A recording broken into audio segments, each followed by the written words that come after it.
Welcome to Top 100 Best-Selling Audiobooks, bringing the greatest books of all time to life, in full.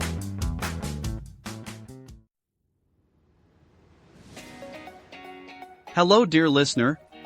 If you're here, it's probably because you're as passionate about books and the knowledge and wisdom they bring as we are. So you might also want to own this book or any other from this podcast in physical form, either to add to your personal library or to gift it to a friend. That's why we've included a link in the description, where you can get it at a discount and with shipping to almost anywhere in the world. Also, if you make your purchase through these links, the editors of this podcast will receive a small commission, which helps support us in continuing to upload more and more audiobooks for free. Let's make the world a better place through books, together. Pigeon Publishing House presents Kim. Author, Rudyard Kipling.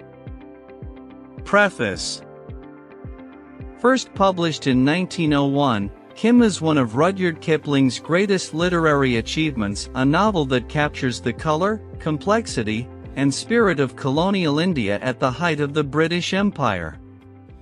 At once an adventure story, a political espionage tale, and a profound coming-of-age journey, it remains one of the most captivating explorations of identity and belonging in English literature. The story follows Kimball O'Hara, known simply as Kim, an orphan boy of Irish descent who grows up on the bustling streets of Lahore. Fluent in the languages and customs of India, Kim bridges two worlds, that of the colonizers and the colonized.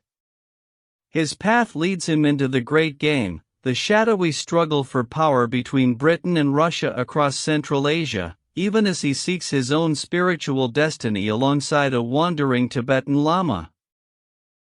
Through Kim's eyes, Kipling paints a vivid portrait of a land of contrasts, of wisdom and wonder, danger and beauty, faith and deception. It is both a thrilling adventure and a deeply human story about finding one's place in a vast and changing world. Even today, Kim endures as a masterpiece of narrative art and cultural insight, a novel that invites readers to journey not only across continents but into the heart of the human condition. Kim. Chapter 1. O ye who tread the narrow way by Tophet flare to Judgment Day, be gentle when the heathen pray to Buddha at Kamakura. Buddha at Kamakura. Chapter 1. He sat, in defiance of municipal orders, astride the Gunzam Zama 2 on her brick platform opposite the old Ajabgarh, the Wonder House, as the natives call the Lahore 3 Museum. Who hold Zamzama, that fire-breathing dragon, hold the Punjab, for the great green bronze piece is always first of the conqueror's loot. There was some justification for Kim. He had kicked Lala Dinanath's boy off the trunnions, for, since the English held the Punjab and Kim was English. Though he was burned black as any native, though he spoke the vernacular by preference, and his mother tongue an eclipsed uncertain sing-song, though he consorted on terms of perfect equality with the small boys of the bazaar, Kim was white, a poor white of the very poorest.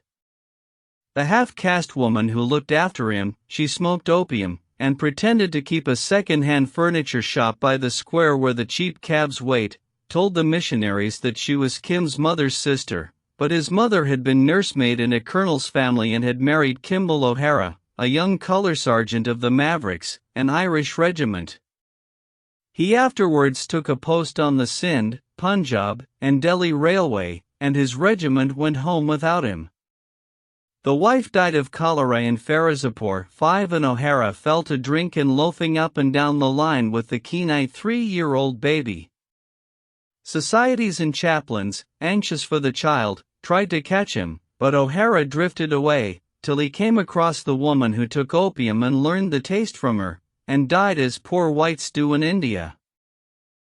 His estate at death consisted of 3 papers, one he called his Any Varietor 6 because those words were written below his signature thereon, and another his clearance certificate 7. The third was Kim's birth certificate.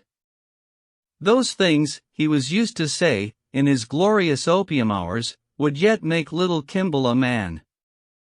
On no account was Kim to part with them, for they belonged to a great piece of magic, such magic as men practiced over yonder behind the museum, in the big blue and white jaduger, the magic house, as we named the Masonic Lodge. It would, he said, all come right some day, and Kim's horn would be exalted between pillars, monstrous pillars of beauty and strength. The colonel himself, riding on a horse, at the head of the finest regiment in the world, would attend to Kim, little Kim that should have been better off than his father. 900 first-class devils, whose god was a red bull on a green field, would attend to Kim, if they had not forgotten O'Hara, poor O'Hara that was gang foreman on the Ferozepur line. Then he would weep bitterly in the broken rush chair on the veranda. So it came about after his death that the woman sewed parchment, paper, and birth certificate into a leather amulet case which she strung round Kim's neck. And someday, she said, confusedly remembering O'Hara's prophecies, there will come for you a great red bull on a green field, and the colonel riding on his tall horse, yes, and dropping into English 900 devils. Ah, said Kim, I shall remember. A red bull and a colonel on a horse will come, but first, my father said, will come the two men making ready the ground for these matters. 9 That is how my father said they always did, and it is always so when men work magic. If the woman had sent Kim up to the local jaduger with those papers, he would, of course, have been taken over by the provincial lodge and sent to the Masonic orphanage in the hills, but what she had heard of magic she distrusted. Kim, too, held views of his own. As he reached the years of indiscretion, he learned to avoid missionaries and white men of serious aspect who asked who he was, and what he did. For Kim did nothing with an immense success. True, he knew the wonderful walled city of Lahore from the Delhi gate to the outer fort ditch, was hand in glove with men who led lives stranger than anything Harun al-Rashid 10 dreamed of, and he lived in a life wild as that of the Arabian Nights. 11 But missionaries and secretaries of charitable societies could not see the beauty of it.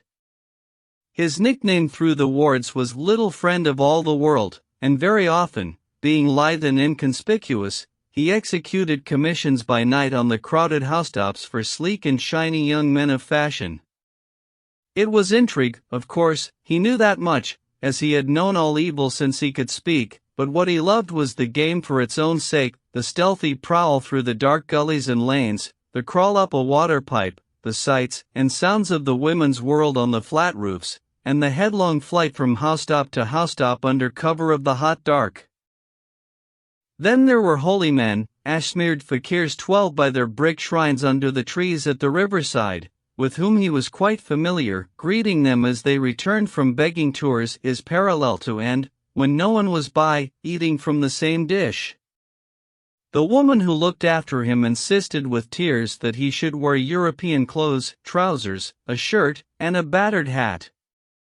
Kim found it easier to slip into Hindu or Mohammedan garb when engaged on certain businesses. What of the young men of fashion? He who was found dead at the bottom of a well on the night of the earthquake had once given him a complete suit of Hindu kit, the costume of a low-caste street boy, and Kim stored it in a secret place under some bulks 13 in Neela Ram's timber yard, beyond the Punjab High Court, where the fragrant deodar logs lie seasoning after they have driven down the Ravi. 14 When there was business or frolic afoot, Kim would use his properties, returning at dawn to the veranda, all tired out from shouting at the heels of a marriage procession, or yelling at a Hindu festival. Sometimes there was food in the house, more often there was not, and then Kim went out again to eat with his native friends. As he drummed his heels against Zamzama, he turned now and again from his king of the castle game with little Chota Lal and Abdullah the sweetmeat seller's son, to make a rude remark to the native policeman on guard over the rows of shoes at the museum door. 15 The big Punjabi grinned tolerantly. He knew Kim of old. So did the water carrier, sluicing water on the dry road. 16 From his goatskin bag. So did Jawahir Singh, the Museum carpenter, bent over new packing cases.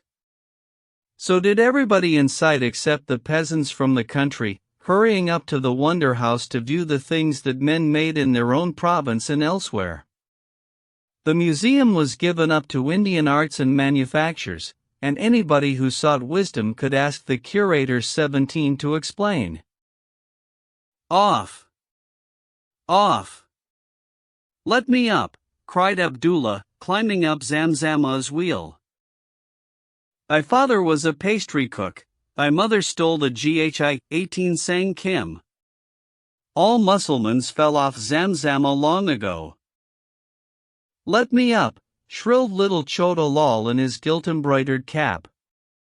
His father was worth perhaps £500,000 sterling, but India is the only democratic land in the world. The Hindus fell off Zamzama too. The Mussulmans pushed them off.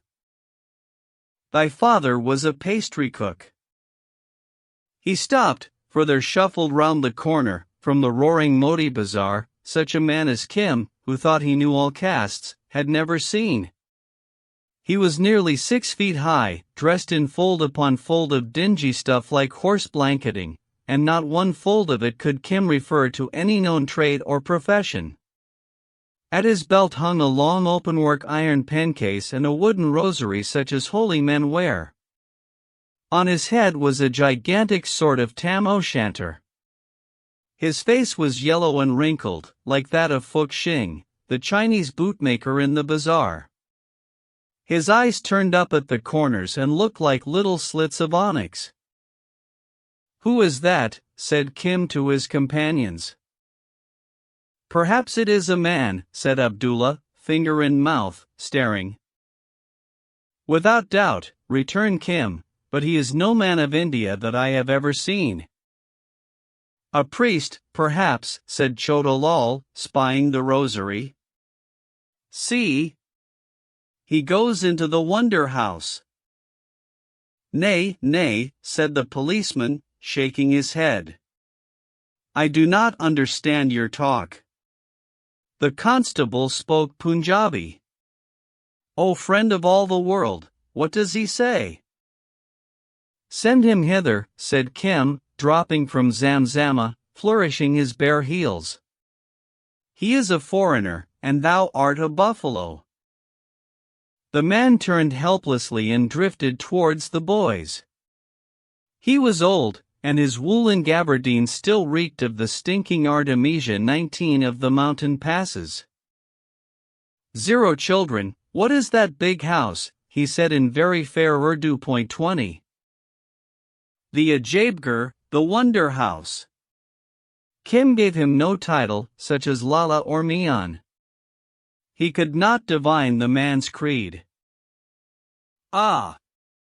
The Wonder House. Can any enter?" "It is written above the door, all can enter." "Without payment?" "I go in and out." "I am no banker," laughed Kim. "Alas! I am an old man. I did not know." Then, fingering his rosary, he half turned to the museum. "What is your caste? Where is your house? Have you come far?" Kim asked. "I came by Kulu, from beyond the Kailas 21, but what know you?" "From the hills where," he sighed, "the air and water are fresh and cool." "Aha! Kaitai, a Chinaman," said Abdullah proudly. Fuk Xing had once chased him out of his shop for spitting at the Jos 22 above the boots. "Pahari, a hillman," said little Chota Lal. "Aye, child, a hillman from hills thou'lt never see. Didst hear of Bhotial, Tibet?" "I am no Kaitai, but a Bhotia, Tibetan, since you must know a lama or, say, a guru in your tongue." "A guru from Tibet," said Kim. "I have not seen such a man." "They be Hindus in Tibet, then?" We be followers of the middle way 23 living in peace in our lamaseries, and I go to see the 4 holy places 24 before I die. Now do you, who are children, know as much as I do who am old. He smiled benignantly on the boys. Hast thou eaten? He fumbled in his bosom and drew forth a worn wooden begging bowl. The boys nodded. All priests of their acquaintance begged. I do not wish to eat yet. He turned his head like an old tortoise in the sunlight. Is it true that there are many images in the Wonder House of Lahore? He repeated the last words as one making sure of an address. That is true, said Abdullah. It is full of heathen BTS. 25 Thou also art an idolater. Never mind him, said Kim. That is the government's house and there is no idolatry in it, but only a sahib with a white beard. Come with me and I will show. Strange priests eat boys, whispered Chota Lal. And he is a stranger and a BT Parist, idolater, said Abdullah, the Mohammedan. Kim laughed.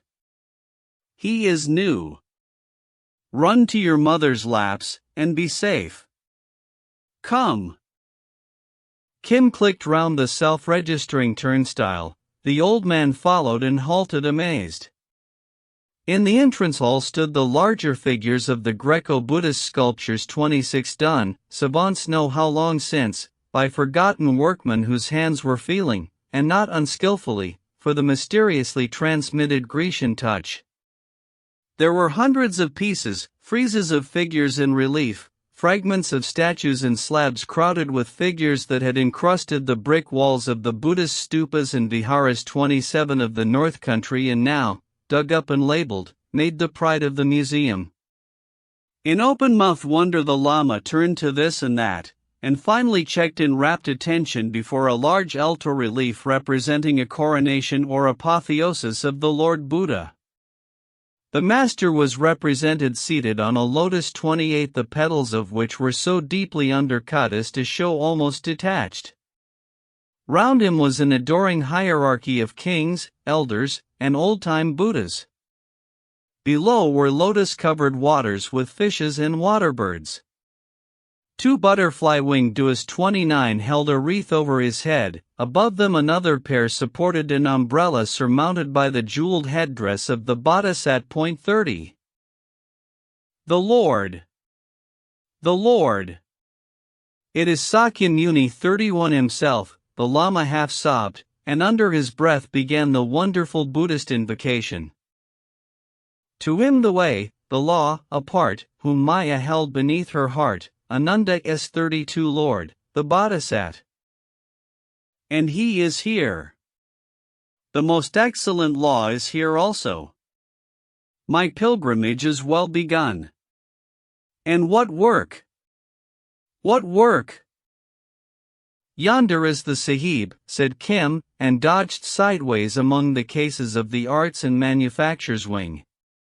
A white-bearded Englishman was looking at the Lama, who gravely turned and saluted him and after some fumbling drew forth a notebook and a scrap of paper. Yes, that is my name, smiling at the clumsy, childish print. One of us who had made pilgrimage to the holy places, he is now abbot of the Lungcho monastery, gave it me, stammered the Lama. He spoke of these. His lean hand moved tremulously round. Welcome, then, Zero Lama from Tibet. Here be the images, and I am here, he glanced at the Lama's face, to gather knowledge. Come to my office a while. The old man was trembling with excitement. The office was but a little wooden cubicle partitioned off from the sculpture-lined gallery. Kim laid himself down, his ear against a crack in the heat-split cedar door, and, following his instinct, stretched out to listen and watch. Most of the talk was altogether above his head. The Lama, haltingly at first, spoke to the curator of his own lamassery, the Suchzen, opposite the painted rocks, 33 months' march away. The curator brought out a huge book of photos and showed him that very place, perched on its crag, overlooking the gigantic valley of many-hued strata. Ai. The Lama mounted a pair of horn-rimmed spectacles of Chinese work. Here is the little door through which we bring wood before winter. And thou, the English, know of these things?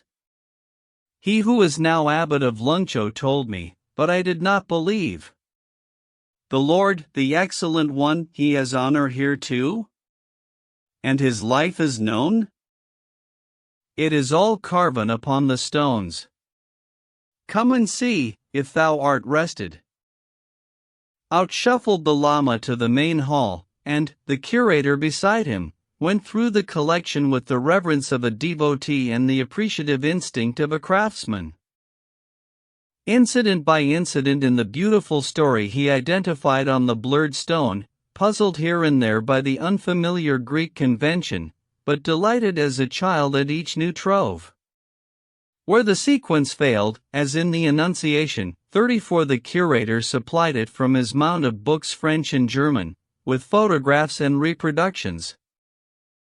Here was the Devata Sita, 35 the pendant of Simeon 36 in the Christian story, holding the Holy Child on his knee while mother and father listened, and here were incidents in the legend of the cousin Devdatta. Here was the wicked woman who accused the master of impurity, all confounded. Here was the teaching in the deer park, the miracle that stunned the fire worshippers. Here was the Bodhisat in royal state as a prince, the miraculous birth, the death at Kusanagara, where the weak disciple fainted, while there were almost countless repetitions of the meditation under the Bodhi tree, and the adoration of the alms bowl was everywhere. In a few minutes the curator saw that his guest was no mere bead-telling mendicant, but a scholar of parts. And they went at it all over again, the Lama taking snuff, wiping his spectacles, and talking at railway speed in a bewildering mixture of Urdu and Tibetan.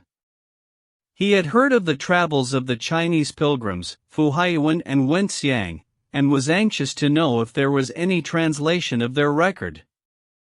He drew in his breath as he turned helplessly over the pages of Beale 37 and Stanislas Julien. 38 foot 'tis all here. A treasure locked. Then he composed himself reverently to listen to fragments hastily rendered into Urdu. For the first time he heard of the labors of European scholars, who by the help of these and 100 other documents have identified the holy places of Buddhism. Then he was shown a mighty map, spotted and traced with yellow. The brown finger followed the curator's pencil from point to point. Here was Kapilavastu, 39, here the Middle Kingdom, 40, and here Mahabodhi, 41, the Mecca of Buddhism, and here was Kusanagara, sad place of the Holy One's death. The old man bowed his head over the sheets in silence for a while, and the curator lit another pipe. Kim had fallen asleep. When he waked, the talk, still in spate, was more within his comprehension. And thus it was, O fountain of wisdom, that I decided to go to the holy places which his foot had trod, to the birthplace, even to Kapila, then to Mahabodhi, which is Bodh Gaya, to the monastery, to the deer park, to the place of his death. The Lama lowered his voice. And I come here alone. For 5, 7, 18, 40 years it was in my mind that the old law was not well followed, being overlaid, as thou knowest, with devildom, charms, and idolatry. Even as the child outside said but now. Aye, even as the child said, with Biti Parasti. So it comes with all faiths. Thinkest thou? The books of my lamassery I read, and they were dried pith, and the later ritual with which we of the reformed lot have cumbered ourselves, that, too, had no worth to these old eyes. Even the followers of the Excellent One are at feud on feud with one another. It is all illusion. Maya, illusion. But I have another desire. The seamed yellow face drew within 3 inches of the curator, and the long forefingernail tapped on the table.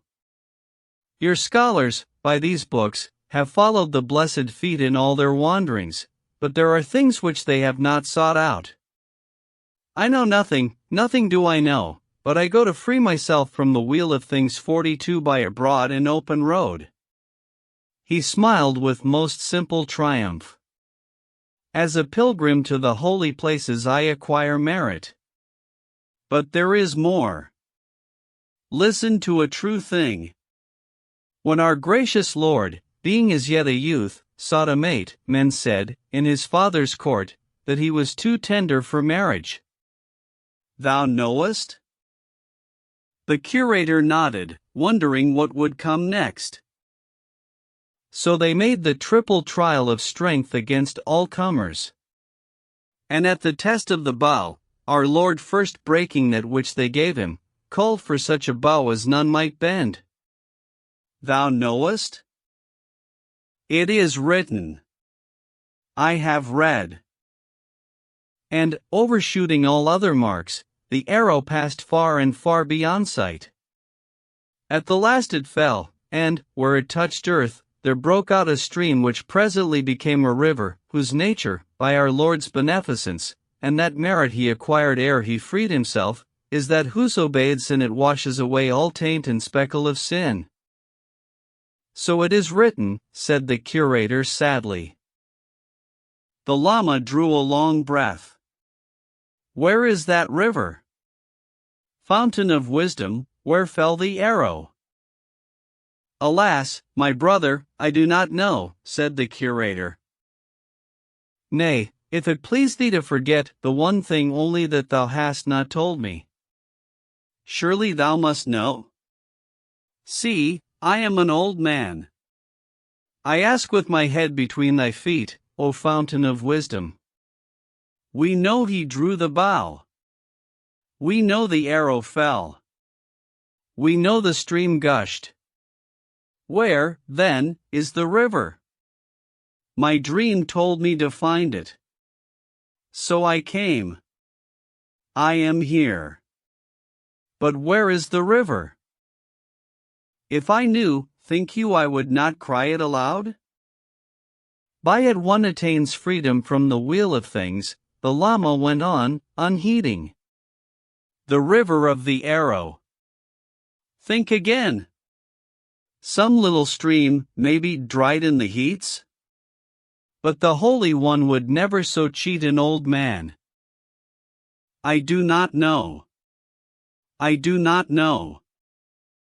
The Lama brought his 1,000-wrinkled face once more a hand's breadth from the Englishman's. I see thou dost not know. Not being of the law, the matter is hid from thee. A.V. Hidden, hidden. We are both bound, thou and I, my brother.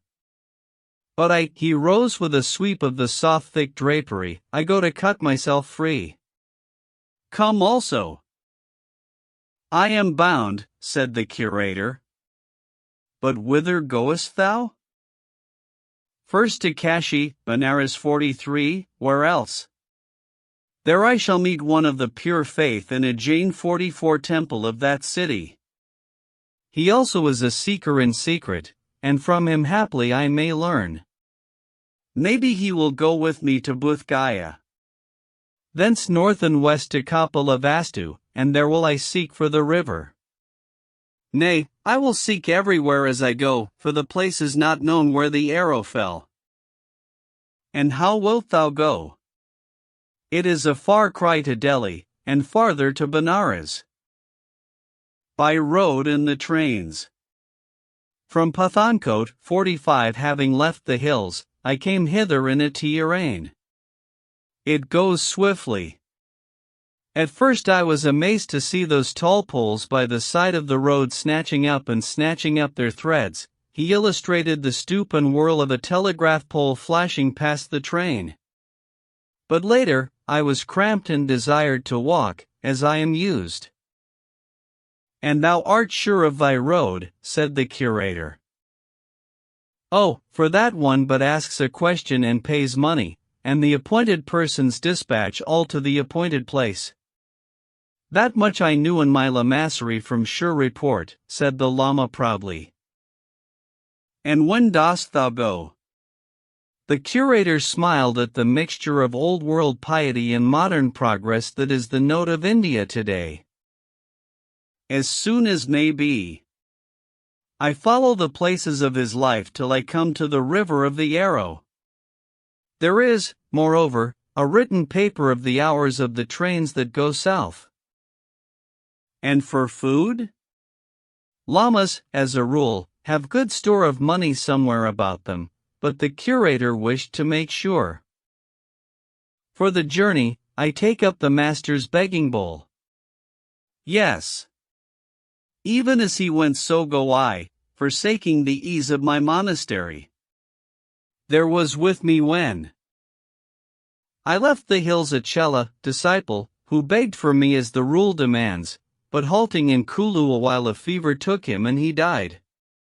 I have now no Chela, but I will take the alms bowl and thus enable the charitable to acquire merit. He nodded his head valiantly. Learned doctors of a lamassery do not beg, but the Lama was an enthusiast in this quest. Be it so, said the curator, smiling. Suffer me now to acquire merit. We be craftsmen together, thou and I. Here is a new book of white English paper, here be sharpened pencils 2 and 3 thick and thin, all good for a scribe. Now lend me thy spectacles. The curator looked through them. They were heavily scratched, but the power was almost exactly that of his own pair, which he slid into the Lama's hand, saying, Try these. A feather. A very feather upon the face. The old man turned his head delightedly and wrinkled up his nose. How scarcely do I feel them. How clearly do I see. They be bylor, crystal, and will never scratch. May they help thee to thy river, for they are thine. I will take them and the pencils and the white notebook, said the Lama, as a sign of friendship between priest, and now he fumbled at his belt, detached the openwork iron pencase, and laid it on the curator's table. That is for a memory between thee and me, my pencase. It is something old even as I am. It was a piece of ancient design, Chinese, of an iron that is not smelted these days, and the collector's heart in the curator's bosom had gone out to it from the first. For no persuasion would the Lama resume his gift. When I return, having found the river, I will bring thee a written picture of the Padma Samthra 46, such as I used to make on silk at the lamassery. Yes, and of the wheel of life, he chuckled, for we be craftsmen together, thou and I. The curator would have detained him. They are few in the world who still have the secret of the conventional brush pen Buddhist pictures which are, as it were, half written and half drawn. But the Lama strode out, head high in air, and pausing an instant before the great statue of a bodhisattva in meditation, brushed through the turnstiles. Kim followed like a shadow. What he had overheard excited him wildly. This man was entirely new to all his experience, and he meant to investigate further, precisely as he would have investigated a new building or a strange festival in Lahore city.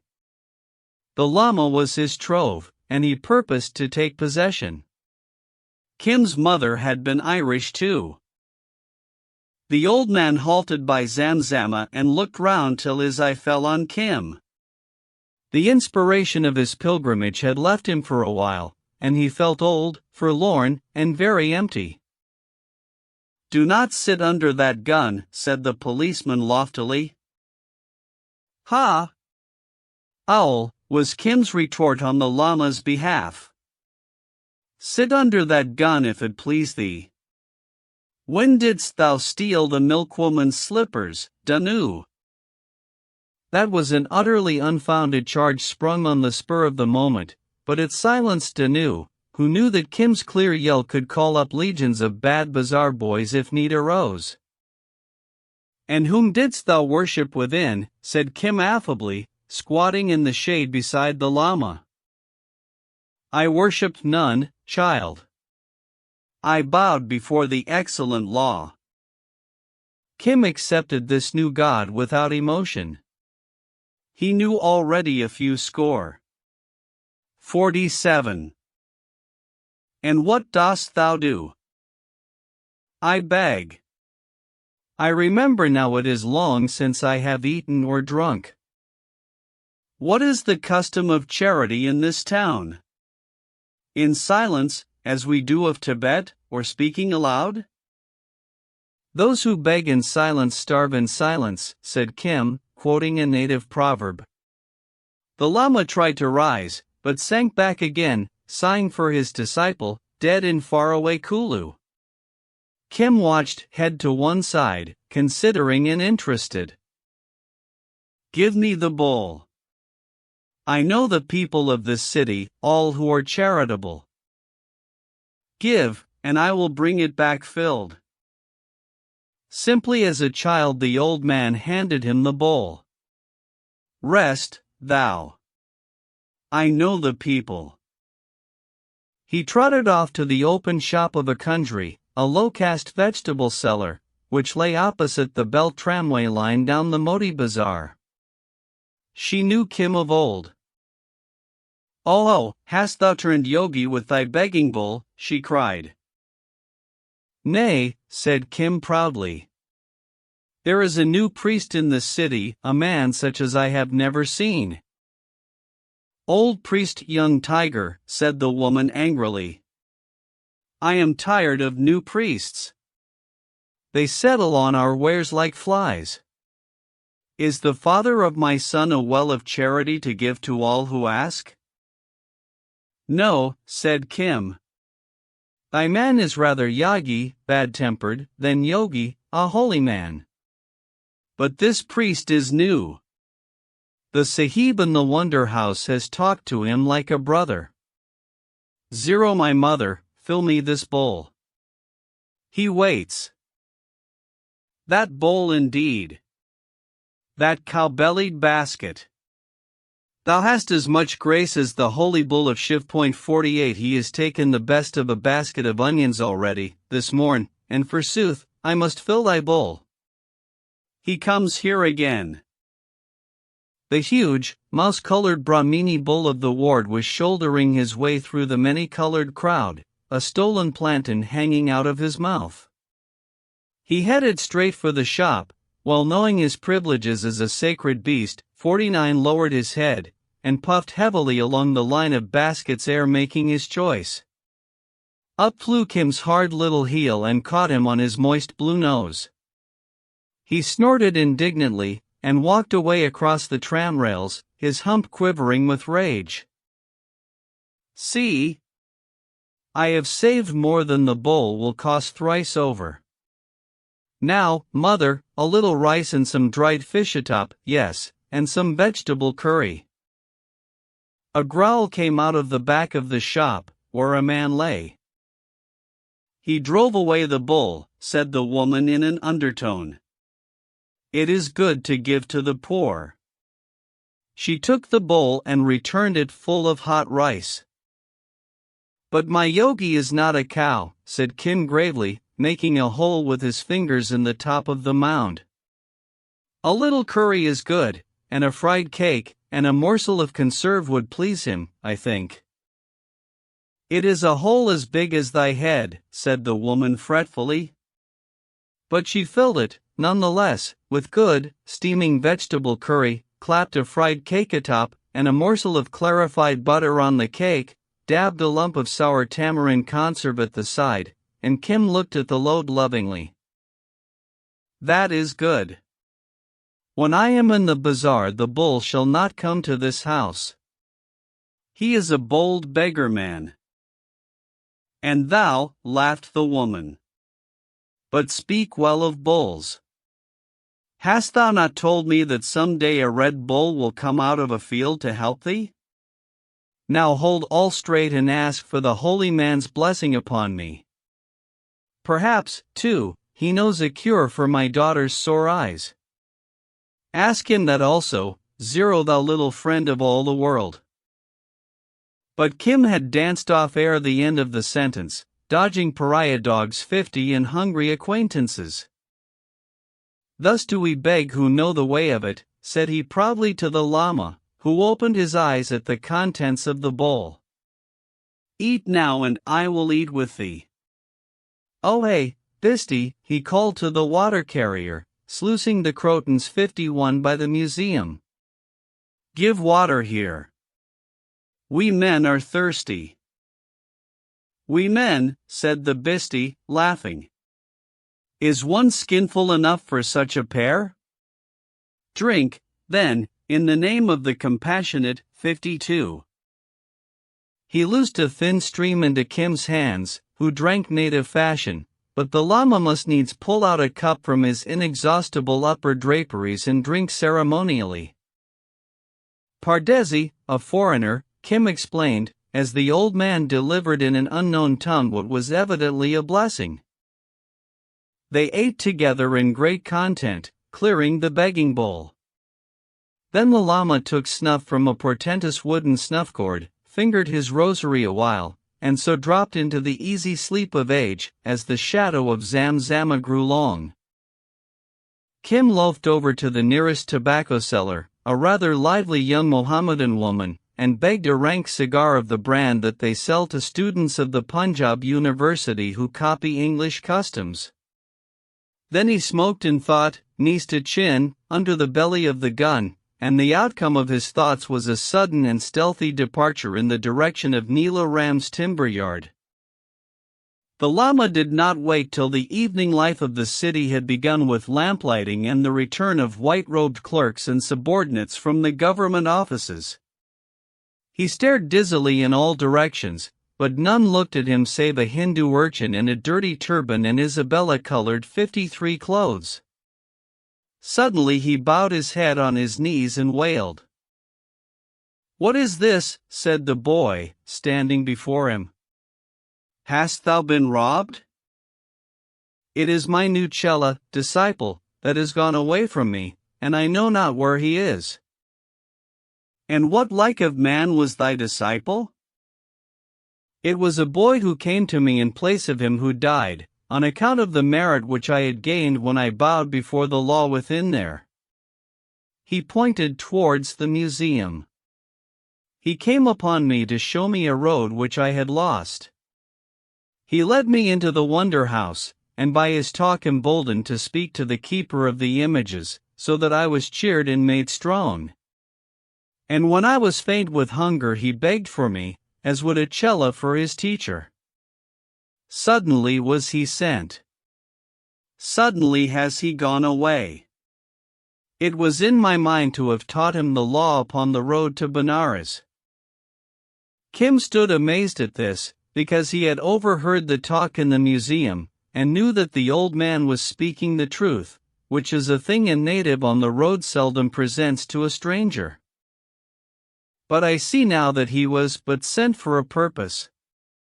By this I know that I shall find a certain river for which I seek." "The river of the arrow," said Kim, with a superior smile. "Is this yet another sending?" cried the Lama. "To none have I spoken of my search, save to the priest of the images." "Who art thou?" "Thy Chela," said Kim simply, sitting on his heels. "I have never seen anyone like to thee in all this my life. I go with thee to Benares.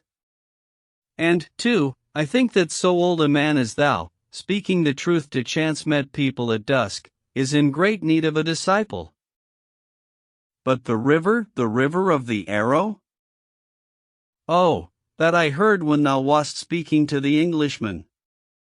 I lay against the door." The Lama sighed. "I thought thou hadst been a guide permitted. Such things fall sometimes, but I am not worthy." "Thou dost not, then, know the river?" Not I. Kim laughed uneasily. I go to look for a red bull on a green field who shall help me. Boylike, if an acquaintance had a scheme, Kim was quite ready with one of his own, and, boylike, he had really thought for as much as 20 minutes at a time of his father's prophecy. To what, child? Said the llama. God knows, but so my father told me. I heard thy talk in the wonder house of all those new strange places in the hills, and if one so old and so little, so used to truth-telling, may go out for the small matter of a river, it seemed to me that I too must go a-traveling. If it is our fate to find those things we shall find them, thou, thy river, and I, my bull, and the strong pillars and some other matters that I forget. It is not pillars but a wheel from which I would be free, said the llama. That is all one. Perhaps they will make me a king, said Kim, serenely prepared for anything.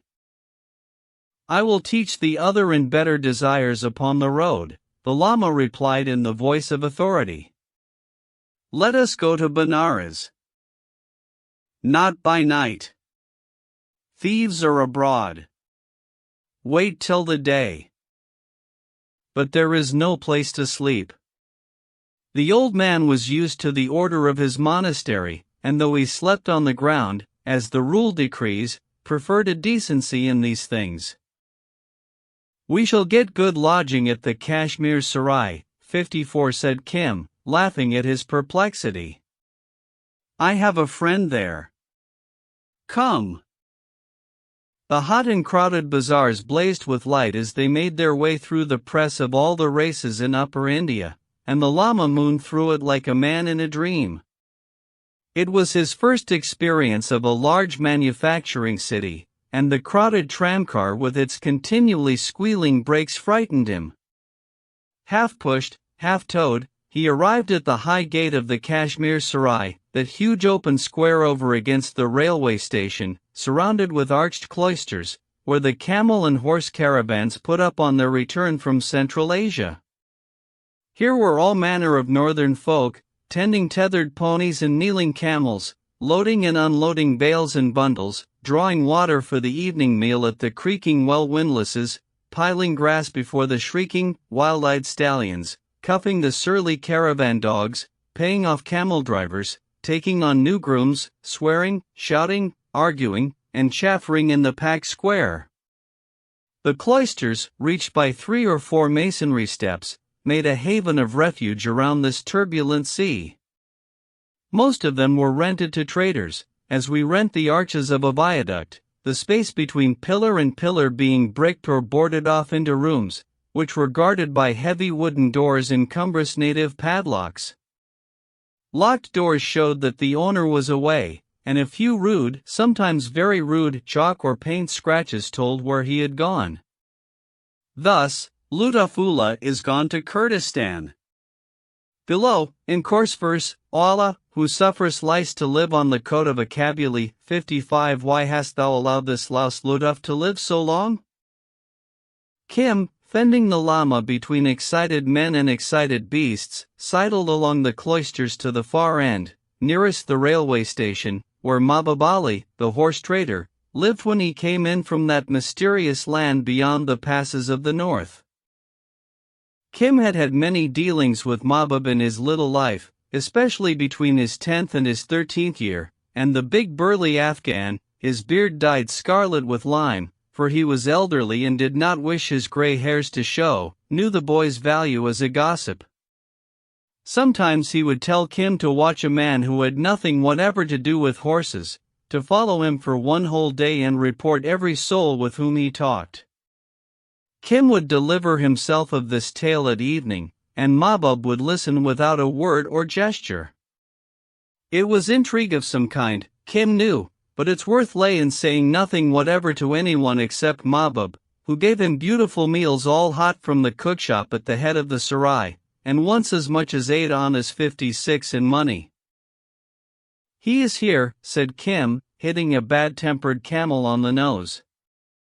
Oh hey, Mahbub Ali. He halted at a dark arch and slipped behind the bewildered llama.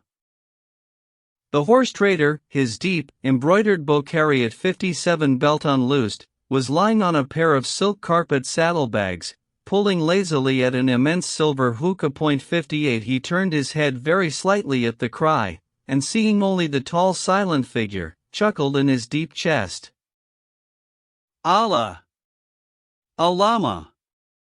A red llama, 59. It is far from Lahore to the passes. What dost thou do here? The llama held out the begging bowl mechanically. God's curse on all unbelievers, said Mahbub. I do not give to a lousy Tibetan, but ask my Baltus 60 over yonder behind the camels. They may value your blessings. Oh, horseboys, here is a countryman of yours. See if he be hungry. A shaven, crouching Balti, who had come down with the horses, and who was nominally some sort of degraded Buddhist, fawned upon the priest, and in thick gutturals besought the Holy One to sit at the horseboy's fire. Go, said Kim, pushing him lightly, and the llama strode away, leaving Kim at the edge of the cloister. Go, said Mahbub Ali, returning to his hookah. Little Hindu, run away. God's curse on all unbelievers. Beg from those of my tale who are of thy faith. Maharaj, whined Kim, using the Hindu form of address, and thoroughly enjoying the situation, my father is dead, my mother is dead, my stomach is empty. Beg from my men among the horses, I say. There must be some Hindus in my tale. Oh, Mahbub Ali, but am I a Hindu, said Kim in English. The trader gave no sign of astonishment, but looked under shaggy eyebrows. Little friend of all the world, said he, what is this? Nothing. I am now that holy man's disciple, and we go a pilgrimage together to Benares, he says. He is quite mad, and I am tired of Lahore city. I wish new air and water. But for whom dost thou work? Why come to me? The voice was harsh with suspicion. To whom else should I come? I have no money. It is not good to go about without money. Thou wilt sell many horses to the officers. They are very fine horses, these new ones, I have seen them. Give me a rupee, Mahbub Ali, and when I come to my wealth I will give thee a bond in pay. Said Mahbub Ali, thinking swiftly. Thou hast never before lied to me. Call that llama, stand back in the dark. Oh, our tales will agree, said Kim, laughing. We go to Benares, said the llama, as soon as he understood the drift of Mahbub Ali's questions. The boy and I go to seek for a certain river. Maybe, but the boy? He is my disciple. He was sent, I think, to guide me to that river. Sitting under a gun was I when he came suddenly. Such things have befallen the fortunate to whom guidance was allowed. But I remember now, he said he was of this world, a Hindu. And his name? That I did not ask. Is he not my disciple? His country, his race, his village? Mussulman, Sikh 61, Hindu, Jain. Low caste or high? Why should I ask? There is neither high nor low in the middle way. If he is my chela, can anyone take him from me? For, look you, without him I shall not find my river. He wagged his head solemnly. None shall take him from me. Go, sit among my Baltus, said Mahbub Ali, and the llama drifted off, soothed by the promise. Is he not quite mad, said Kim, coming forward to the light again. Why should I lie to thee, Haji? 62. Mahbub puffed his hookah in silence. Then he began, almost whispering, Ambala 63 is on the road to Benares if indeed ye two go there. TCK. TCK. I tell thee he does not know how to lie, as we two know. And if thou wilt carry a message for me as far as Ambala, I will give thee money. It concerns a horse, a white stallion which I have sold to an officer upon the last time I returned from the passes. But then stand nearer and hold up hands as begging. The pedigree of the white stallion was not fully established, and that officer, who is now at Ambala, bade me make it clear. Mahbub here described the house and the appearance of the officer. So the message to that officer will be, the pedigree of the white stallion is fully established. By this will he know that thou comest from me. He will then say, what proof hast thou? And thou wilt answer, Mahbub Ali has given me the proof. And all for the sake of a white stallion, said Kim, with a giggle, his eyes aflame. That pedigree I will give thee now, in my own fashion, and some hard words as well. A shadow passed behind Kim, and a feeding camel. Mahbub Ali raised his voice. Allah! Art thou the only beggar in the city? Thy mother is dead. Thy father is dead. So is it with all of them.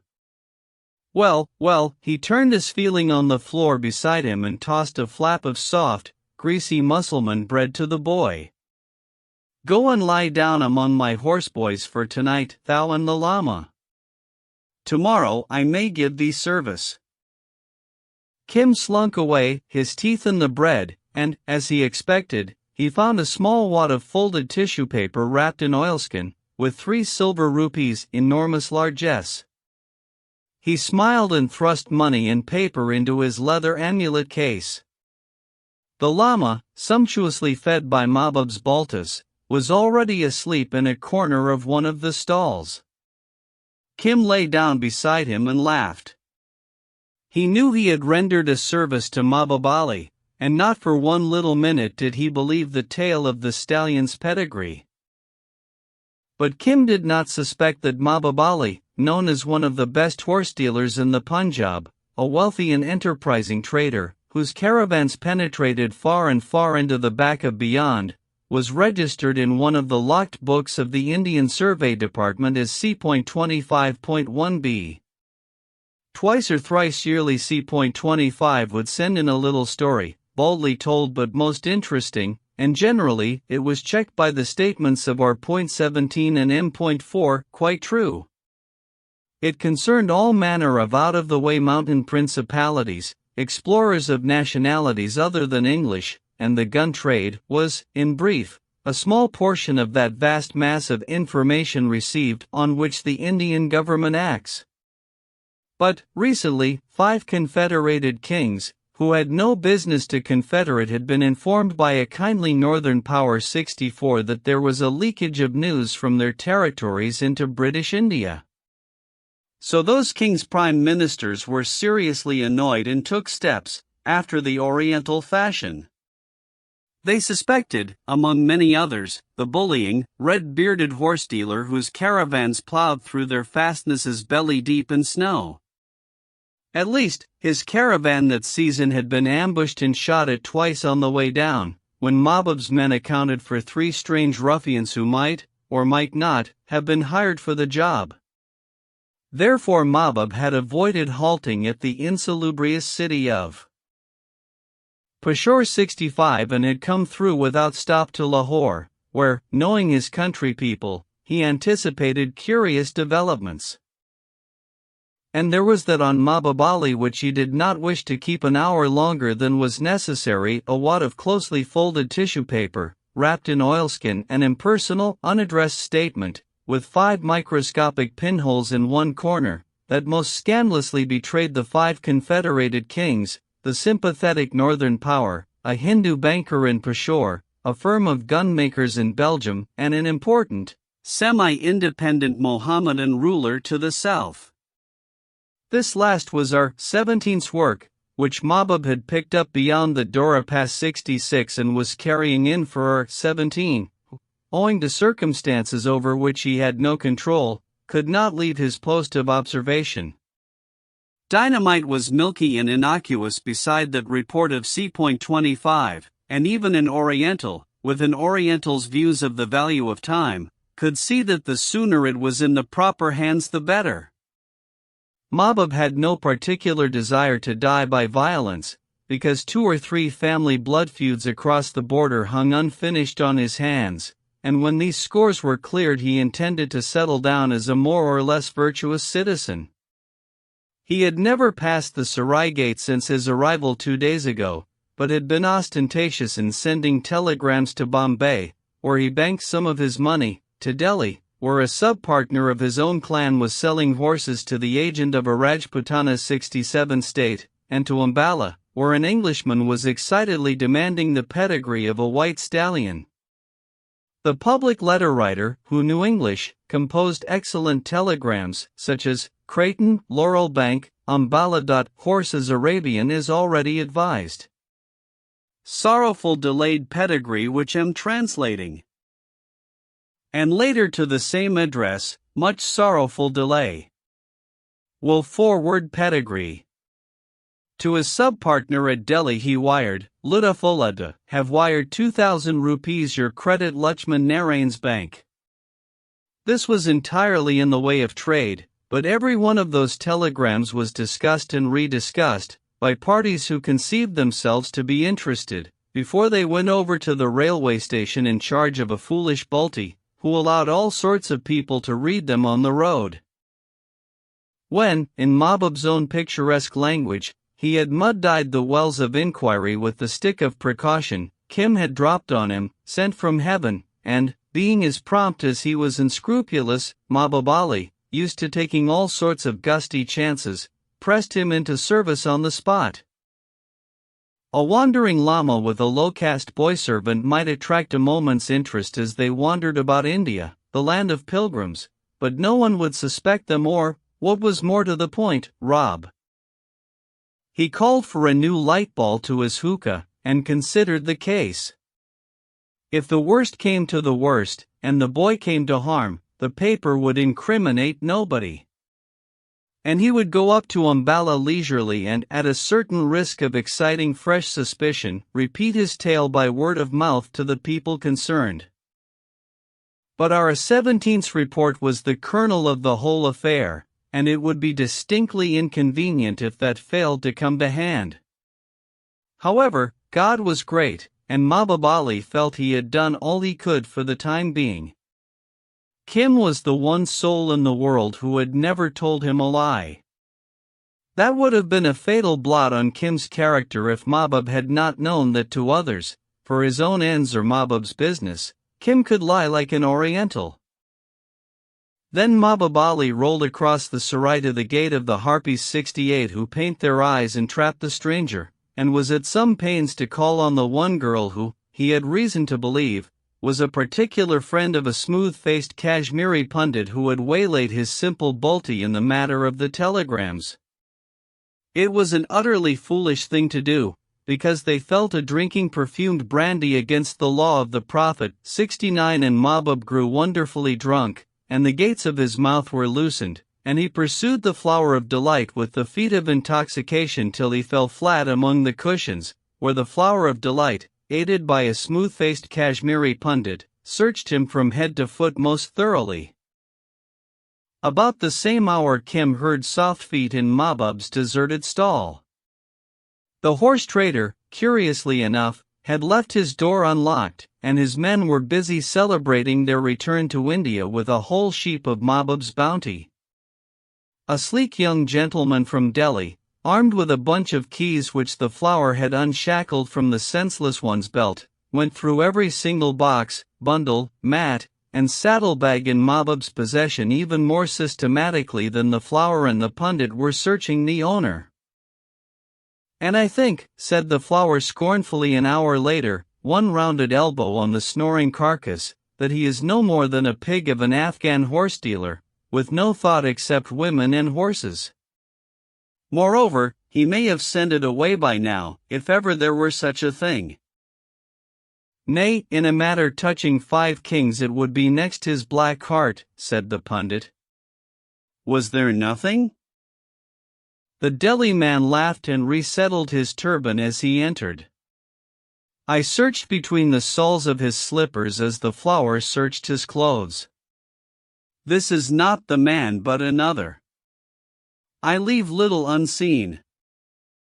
They did not say he was the very man, said the pundit thoughtfully. They said, look if he be the man, since our counsels are troubled.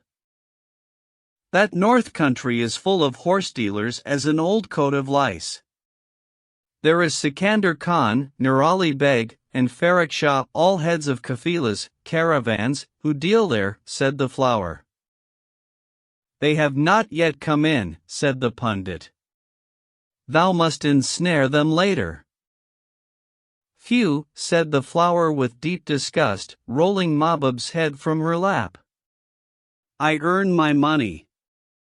Farrukh Shah is a bear, Ali Beg a swashbuckler, and old Sikandar Khan yea. Go! I sleep now. This swine will not stir till dawn. When Mahbub woke, the flower talked to him severely on the sin of drunkenness. Asiatics do not wink when they have outmaneuvered an enemy, but as Mahbub Ali cleared his throat, tightened his belt, and staggered forth under the early morning stars, he came very near to it. What a colt's trick, said he to himself. As if every girl in Peshawar did not use it. But 'twas prettily done. Now God he knows how many more there be upon the road who have orders to test me, perhaps with the knife. So it stands that the boy must go to Umballa, and by rail, for the writing is something urgent. I abide here, following the flower and drinking wine as an Afghan coper 70 should. He halted at the stall next but one to his own. His men lay there heavy with sleep. There was no sign of Kim or the llama. Up! He stirred a sleeper. Whither went those who lay here last, even the llama and the boy? Is aught missing? Nay, grunted the man. The old madman rose at second cockcrow, saying he would go to Benares, and the young one led him away. The curse of Allah on all unbelievers, said Mahbub heartily, and climbed into his own stall, growling in his beard. But it was Kim who wakened the llama, Kim with one eye laid against a knothole in the planking, who had seen the Delhi man search through the boxes. This was no common thief that turned over letters, bills, and saddles. No mere burglar who ran a little knife sideways into the soles of Mahbub's slippers, or picked the seams of the saddlebags so deftly.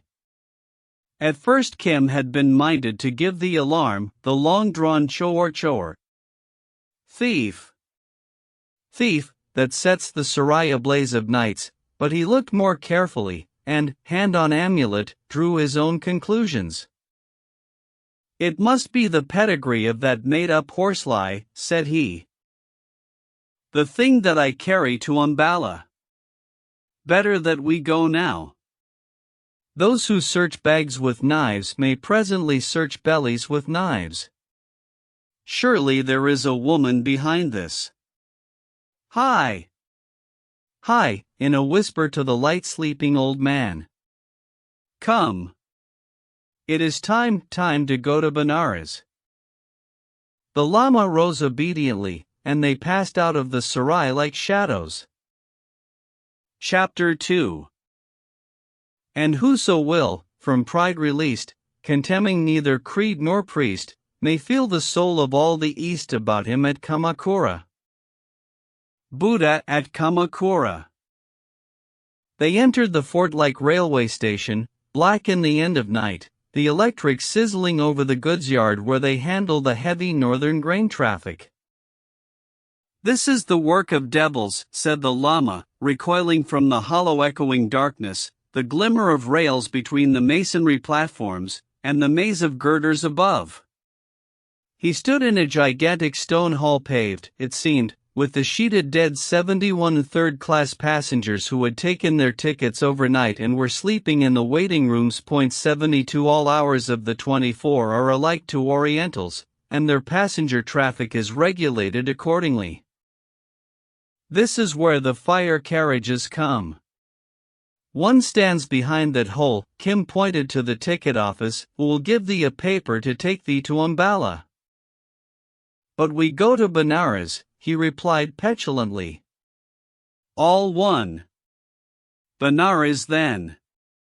Quick, she comes. Take thou the purse. The llama, not so well used to trains as he had pretended, started as the 3:25 a.m. southbound roared in. The sleepers sprang to life, and the station filled with clamor and shoutings, cries of water and sweetmeat vendors, shouts of native policemen, and shrill yells of women gathering up their baskets, their families, and their husbands. It is the train, only the Pigeon. It will not come here. Wait. Amazed at the llama's immense simplicity, he had handed him a small bag full of rupees. Kim asked and paid for a ticket to Ambala. A sleepy clerk grunted and flung out a ticket to the next station, just 6 miles distant. Nay, said Kim, scanning it with a grin. This may serve for farmers, but I live in the city of Lahore. It was cleverly done, Babu. 73 Now give the ticket to Ambala. The Babu scowled and dealt the proper ticket. Now another to Amritsar, 74 said Kim, who had no notion of spending Mahbubali's money on anything so crude as a paid ride to Ambala. The price is so much. The small money in return is just so much. I know the ways of the Pigeon. Never did Yogi need Chela as thou dost, he went on merrily to the bewildered llama. They would have flung thee out at me on mere 75 but for me. This way. Come. He returned the money, keeping only 1 anna in each rupee of the price of the Ambala ticket as his commission. The immemorial commission of Asia. The llama jibbed at the open door of a crowded third-class carriage. Were it not better to walk, said he weakly. A burly Sikh artisan thrust forth his bearded head. Is he afraid? Do not be afraid. I remember the time when I was afraid of the Pigeon. Enter. This thing is the work of the government. I do not fear, said the llama. Have ye room within for 2? There is no room even for a mouse, shrilled the wife of a well-to-do cultivator, a Hindu Jat 76 from the rich Jalandhar's parallel to district. Our night trains are not as well looked after as the day ones, where the sexes are very strictly kept to separate carriages. Oh, mother of my son, we can make space, said the blue-turban husband. Pick up the child. It is a holy man, seest thou? And my lap full of 70 times 7 bundles. Why not bid him sit on my knee, shameless? But men are ever thus. She looked round for approval. An Amritsar courtesan near the window sniffed behind her head drapery. Enter! Enter! Cried a fat Hindu moneylender, his folded account book in a cloth under his arm. With an oily smirk, it is well to be kind to the poor. Aye, at 7% a month with a mortgage on the unborn calf, said a young Dogra 77 soldier going south on leave, and they all laughed. Will it travel to Benares, said the llama. Assuredly. Else why should we come? Enter, or we are left, cried Kim. See, shrilled the Amritsar girl. He has never entered a train. Oh, see. Nay, help, said the cultivator, putting out a large brown hand and hauling him in. Thus is it done, father. But, I sit on the floor. It is against the rule to sit on a bench, said the llama.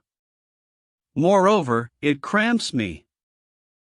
I say, began the money-lender, pursing his lips, that there is not one rule of right living which these tyranns do not cause us to break. We sit, for example, side by side with all castes and peoples. Yeah, and with most outrageously shameless ones, said the wife, scowling at the Amritsar girl making eyes at the young sepoy. 78.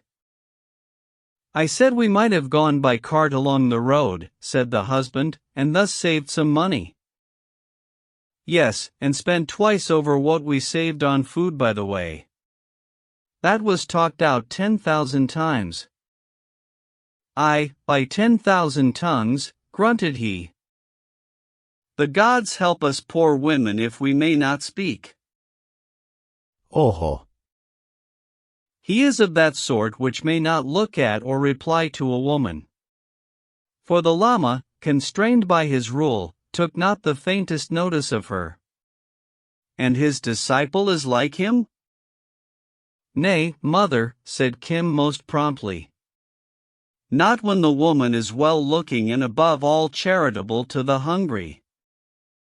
A beggar's answer, said the Sikh laughing. Thou hast brought it on thyself, sister. Kim's hands were crooked in supplication. And whither goest thou, said the woman, handing him the half of a cake from a greasy package. Even to Benares. Jugglers belike, the young soldier suggested. Have ye any tricks to pass the time? Why does not that yellow man answer? Because, said Kim stoutly, he is holy, and thinks upon matters hidden from thee. That may be well. We of the Ludhiana 79 Sikhs, he rolled it out sonorously, do not trouble our heads with doctrine. We fight 80. My sister's brother's son is Naik, corporal, in that regiment, said the Sikh craftsman quietly. There are also some Dogra companies there. The soldier glared, for a Dogra is of other caste than a Sikh, and the banker tittered. They are all one to me, said the Amritsar girl. That we believe, snorted the cultivator's wife malignantly. Nay, but all who serve the Circar 81 with weapons in their hands are, as it were, one brotherhood. There is one brotherhood of the caste, but beyond that again, she looked round timidly, the bond of the Pulton, the regiment, eh? My brother is in a Jat regiment, said the cultivator. Dogras be good men. Thy Sikhs at least were of that opinion, said the soldier, with a scowl at the placid old man in the corner. Thy Sikhs thought so when our two companies came to help them at the Purzai Kotal in the face of 8 Afridi 82 standards on the ridge not 3 months gone. He told the story of a border action in which the Dogra companies of the Ludhiana Sikhs had acquitted themselves well. The Amritsar girl smiled, for she knew the tale was to win her approval. Alas, said the cultivator's wife at the end. So their villages were burnt and their little children made homeless? They had marked 83 are dead. They paid a great payment after we of the Sikhs had schooled them. So it was. Is this Amritsar? Aye, and here they cut our tickets, said the banker, fumbling at his belt. The lamps were paling in the dawn when the half-caste guard came round. Ticket collecting is a slow business in the East, where people secrete their tickets in all sorts of curious places. Kim produced his and was told to get out. But I go to Umballa, he protested. I go with this holy man. Thou canst go to Jehannam 84 for aught I care. This ticket is only to Amritsar. Out! Kim burst into a flood of tears, protesting that the Lama was his father and his mother, that he was the prop of the Lama's declining years, and that the Lama would die without his care. All the carriage bade the guard be merciful. The banker was specially eloquent here, but the guard hauled Kim on to the platform. The Lama blinked, he could not overtake the situation, and Kim lifted up his voice and wept outside the carriage window. I am very poor. My father is dead, my mother is dead. O charitable ones, if I am left here, who shall tend that old man? What is this? The Lama repeated. He must go to Benares. He must come with me. He is my chela. If there is money to be paid. Oh, be silent, whispered Kim. Are we Rajas to throw away good silver when the world is so charitable? The Amritsar girl stepped out with her bundles, and it was on her that Kim kept his watchful eye. Ladies of that persuasion, he knew, were generous. A ticket, a little ticket to Ambala, O breaker of hearts. She laughed. Hast thou no charity? Does the holy man come from the north? From far and far in the north he comes, cried Kim. From among the hills. There is snow among the pine trees in the north, in the hills there is snow. My mother was from Kulu. Get thee a ticket. Ask him for a blessing. 10,000 blessings, shrilled Kim. O Holy One, a woman has given us in charity so that I can come with thee, a woman with a golden heart. I run for the ticket. The girl looked up at the Lama, who had mechanically followed Kim to the platform. He bowed his head that he might not see her, and muttered in Tibetan as she passed on with the crowd. Light come and light go, said the cultivator's wife viciously. She has acquired merit, returned the Lama. Beyond doubt it was a nun. There be 10,000 such nuns in Amritsar alone.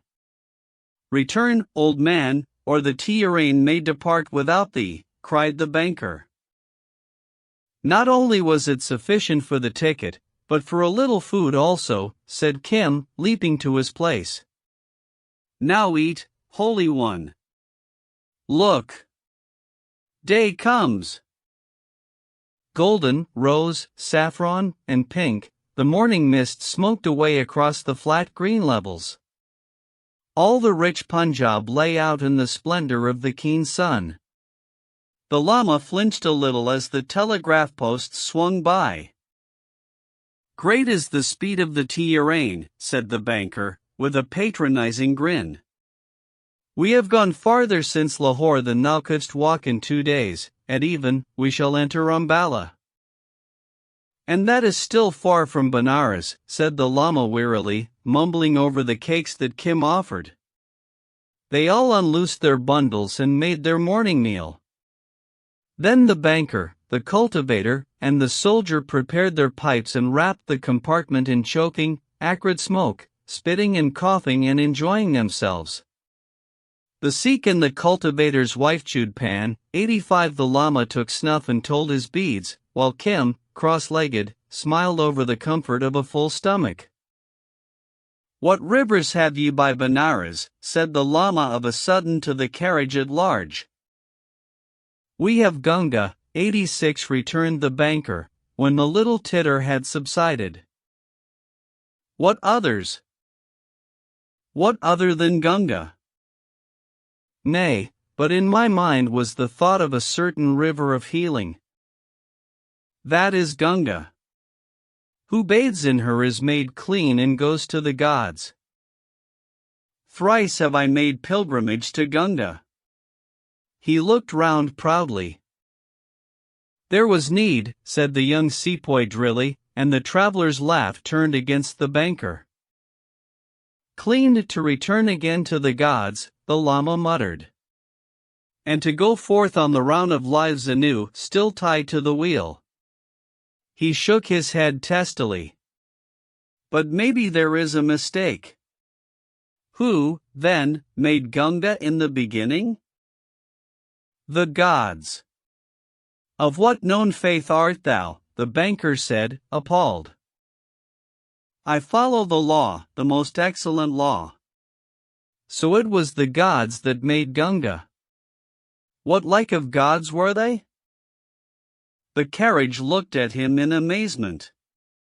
It was inconceivable that anyone should be ignorant of Gunga. What is thy god? Said the moneylender at last. Here, said the Lama, shifting the rosary to his hand. Here, for I speak of him now. O people of Hind, listen. He began in Urdu the tale of the Lord Buddha, but, borne by his own thoughts, slid into Tibetan and long-drawn texts from a Chinese book of the Buddha's life. The gentle, tolerant folk looked on reverently. All India is full of holy men stammering gospels in strange tongues, shaken and consumed in the fires of their own zeal, dreamers, babblers, and visionaries, as it has been from the beginning and will continue to the end. Said the soldier of the Ludhiana Sikhs. There was a Mohammedan regiment lay next to us at the Pirzai Kotal, and a priest of theirs, he was, as I remember, a Naik, when the fit was on him, spake prophecies. But the mad all are in God's keeping. His officers overlooked much in that man. The Lama fell back on Urdu, remembering that he was in a strange land. Hear the tale of the arrow which our Lord loosed from the bow, he said. This was much more to their taste, and they listened curiously while he told it. Now, O people of Hind, I go to seek that river. Know ye aught that may guide me, for we be all men and women in evil case. There is Gunga, and Gunga alone, who washes away sin, ran the murmur round the carriage. Though past question we have good gods Jalandhar way, said the cultivator's wife, looking out of window. See how they have blessed the crops, said her. To search every river in the Punjab is no small matter, said her husband. For me, a stream that leaves good silt on my land suffices, and I thank Bhumia, the god of the homestead. He shrugged one knotted, bronzed shoulder. Think you our Lord came so far north, said the Lama turning to Kim. It may be, Kim replied soothingly, as he spat red pan-juice on the floor. The last of the great ones, said the Sikh with authority, was Sikandar Julkarn, Alexander the Great. He paved the streets of Jalandhar and built a great tank near Ambala. That pavement holds to this day, and the tank is there also. I never heard of thy god. Let thy hair grow long and talk Punjabi, said the young soldier jestingly to Kim, quoting a northern proverb. That is all that makes a Sikh. But he did not say this very loud. The Lama sighed and shrank into himself, a dingy, shapeless mass.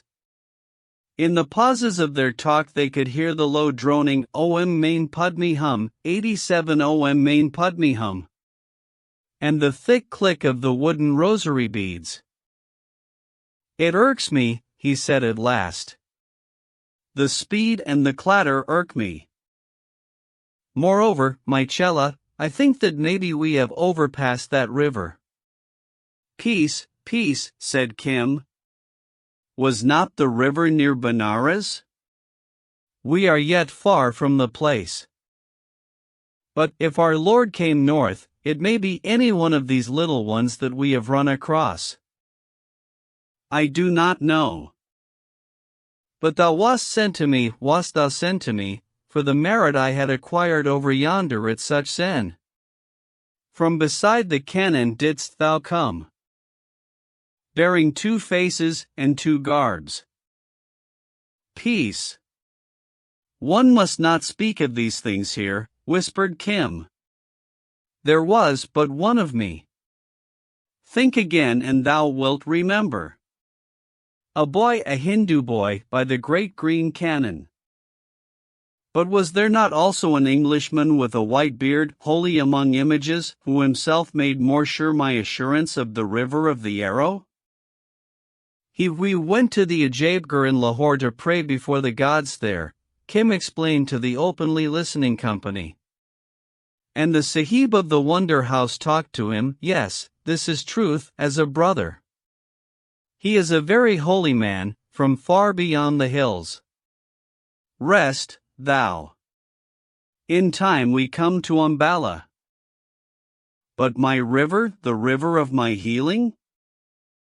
And then, if it please thee, we will go hunting for that river on foot.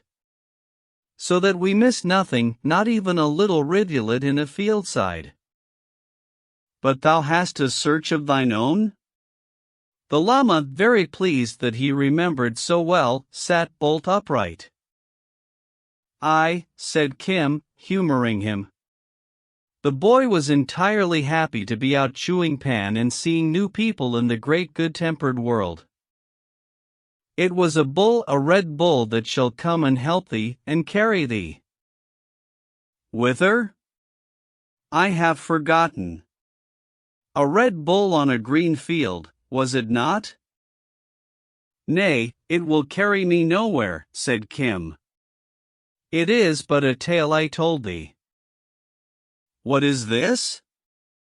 The cultivator's wife leaned forward, her bracelets clinking on her arm.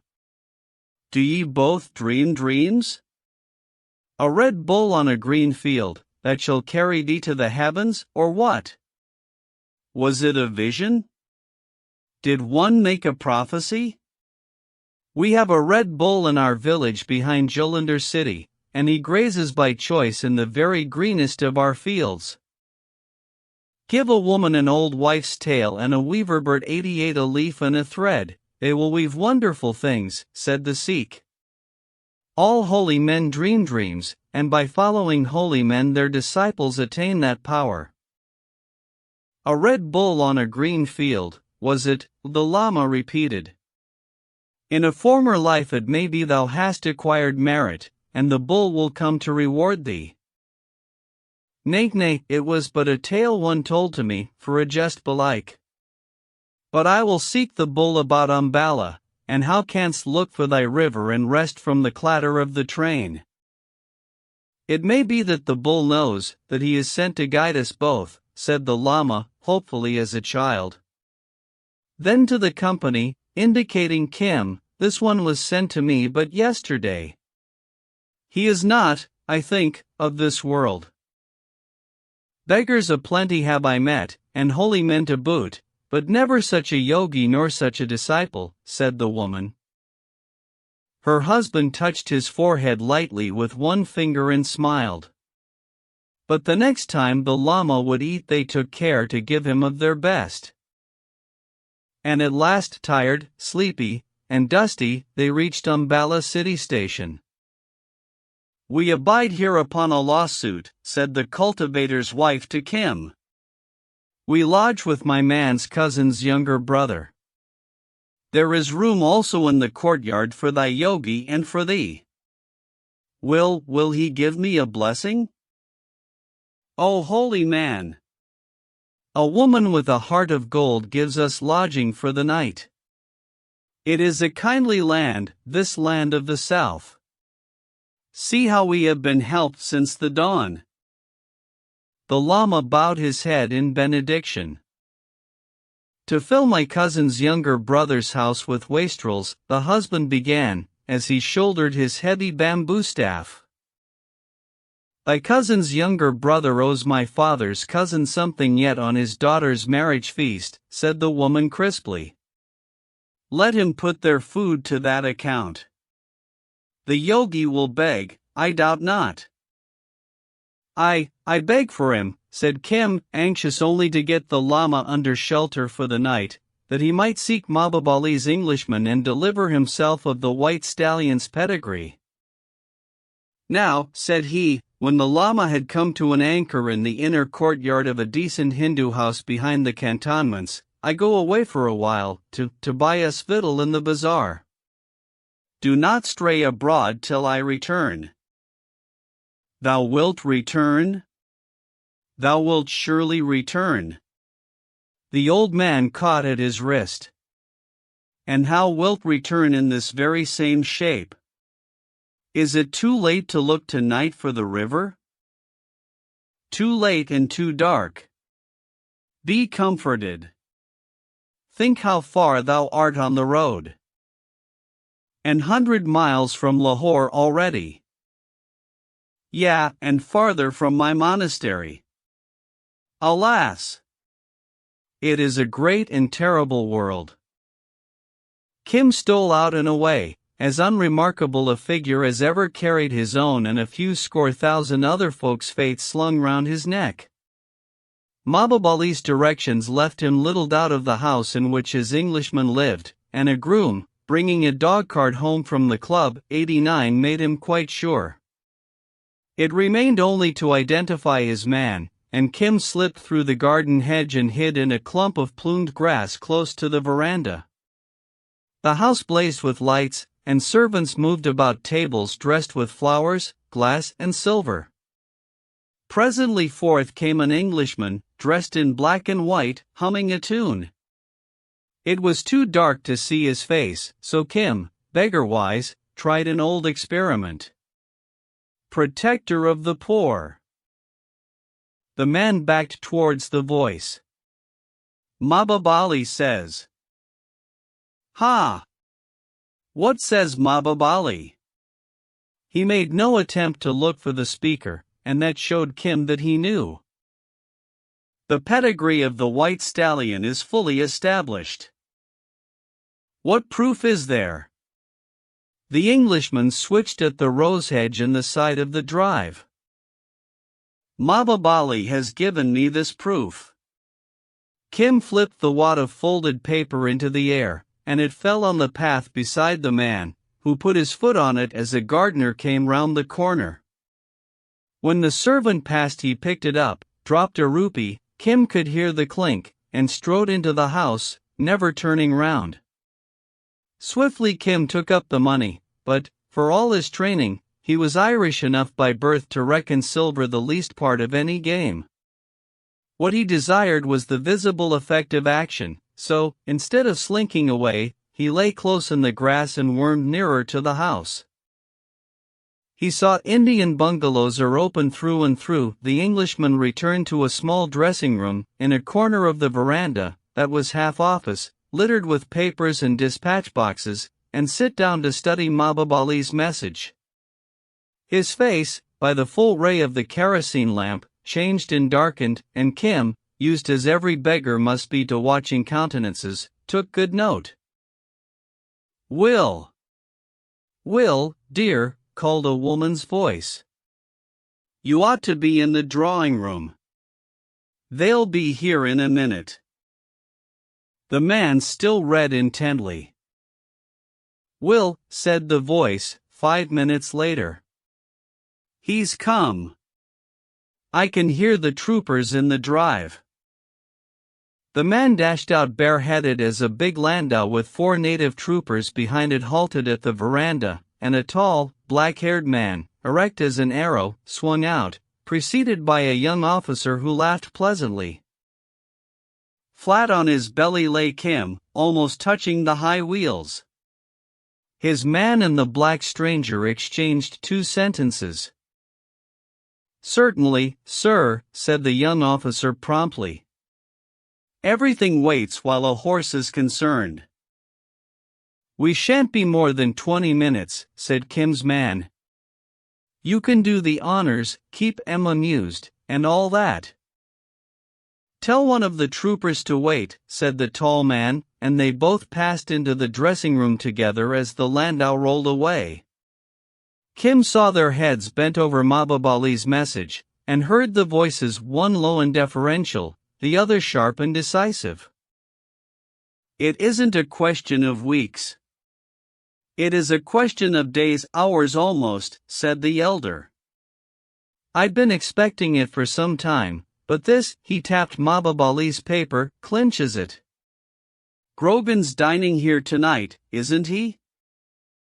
Yes, sir, and Macklin too. Very good. I'll speak to them myself. The matter will be referred to the council, of course, but this is a case where one is justified in assuming that we take action at once. Warn the Pindi 90 and Peshawar brigades.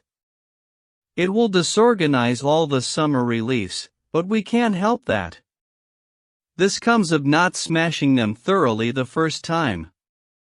8,000 should be enough. What about artillery, sir? I must consult Macklin. Then it means war? No. Punishment. When a man is bound by the action of his predecessor. But C.25 may have lied. He bears out the other's information. Practically, they showed their hand 6 months back. But Devenish would have it there was a chance of peace. Of course they used it to make themselves stronger. Send off those telegrams at once, the new code, not the old, mine and Wharton's. I don't think we need keep the ladies waiting any longer. We can settle the rest over the cigars. I thought it was coming. It's punishment, not war. As the trooper cantered off, Kim crawled round to the back of the house, where, going on his Lahore experiences, he judged there would be food and information. The kitchen was crowded with excited scullions, one of whom kicked him. "Ai," said Kim, feigning tears. "I came only to wash dishes in return for a bellyful." All Ambala is on the same errand. Get hence. They go in now with the soup. Think you that we who serve Creighton Sahib need strange scullions to help us through a big dinner? It is a very big dinner, said Kim, looking at the plates. Small wonder. The guest of honor is none other than the Jangilat Sahib, the commander-in-chief. Oh, said Kim, with the correct guttural note of wonder.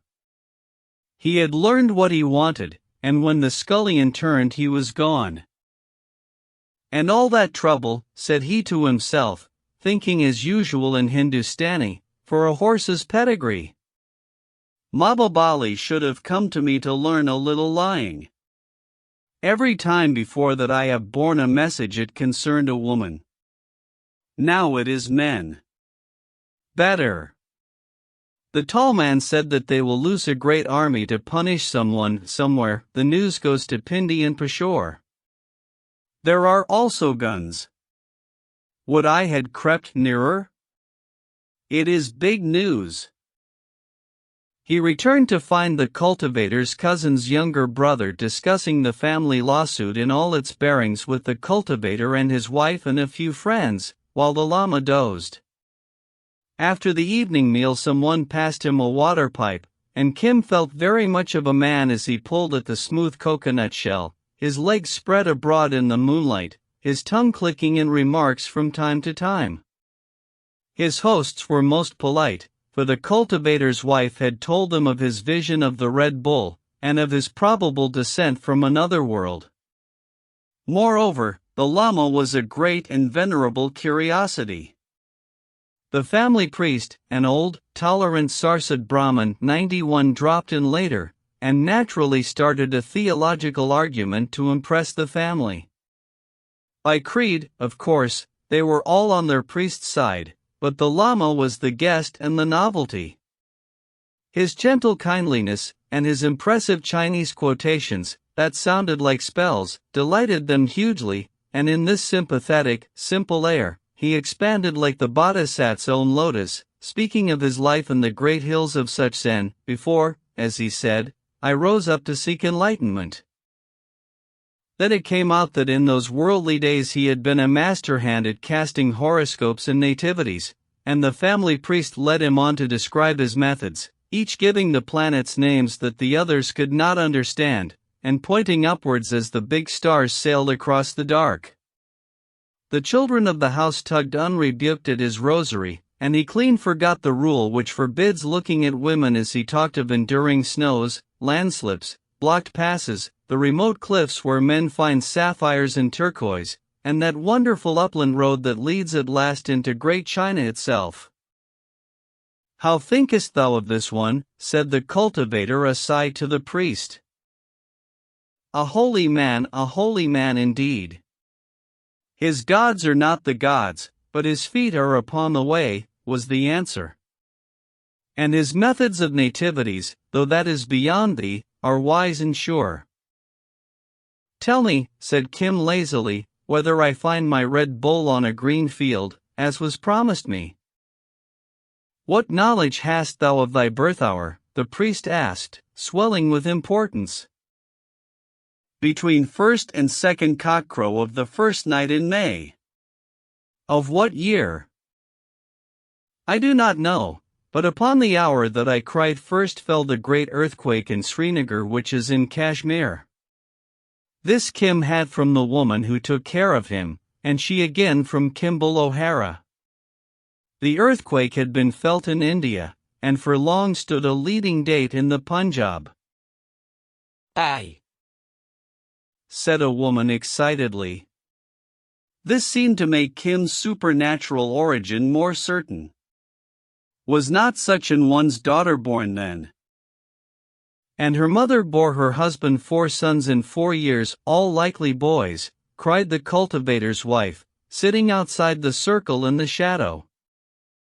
None reared in the knowledge, said the family priest, forget how the planets stood in their houses 92 upon that night. He began to draw in the dust of the courtyard. At least thou hast good claim to a half of the house of the bull. How runs thy prophecy? Upon a day, said Kim, delighted at the sensation he was creating, I shall be made great by means of a red bull on a green field, but first there will enter 2 men making all things ready. Yes, thus ever at the opening of a vision. A thick darkness that clears slowly, anon one enters with a broom making ready the place. Then begins the sight. 2 men, thou sayest? Aye. The son, leaving the house of the bull, enters that of the twins. 93 Hence the 2 men of the prophecy. Let us now consider. Fetch me a twig, little one. He knitted his brows, scratched, smoothed out, and scratched again in the dust mysterious signs, to the wonder of all save the Lama, who, with fine instinct, forbore to interfere. At the end of half an hour, he tossed the twig from him with a grunt. H.M. Thus say the stars. Within 3 days come the 2 men to make all things ready. After them follows the bull, but the sign over against him is the sign of war and armed men. There was indeed a man of the Ludhiana Sikhs in the carriage from Lahore, said the cultivator's wife hopefully. TCK. Armed men, many hundreds. What concern hast thou with war? Said the priest to Kim. Thine is a red and angry sign of war to be loosed very soon. None, said the Lama earnestly. We seek only peace in our river. Kim smiled, remembering what he had overheard in the dressing room. Decidedly he was a favorite of the stars. The priest brushed his foot over the rude horoscope. More than this I cannot see. In 3 days comes the bull to thee, boy. And my river, pleaded the Lama. I had hoped his bull would lead us both to the river. Alas, for that wondrous river, my brother, the priest replied. Such things are not common. Next morning, though they were pressed to stay, the llama insisted on departure. They gave Kim a large bundle of good food and nearly 3 annas in copper money for the needs of the road, and with many blessings watched the two go southward in the dawn. "Pity it is that these and such as these could not be freed from the wheel of things," said the llama. "Nay, then would only evil people be left on the earth, and who would give us meat and shelter," quoth Kim, stepping merrily under his burden. "Yonder is a small stream. Let us look," said the llama, and he led from the white road across the fields, walking into a very hornet's nest of pariah dogs. Chapter 3. Yeah, voice of every soul that clung to life, that strove from rung to rung when Devdutta's 94 rule was young, the warm wind brings Kamakura. Buddha at Kamakura. Behind them an angry farmer brandished a bamboo pole. He was a market gardener, arrayed 95 by caste, growing vegetables and flowers for Umballa city, and well Kim knew the breed. "Such an one," said the llama, disregarding the dogs, "is impolite to strangers, intemperate of speech and uncharitable. Be warned by his demeanor, my disciple." "Ho, shameless beggars," shouted the farmer. "Be gone! Get hence!" "We go," the llama returned, with quiet dignity. "We go from these unblessed fields." "Ah," said Kim, sucking in his breath. "If the next crops fail, thou canst only blame thine own tongue." The man shuffled uneasily in his slippers. "The land is full of beggars," he began, half apologetically. "And by what sign didst thou know that we would beg from thee, O'Malley?" said Kim tartly, using the name that a market gardener least likes. "All we sought was to look at that river beyond the field there." "River, forsooth," the man snorted. "What city do ye hail from not to know a canal cut? It runs as straight as an arrow, and I pay for the water as though it were molten silver. There is a branch of a river beyond. But if ye need water I can give that, and milk." "Nay, we will go to the river," said the llama, striding out. "Milk and a meal," the man stammered, as he looked at the strange tall figure. I would not draw evil upon myself or my crops. But beggars are so many in these hard days. Take notice." The llama turned to Kim. He was led to speak harshly by the red mist of anger. That clearing from his eyes, he becomes courteous and of an affable heart. May his fields be blessed. Beware not to judge men too hastily, O farmer. I have met holy ones who would have cursed thee from hearthstone to byre, said Kim to the abashed man. Is he not wise and holy? I am his disciple. He cocked his nose in the air loftily and stepped across the narrow field borders with great dignity. There is no pride, said the Lama, after a pause, there is no pride among such as follow the middle way. But thou hast said he was low caste and discourteous. Low caste I did not say, for how can that be which is not? Afterwards he amended his discourtesy, and I forgot the offense.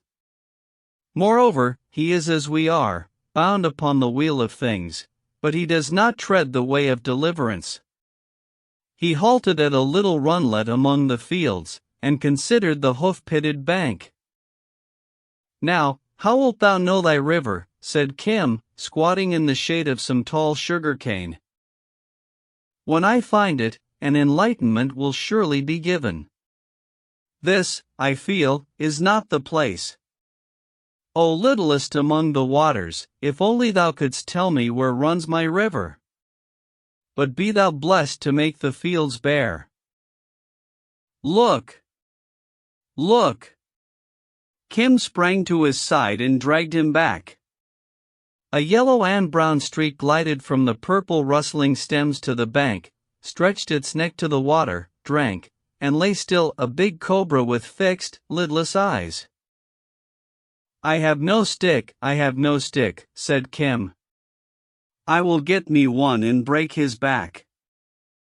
"Why?" "He is upon the wheel as we are, a life ascending or descending, very far from deliverance. Great evil must the soul have done that is cast into this shape." "I hate all snakes," said Kim. "No native training can quench the white man's horror of the serpent. Let him live out his life." The coiled thing hissed and half opened its hood. "May thy release come soon, brother," the llama continued placidly. "Hast thou knowledge, by chance, of my river?" "Never have I seen such a man as thou art," Kim whispered, overwhelmed. "Do the very snakes understand thy talk?" "Who knows?" He passed within a foot of the cobra's poised head. It flattened itself among the dusty coils. "Come, thou," he called over his shoulder. "Not I," said Kim. "I go round." "Come. He does no hurt." Kim hesitated for a moment. The llama backed his order by some droned Chinese quotation which Kim took for a charm. He obeyed and bounded across the rivulet, and the snake, indeed, made no sign. "Never have I seen such a man." Kim wiped the sweat from his forehead. "And now, whither go we?" "That is for thee to say. I am old, and a stranger, far from my own place. But that the Rel 96 carriage fills my head with noises of devil drums, I would go in it to Benares now. Yet by so going we may miss the river. Let us find another river, where the hard-worked soil gives 3 and even 4 crops a year, through patches of sugarcane, tobacco, long white radishes, and Nalcol 97." All that day they strolled on, turning aside to every glimpse of water, rousing village dogs and sleeping villages at noonday, the llama replying to the volleyed questions with an unswerving simplicity. They sought a river. A river of miraculous healing. Had anyone knowledge of such a stream? Sometimes men laughed, but more often heard the story out to the end and offered them a place in the shade, a drink of milk, and a meal. The women were always kind, and the little children, as children are the world over, alternately shy and venturesome. Evening found them at rest under the village tree of a mud-walled, mud-roofed hamlet, talking to the headman as the cattle came in from the grazing grounds and the women prepared the day's last meal. They had passed beyond the belt of market gardens round hungry Umballa, and were among the mile-wide green of the staple crops. He was a white-bearded and affable elder, used to entertaining strangers. He dragged out a string bedstead for the llama, set warm cooked food before him, prepared him a pipe, and, the evening ceremonies being finished in the village temple, sent for the village priest. Kim told the older children tales of the size and beauty of Lahore, of railway travel, and such like city things, while the men talked, slowly as their cattle chew the cud. "I cannot fathom it," said the headman at last to the priest. "How readest thou this talk?" The llama, his tale told, was silently telling his beads. "He is a seeker," the priest answered. "The land is full of such. Remember him who came only last month, the fakir with the tortoise?" "Aye, but that man had right and reason, for Krishna 98 himself appeared in a vision promising him paradise without the burning pyre if he journeyed to Prayag. 99 This man seeks no God who is within my knowledge. Peace, he is old, he comes from far off, and he is mad," the smooth-shaven priest replied. "Hear me." He turned to the llama. 3 kos, 6 miles, to the westward runs the great road to Calcutta. But I would go to Benares, and to Benares also. It crosses all streams on this side of Hind. Now my word to thee, Holy One, is rest here till tomorrow. Then take the road, it was the Grand Trunk Road 100 he meant, and test each stream that it overpasses, for, as I understand, the virtue of thy river lies neither in one pool nor place, but throughout its length. Then, if thy God's will, be assured that thou wilt come upon thy freedom. That is well said. The Lama was much impressed by the plan. We will begin tomorrow, and a blessing on thee for showing old feet such a near road. A deep, sing-song Chinese half-chant closed the sentence. Even the priest was impressed, and the headman feared an evil spell, but none could look at the Lama's simple, eager face and doubt him long. Sayest thou my chela, he said, diving into his snuff-gourd with an important sniff. It was his duty to repay courtesy with courtesy. I see, and hear. The headman rolled his eye where Kim was chatting to a girl in blue as she laid crackling thorns 101 on a fire. He also has a search of his own. No river, but a bull. Yeah, a red bull on a green field will someday raise him to honor. He is, I think, not altogether of this world. He was sent of a sudden to aid me in this search, and his name is Friend of all the World. The priest smiled. Ho, there, Friend of all the world, he cried across the sharp-smelling smoke, what art thou? This Holy One's disciple, said Kim. He says thou art a spirit, Can buts eat, said Kim, with a twinkle. For I am hungry. It is no jest, cried the Lama. A certain astrologer of that city whose name I have forgotten. That is no more than the city of Umballa where we slept last night, Kim whispered to the priest. Aye, Umballa was it? He cast a horoscope and declared that my chela should find his desire within 2 days. But what said he of the meaning of the stars, Friend of all the world? Kim cleared his throat and looked around at the village graybeards. The meaning of my star is war, he replied pompously. Somebody laughed at the little tattered figure strutting on the brickwork plinth under the great tree. Where a native would have lain down, Kim's white blood set him upon his feet. Aye, war, he answered. That is a sure prophecy, rumbled a deep voice.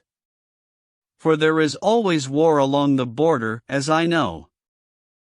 It was an old, withered man, who had served the government in the days of the Mutiny 102 as a native officer in a newly raised cavalry regiment. The government had given him a good holding in the village, and though the demands of his sons, now gray-bearded officers on their own account, had impoverished him, he was still a person of consequence. English officials, deputy commissioners even turned aside from the main road to visit him, and on those occasions he dressed himself in the uniform of ancient days, and stood up like a ramrod. But this shall be a great war, a war of 8,000. Kim's voice shrilled across the quick-gathering crowd, astonishing himself. Redcoats are our own regiments, the old man snapped, as though he were asking an equal. His tone made men respect Kim. Redcoats, said Kim at a venture. Redcoats and guns. But the astrologer said no word of this, cried the Lama, snuffing prodigiously in his excitement. But I know. The word has come to me, who am this Holy One's disciple. There will rise a war of 8,000 redcoats. From Pindi and Peshawar they will be drawn. This is sure. The boy has heard bizarre talk, said the priest. But he was always by my side, said the llama. How should he know? I did not know. He will make a clever juggler when the old man is dead, muttered the priest to the headman. What new trick is this? A sign. Give me a sign, thundered the old soldier suddenly. If there were war, my sons would have told me. When all is ready, thy sons, doubt not, will be told. But it is a long road from thy sons to the man in whose hands these things lie. Kim warmed to the game, for it reminded him of experiences in the letter-carrying line, when, for the sake of a few pièces, he pretended to know more than he knew. But now he was playing for larger things, the sheer excitement and the sense of power. He drew a new breath and went on. Old man, give me a sign. Do underlings order the goings of 8,000 redcoats, with guns? No, still the old man answered as though Kim were an equal. Dost thou know who he is, then, that gives the order? I have seen him. To know again? I have known him since he was a lieutenant in the Topkana, the artillery. A tall man. A tall man with black hair, walking thus? Kim took a few paces in a stiff, wooden style. Aye. But that anyone may have seen. The crowd were breathless still through all this talk. That is true, said Kim. But I will say more. Look now. First the great man walks thus. Then he thinks thus. Kim drew a forefinger over his forehead and downwards till it came to rest by the angle of the jaw. Anon he twitches his fingers thus. Anon he thrusts his hat under his left armpit. Kim illustrated the motion and stood like a stork. The old man groaned, inarticulate with amazement, and the crowd shivered. So. But what does he when he is about to give an order? He rubs the skin at the back of his neck thus. Then falls one finger on the table and he makes a small sniffing noise through his nose. Then he speaks, saying, loose such and such a regiment. Call out such guns. The old man rose stiffly and saluted. For Kim translated into the vernacular the clinching sentences he had heard in the dressing room at Umballa. For, says he, we should have done this long ago. It is not war, it is a chastisement. SNFF. Enough. I believe. I have seen him thus in the smoke of battles. Seen and heard. It is he. I saw no smoke. Kim's voice shifted to the rapt sing-song of the wayside fortune-teller. I saw this in darkness.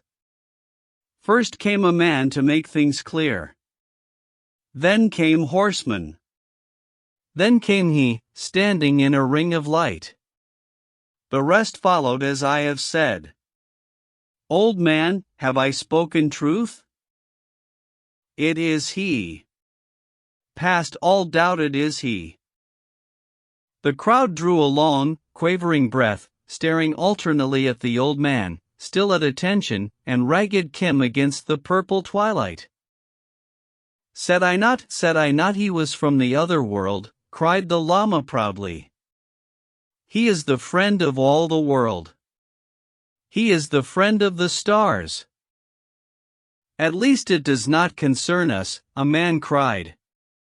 O thou young soothsayer, if the gift abides with thee at all seasons, I have a red-spotted cow.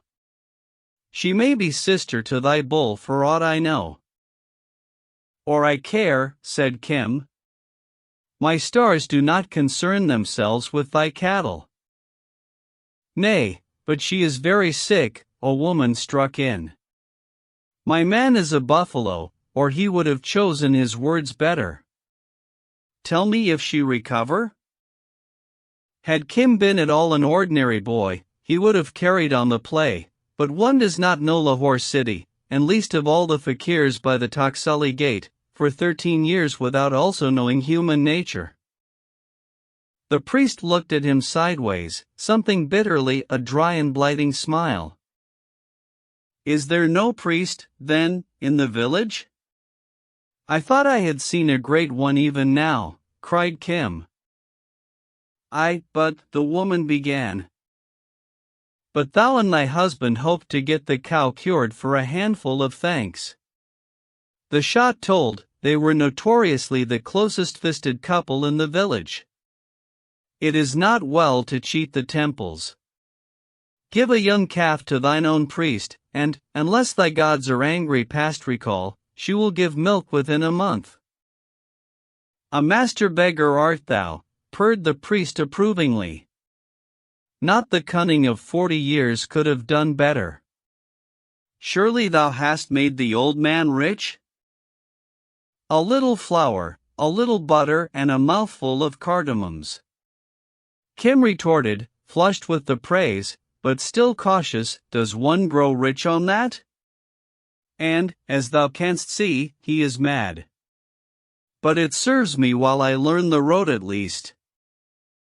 He knew what the fakirs of the Taksali gate were like when they talked among themselves, and copied the very inflection of their lewd disciples.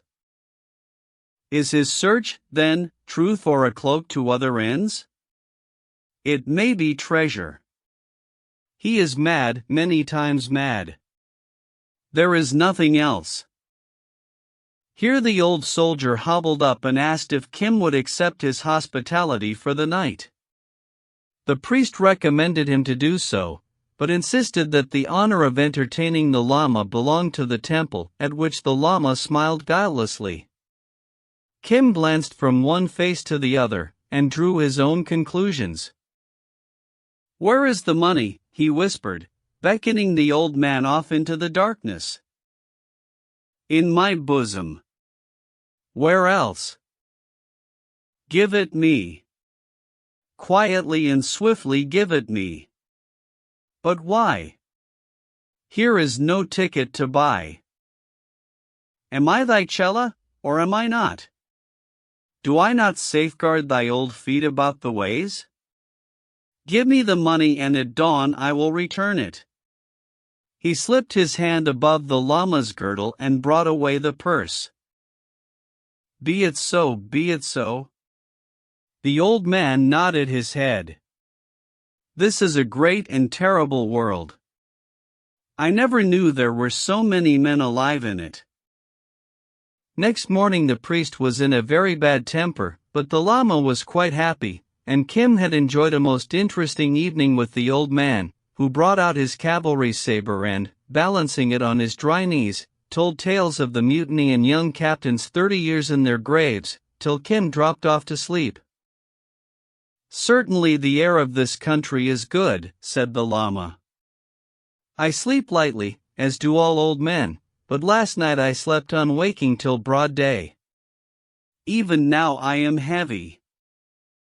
Drink a draught of hot milk, said Kim, who had carried not a few such remedies to opium smokers of his acquaintance. It is time to take the road again. The long road that overpasses all the rivers of Hind, said the Lama gaily. Let us go. But how thinkest thou, Chela, to recompense these people, and especially the priest, for their great kindness? Truly they are but perished, but in other lives, maybe, they will receive enlightenment. A rupee to the temple? The thing which is no more than stone and red paint, but the heart of man we must acknowledge when and where it is good. Holy One, hast thou ever taken the road alone? Kim looked up sharply, like the Indian crows so busy about the fields. Surely, child, from Kulu to Pathankot, from Kulu, where my first Chela died. When men were kind to us we made offerings, and all men were well disposed throughout all the hills. It is otherwise in Hind, said Kim drily. Their gods are many-armed and malignant. Let them alone. I would set thee on thy road for a little, friend of all the world, thou and thy yellow man. The old soldier ambled up the village street, all shadowy in the dawn, on a gaunt, scissor-hocked pony. Last night broke up the fountains of remembrance in my so-dried heart, and it was as a blessing to me. Truly there is war abroad in the air. I smell it. See! I have brought my sword. He sat long-legged on the little beast, with the big sword at his side, hand dropped on the pommel, staring fiercely over the flatlands towards the north. Tell me again how he showed in thy vision. Come up and sit behind me. The beast will carry two.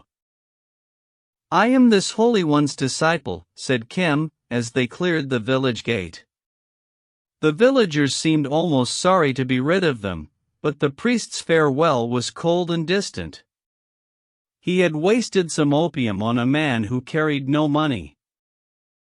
That is well spoken. I am not much used to holy men, but respect is always good. There is no respect in these days, not even when a commissioner sahib comes to see me. But why should one whose star leads him to war follow a holy man? But he is a holy man, said Kim earnestly. In truth, and in talk and in act, holy. He is not like the others. I have never seen such an one. We be not fortune-tellers, or jugglers, or beggars. Thou art not. That I can see. But I do not know that other. He marches well, though. The first freshness of the day carried the llama forward with long, easy, camel-like strides. He was deep in meditation, mechanically clicking his rosary. They followed the rutted and worn country road that wound across the flat between the great dark green mango groves, the line of the snow-capped Himalayas faint to the eastward. All India was at work in the fields, to the creaking of well wheels, the shouting of ploughmen behind their cattle, and the clamor of the crows. Even the pony felt the good influence and almost broke into a trot as Kim laid a hand on the stirrup leather. It repents me that I did not give a rupee to the shrine, said the Lama on the last beat of his 81. The old soldier growled in his beard, so that the Lama for the first time was aware of him. Seekest thou the river also, said he, turning. The day is new, was the reply. What need of a river save to water at before sundown? I come to show thee a short lane to the big road. That is a courtesy to be remembered, O man of good will. But why the sword? The old soldier looked as abashed as a child interrupted in his game of make-believe. The sword, he said, fumbling it. Oh, that was a fancy of mine, an old man's fancy. Truly the police orders are that no man must bear weapons throughout Hind, but, he cheered up and slapped the hilt, all the constables hereabout know me.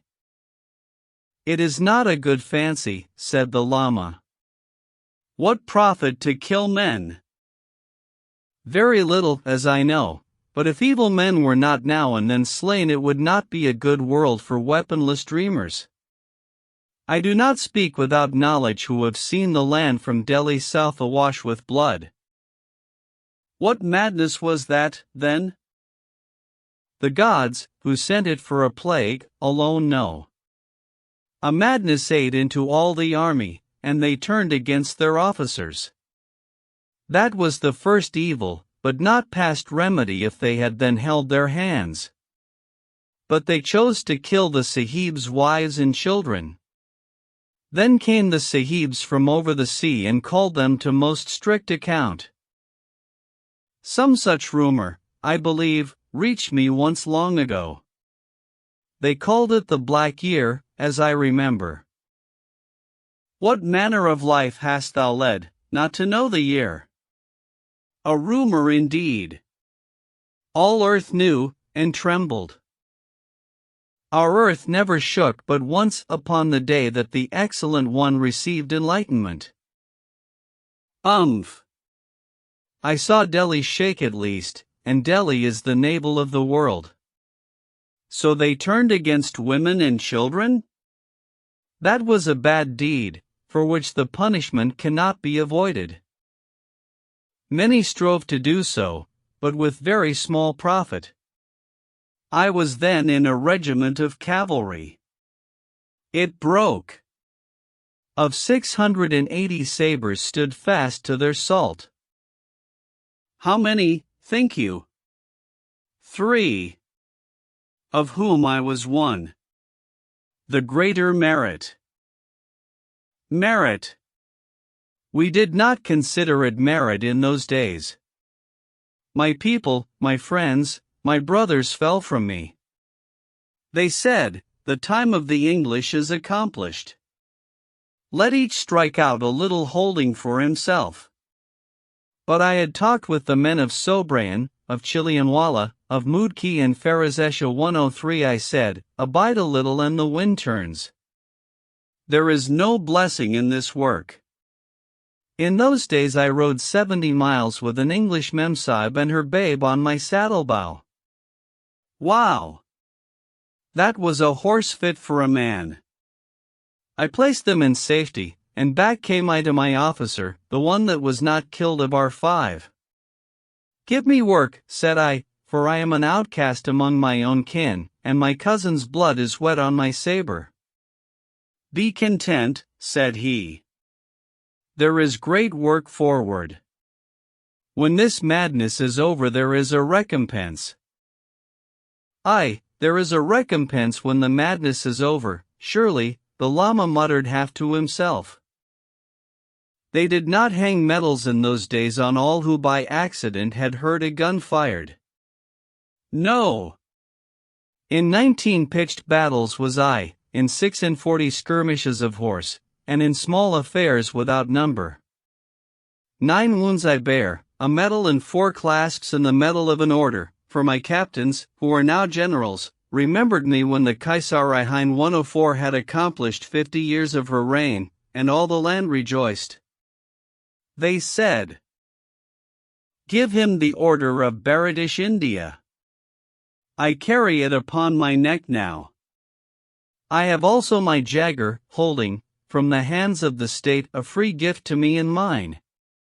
The men of the old days, they are now commissioners, come riding to me through the crops, high upon horses so that all the village sees, and we talk out the old skirmishes, one dead man's name leading to another. And after, said the Lama. Oh, afterwards they go away, but not before my village has seen. And at the last what wilt thou do? At the last I shall die. And after? Let the gods order it. I have never pestered them with prayers. I do not think they will pester me.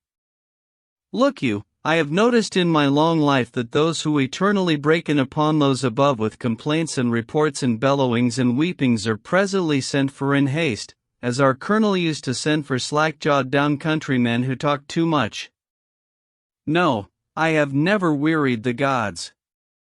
They will remember this, and give me a quiet place where I can drive my lance in the shade, and wait to welcome my sons. I have no less than 3 Risaldar Majors 105 all in the regiments. And they likewise, bound upon the wheel, go forth from life to life, from despair to despair, said the Lama below his breath, hot, uneasy, snatching. I, the old soldier chuckled. 3 Risaldar Majors in 3 regiments. Gamblers a little, but so am I. They must be well mounted, and one cannot take the horses as in the old days one took women. Well, well, my holding can pay for all. How thinkest thou? It is a well-watered strip, but my men cheat me. I do not know how to ask save at the lance's point. Ugh! I grow angry and I curse them, and they feign penitence, but behind my back I know they call me a toothless old ape. Hast thou never desired any other thing? Yes, 1,000 times. A straight back and a close clinging knee once more, a quick wrist and a keen eye, and the marrow that makes a man. Oh, the old days, the good days of my strength. That strength is weakness. It has turned so, but 50 years since I could have proved it otherwise, the old soldier retorted, driving his stirrup edge into the pony's lean flank. But I know a river of great healing. I have drunk Gunga water to the edge of dropsy. All she gave me was a flux, 106 and no sort of strength. It is not Gunga. The river that I know washes from all taint of sin. 107 Ascending the far bank one is assured of freedom. I do not know thy life, but thy face is the face of the honorable and courteous. Thou hast clung to thy way, rendering fidelity when it was hard to give, in that black year of which I now remember other tales. Enter now upon the middle way, which is the path to freedom. Hear the most excellent law, and do not follow dreams. Speak, then, old man, the soldier smiled, half saluting. We be all babblers at our age. The Lama squatted under the shade of a mango, whose shadow played checkerwise over his face. The soldier sat stiffly on the pony, and Kim, making sure that there were no snakes, lay down in the crotch of the twisted roots. There was a drowsy buzz of small life and hot sunshine, a cooing of doves, and a sleepy drone of well wheels across the fields. Slowly and impressively the Lama began. At the end of 10 minutes the old soldier slid from his pony, to hear better as he said, and sat with the reins round his wrist. The Lama's voice faltered, the periods lengthened. Kim was busy watching a gray squirrel. When the little scolding bunch of fur, close pressed to the branch, disappeared, preacher and audience were fast asleep, the old officer's strong-cut head pillowed on his arm, the Lama's thrown back against the tree bole, where it showed like yellow ivory. A naked child toddled up, stared, and, moved by some quick impulse of reverence, made a solemn little obeisance before the Lama, only the child was so short and fat that it toppled over sideways, and Kim laughed at the sprawling, chubby legs. The child, scared and indignant, yelled aloud. "Hi! Hi," said the soldier, leaping to his feet. What is it? What orders? It is, a child. I dreamed it was an alarm. Little one, do not cry. Have I slept? That was discourteous indeed. I fear. I am afraid, roared the child. What is it to fear? 2 old men and a boy? How wilt thou ever make a soldier, princeling? The Lama had waked too, but, taking no direct notice of the child, clicked his rosary. What is that? said the child, stopping a yell midway. I have never seen such things. Give them me. Ah, said the Lama, smiling, and trailing a loop of it on the grass, this is a handful of cardamoms. This is a lump of ghi. This is millet and chilies 108 and rice, a supper for thee and me. The child shrieked with joy, and snatched at the dark, glancing beads. Oho, said the old soldier. Whence hadst thou that song, despiser of this world? I learned it in Pathankot, sitting on a doorstep, said the Lama shyly. It is good to be kind to babes. As I remember, before the sleep came on us, thou hadst told me that marriage and bearing were darkeners of one true light, stumbling blocks upon the way. Do children drop from heaven in thy country? Is it the way to sing them songs? No man is all perfect, said the Lama gravely, recoiling the rosary. Run now to thy mother, little one. Hear him, said the soldier to Kim. He is ashamed for that he has made a child happy. There was a very good householder lost in thee, my brother. Hi, child. He threw it a PS.109 sweetmeats are always sweet. And as the little figure capered away into the sunshine, they grow up and become men. Holy One, I grieve that I slept in the midst of thy preaching. Forgive me. We be two old men, said the Lama. The fault is mine. I listened to thy talk of the world and its madness, and one fault led to the next. Hear him. What harm do thy gods suffer from play with a babe? And that song was very well sung. Let us go on and I will sing thee the song of Nichol Sain before Delhi, the old song. And they fared out from the gloom of the mango tope 110 the old man's high, shrill voice ringing across the field, as wail by long-drawn wail he unfolded the story of Nichol Sain, Nicholson, 111, the song that men sing in the Punjab to this day. Kim was delighted, and the Lama listened with deep interest.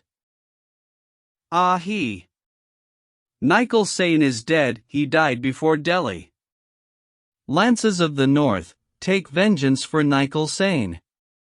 He quavered it out to the end, marking the trills with the flat of his sword on the pony's rump. And now we come to the big road, said he, after receiving the compliments of Kim, for the Lama was markedly silent. It is long since I have ridden this way, but thy boy's talk stirred me. See, Holy One, the great road which is the backbone of all Hind. For the most part it is shaded, as here, with 4 lines of trees. The middle road, all hard, takes the quick traffic. In the days before rail carriages the sahibs travelled up and down here in hundreds. Now there are only country carts and such like. Left and right is the rougher road for the heavy carts, grain and cotton and timber, fodder, lime and hides. A man goes in safety here, for at every few costs 112 is a police station. The police are thieves and extortioners. I myself would patrol it with cavalry, young recruits under a strong captain, but at least they do not suffer any rivals. All castes and kinds of men move here. Look! Brahmins and Chumars, 113 bankers and tinkers, barbers and unias is parallel to pilgrims and potters, all the world going and coming. It is to me as a river from which I am withdrawn like a log after a flood. And truly the Grand Trunk Road is a wonderful spectacle. It runs straight, bearing without crowding India's traffic for 1,500 miles, such a river of life as nowhere else exists in the world. They looked at the green-arched, shade-flecked length of it, the white breadth speckled with slow-pacing folk, and the two-roomed police station opposite. Who bears arms against the law? A constable called out laughingly, as he caught sight of the soldier's sword. Are not the police enough to destroy evildoers? It was because of the police I bought it, was the answer. Does all go well in Hind? Risaldar Sahib, all goes well. I am like an old tortoise, look you, who puts his head out from the bank and draws it in again. Aye, this is the road of Hindustan. All men come by this way. Son of a swine, is the soft part of the road meant for thee to scratch thy back upon? Father of all the daughters of shame and husband of 10,000 virtueless ones, thy mother was devoted to a devil, being led thereto by her mother. Thy aunts have never had a nose for 7 generations. Thy sister, what owl's folly told thee to draw thy carts across the road? A broken wheel? Then take a broken head and put the two together at leisure. The voice in a venomous whip cracking came out of a pillar of dust 50 yards away, where a cart had broken down. A thin, high Katiawar 114 mare, with eyes and nostrils aflame, rocketed out of the jam, snorting and wincing as her rider bent her across the road in chase of a shouting man. He was tall and gray-bearded, sitting the almost mad beast as a piece of her, and scientifically lashing his victim between plunges. The old man's face lit with pride. "My child," said he briefly, and strove to rein the pony's neck to a fitting arch. "Am I to be beaten before the police?" cried the carter. "Justice! I will have justice. Am I to be blocked by a shouting ape who upsets 10,000 sacks under a young horse's nose? That is the way to ruin a mare." "He speaks truth. He speaks truth. But she follows her man close," said the old man. The carter ran under the wheels of his cart and thence threatened all sorts of vengeance. "They are strong men, thy sons," said the policeman serenely, picking his teeth. The horseman delivered one last vicious cut with his whip and came on at a canter. "My father!" He reined back 10 yards and dismounted.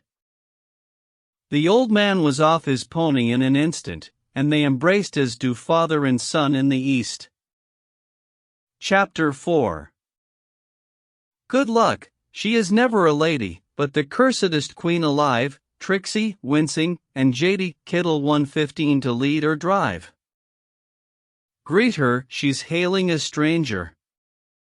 Meet her, she's busking to leave. Let her alone for a shrew to the bone. And the hussy comes plucking your sleeve. Largesse. Largesse, O fortune. Give or hold at your will. If I've no care for fortune, fortune must follow me still. The wishing caps. Then, lowering their voices, they spoke together. Kim came to rest under a tree, but the llama tugged impatiently at his elbow. "Let us go on. The river is not here." Hai mai. 116 Have we not walked enough for a little? Our river will not run away. Patience, and he will give us a dole. This, said the old soldier suddenly, is the friend of the stars. He brought me the news yesterday. Having seen the very man himself, in a vision, giving orders for the war. Ishem, said his son, all deep in his broad chest. He came by a bizarre rumor and made profit of it. His father laughed. At least he did not write to me begging for a new charger, and the gods know how many rupees. Are thy brothers' regiments also under orders? I do not know. I took leave and came swiftly to thee in case they ran before thee to beg. O gamblers and spendthrifts all! But thou hast never yet ridden in a charge. A good horse is needed there, truly. A good follower and a good pony also for the marching. Let us see, let us see. He thrummed on the pommel. This is no place to cast accounts in, my father. Let us go to thy house. At least pay the boy, then. I have no pièce with me, and he brought auspicious news. Oh. Friend of all the world, a war is toward as thou hast said. Nay, as I know, the war, returned Kim composedly. Eh, said the llama, fingering his beads, all eager for the road. My master does not trouble the stars for hire. We brought the news, bear witness, we brought the news, and now we go. Kim half crooked his hand at his side. The sun tossed a silver coin through the sunlight, grumbling something about beggars and jugglers. It was a 4 a piece, and would feed them well for some days. The Lama, seeing the flash of the metal, droned a blessing. "Go thy way, friend of all the world," piped the old soldier, wheeling his scrawny mount. "For once in all my days I have met a true prophet who was not in the army."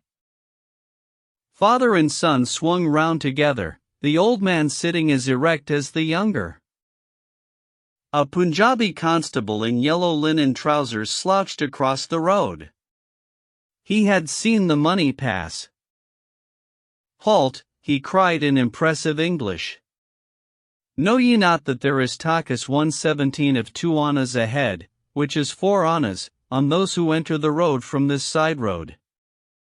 It is the order of the Sirkar, and the money is spent for the planting of trees and the beautification of the ways."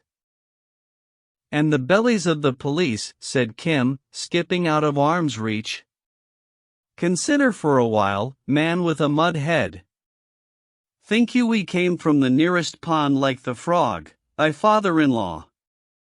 Hast thou ever heard the name of thy brother? And who was he?" "Leave the boy alone," cried a senior constable, immensely delighted, as he squatted down to smoke his pipe in the veranda. He took a label from a bottle of Bela Iti Pani, soda water, and affixing it to a bridge, collected taxes for a month from those who passed, saying that it was the Sirkar's order. Then came an Englishman and broke his head. "Ah, brother, I am a town crow, not a village crow." The policeman drew back abashed, and Kim hooted at him all down the road. "Was there ever such a disciple as I?" he cried merrily to the Lama. "All earth would have picked thy bones within 10 miles of Lahore city if I had not guarded thee. I consider in my own mind whether thou art a spirit, sometimes, or sometimes an evil imp," said the Lama, smiling slowly. "I am thy chela." Kim dropped into step at his side, that indescribable gait of the long-distance tramp all the world over. "Now let us walk," muttered the Lama, and to the click of his rosary they walked in silence mile upon mile. The Lama, as usual, was deep in meditation, but Kim's bright eyes were open wide. This broad, smiling river of life, he considered, was a vast improvement on the cramped and crowded Lahore streets. There were new people and new sights at every stride, castes he knew and castes that were altogether out of his experience.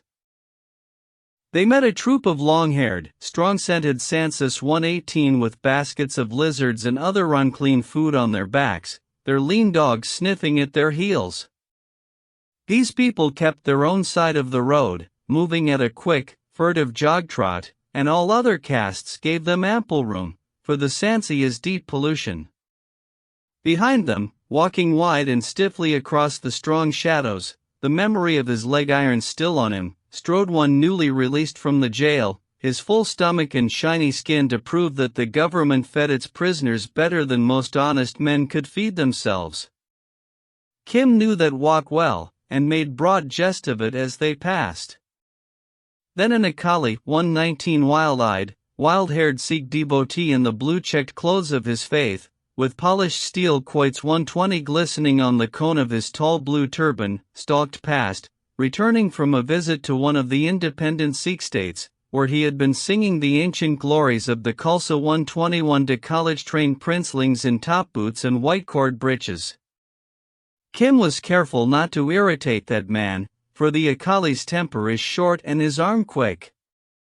Here and there they met or were overtaken by the gaily dressed crowds of whole villages turning out to some local fair, the women, with their babes on their hips, walking behind the men, the older boys prancing on sticks of sugar cane, dragging rude brass models of locomotives such as they sell for a halfpenny, or flashing the sun into the eyes of their betters from cheap toy mirrors. One could see at a glance what each had bought, and if there were any doubt it needed only to watch the wives comparing, brown arm against brown arm, the newly purchased dull glass bracelets that come from the northwest. These merrymakers stepped slowly, calling one to the other and stopping to haggle with sweetmeat sellers, or to make a prayer before one of the wayside shrines, sometimes Hindu, sometimes Mussulman, which the low caste of both creeds share with beautiful impartiality.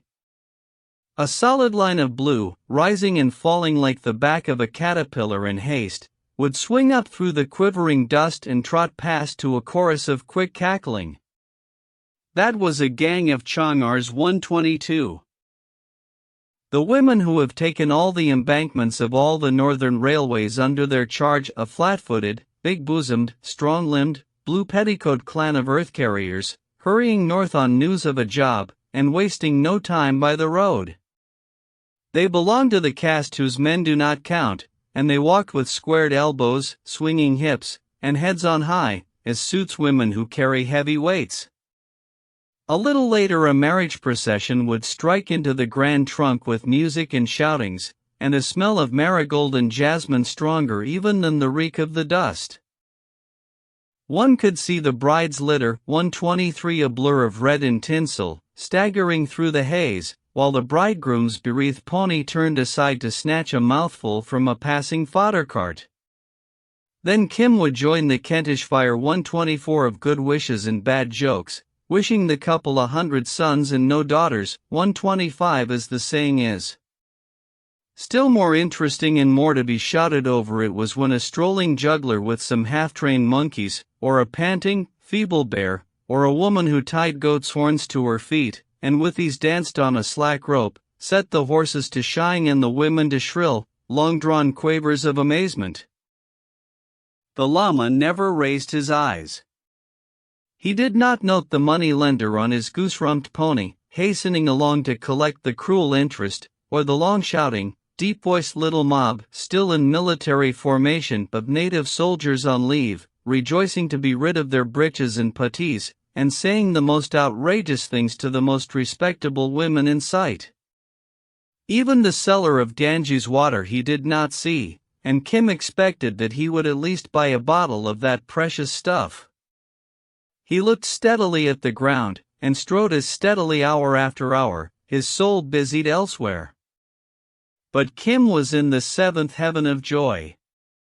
The Grand Trunk at this point was built on an embankment to guard against winter floods from the foothills, so that one walked, as it were, a little above the country, along a stately corridor, seeing all India spread out to left and right. It was beautiful to behold the many-yoked grain and cotton wagons crawling over the country roads. One could hear their axles, complaining a mile away, coming nearer, till with shouts and yells and bad words they climbed up the steep incline and plunged onto the hard main road, carter reviling carter. It was equally beautiful to watch the people, little clumps of red and blue and pink and white and saffron, turning aside to go to their own villages, dispersing and growing small by twos and threes across the level plain. Kim felt these things, though he could not give tongue to his feelings, and so contented himself with buying peeled sugar cane and spitting the pith generously about his path. From time to time the Lama took snuff, and at last Kim could endure the silence no longer. "This is a good land, the land of the South 126, said he. "The air is good, the water is good." "Eh?" "And they are all bound upon the wheel," said the Lama. "Bound from life after life. To none of these has the way been shown." He shook himself back to this world. "And now we have walked a weary way," said Kim. "Surely we shall soon come to a pareo, a resting place.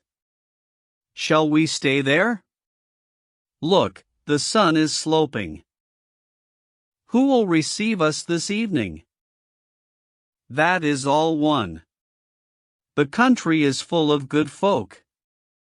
Besides," he sunk his voice beneath a whisper, "we have money." The crowd thickened as they neared the resting place which marked the end of their day's journey. A line of stalls selling very simple food and tobacco, a stack of firewood, a police station, a well, a horse trough, a few trees, and, under them, some trampled ground dotted with the black ashes of old fires, are all that mark a pareo on the Grand Trunk, if you accept the beggars and the crows, both hungry. By this time the sun was driving broad golden spokes through the lower branches of the mango trees. The parakeets and doves were coming home in their hundreds, the chattering, grayback's 7 sisters, 127 talking over the day's adventures, walked back and forth in 2s and 3s almost under the feet of the travelers, and shufflings and scufflings in the branches showed that the bats were ready to go out on the night picket. Swiftly the light gathered itself together, painted for an instant the faces and the cartwheels and the bullocks' horns as red as blood. Then the night fell, changing the touch of the air, drawing a low, even haze, like a gossamer veil of blue, across the face of the country and bringing out, keen and distinct, the smell of wood smoke and cattle and the good scent of wheaten cakes cooked on ashes. The evening patrol hurried out of the police station with important coughings and reiterated orders, and a live charcoal ball and the cup of a wayside carter's hookah glowed red while Kim's eye mechanically watched the last flicker of the sun on the brass tweezers. The life of the pareo was very like that of the Kashmir sarai on a small scale. Kim dived into the happy Asiatic disorder which, if you only allow time, will bring you everything that a simple man needs. His wants were few, because, since the Lama had no caste scruples, 128 cooked food from the nearest stall would serve, but, for luxury's sake, Kim bought a handful of dung cakes 129 to build a fire. All about, coming and going round the little flames, men cried for oil, or grain, or sweetmeats, or tobacco, jostling one another while they waited their turn at the well, and under the men's voices you heard from halted, shuttered carts the high squeals and giggles of women whose faces should not be seen in public. Nowadays, well-educated natives are of opinion that when their womenfolk travel, and they visit a good deal, it is better to take them quickly by rail in a properly screened compartment, and that custom is spreading. But there are always those of the old rock who hold by the use of their forefathers, and, above all, there are always the old women, more conservative than the men, who toward the end of their days go a pilgrimage. They, being withered and undesirable, do not, under certain circumstances, object to unveiling. After their long seclusion, during which they have always been in business touch with 1,000 outside interests, they love the bustle and stir of the open road, the gatherings at the shrines, and the infinite possibilities of gossip with like-minded dowagers. Very often it suits a long-suffering family that a strong-tongued, iron-willed old lady should disport herself about India in this fashion, for certainly pilgrimage is grateful to the gods. So all about India, in the most remote places, as in the most public, you find some knot of grizzled servitors in nominal charge of an old lady who is more or less curtained and hid away in a bullock cart. Such men are staid and discreet, and when a European or a high-caste native is near will net their charge with most elaborate precautions, but in the ordinary haphazard chances of pilgrimage the precautions are not taken. The old lady is, after all, intensely human, and lives to look upon life. Kim marked down a gaily ornamented Ruth or family bullock cart, with a broidered canopy of 2 domes, like a double-humped camel, which had just been drawn into the pareo. 8 men made its retinue, and 2 of the 8 were armed with rusty sabers, sure signs that they followed a person of distinction, for the common folk do not bear arms. An increasing cackle of complaints, orders, and jests, and what to a European would have been bad language, came from behind the curtains. Here was evidently a woman used to command. Kim looked over the retinue critically. Half of them were thin-legged, gray-bearded Orias 130 from down country. The other half were duffel-clad, felt-hatted hillmen of the north, and that mixture told its own tale, even if he had not overheard the incessant sparring between the 2 divisions. The old lady was going south on a visit, probably to a rich relative, most probably to a son-in-law, who had sent up an escort as a mark of respect. The hillmen would be of her own people, Kulu or Kangra 131 folk. It was quite clear that she was not taking her daughter down to be wedded, or the curtains would have been laced home and the guard would have allowed no one near the car. A merry and a high-spirited dame, thought Kim, balancing the dung-cake in one hand, the cooked food in the other, and piloting the llama with a nudging shoulder. Something might be made out of the meeting. The llama would give no help, but, as a conscientious chela, Kim was delighted to beg for two. He built his fire as close to the cart as he dared, waiting for one of the escort to order him away. The llama dropped wearily to the ground, much as a heavy fruit-eating bat cowers, and returned to his rosary. "Stand farther off, beggar!" The order was shouted in broken Hindustani by one of the hillmen. "Ha! It is only a Pahari, a hillman," said Kim over his shoulder. "Since when have the hillasses owned all Hindustan?" The retort was a swift and brilliant sketch of Kim's pedigree for 3 generations. "Ah!" Kim's voice was sweeter than ever, as he broke the dung-cake into fit pieces. "In my country we call that the beginning of love talk." A harsh, thin cackle behind the curtains put the hillman on his mettle for a second shot. "Not so bad, not so bad," said Kim with calm. "But have a care, my brother, lest I say'd be minded to give a curse or so in return. And our curses have the knack of biting home." The Orias laughed, the hillman sprang forward threateningly. The llama suddenly raised his head, bringing his huge tam o' shanter hat into the full light of Kim's new-started fire. "What is it?" said he. The man halted as though struck to stone. I am saved from a great sin," he stammered. "The foreigner has found him a priest at last," whispered one of the Orias. "Hi! Why is that beggar brat not well beaten?" the old woman cried. The hillman drew back to the cart and whispered something to the curtain. There was dead silence, then a muttering. "This goes well," thought Kim, pretending neither to see nor hear. When he has eaten, the hillman fawned on Kim. It is requested that the Holy One will do the honor to talk to one who would speak to him. After he has eaten he will sleep, Kim returned loftily. He could not quite see what new turn the game had taken, but stood resolute to profit by it. "Now I will get him his food." The last sentence, spoken loudly, ended with a sigh as of faintness.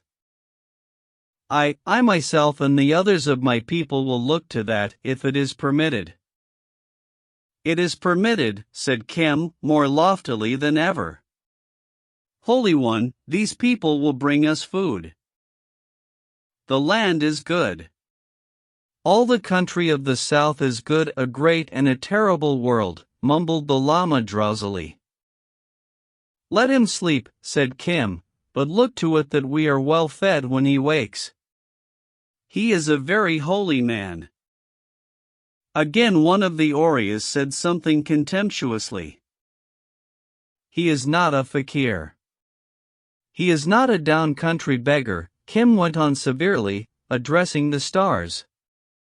"He is the most holy of holy men. He is above all castes. I am his chela." "Come here," said the flat thin voice behind the curtain, and Kim came, conscious that eyes he could not see were staring at him. One skinny brown finger heavy with rings lay on the edge of the cart, and the talk went this way. "Who is that one?" "An exceedingly holy one. He comes from far off. He comes from Tibet." "Where in Tibet?" "From behind the snows, from a very far place.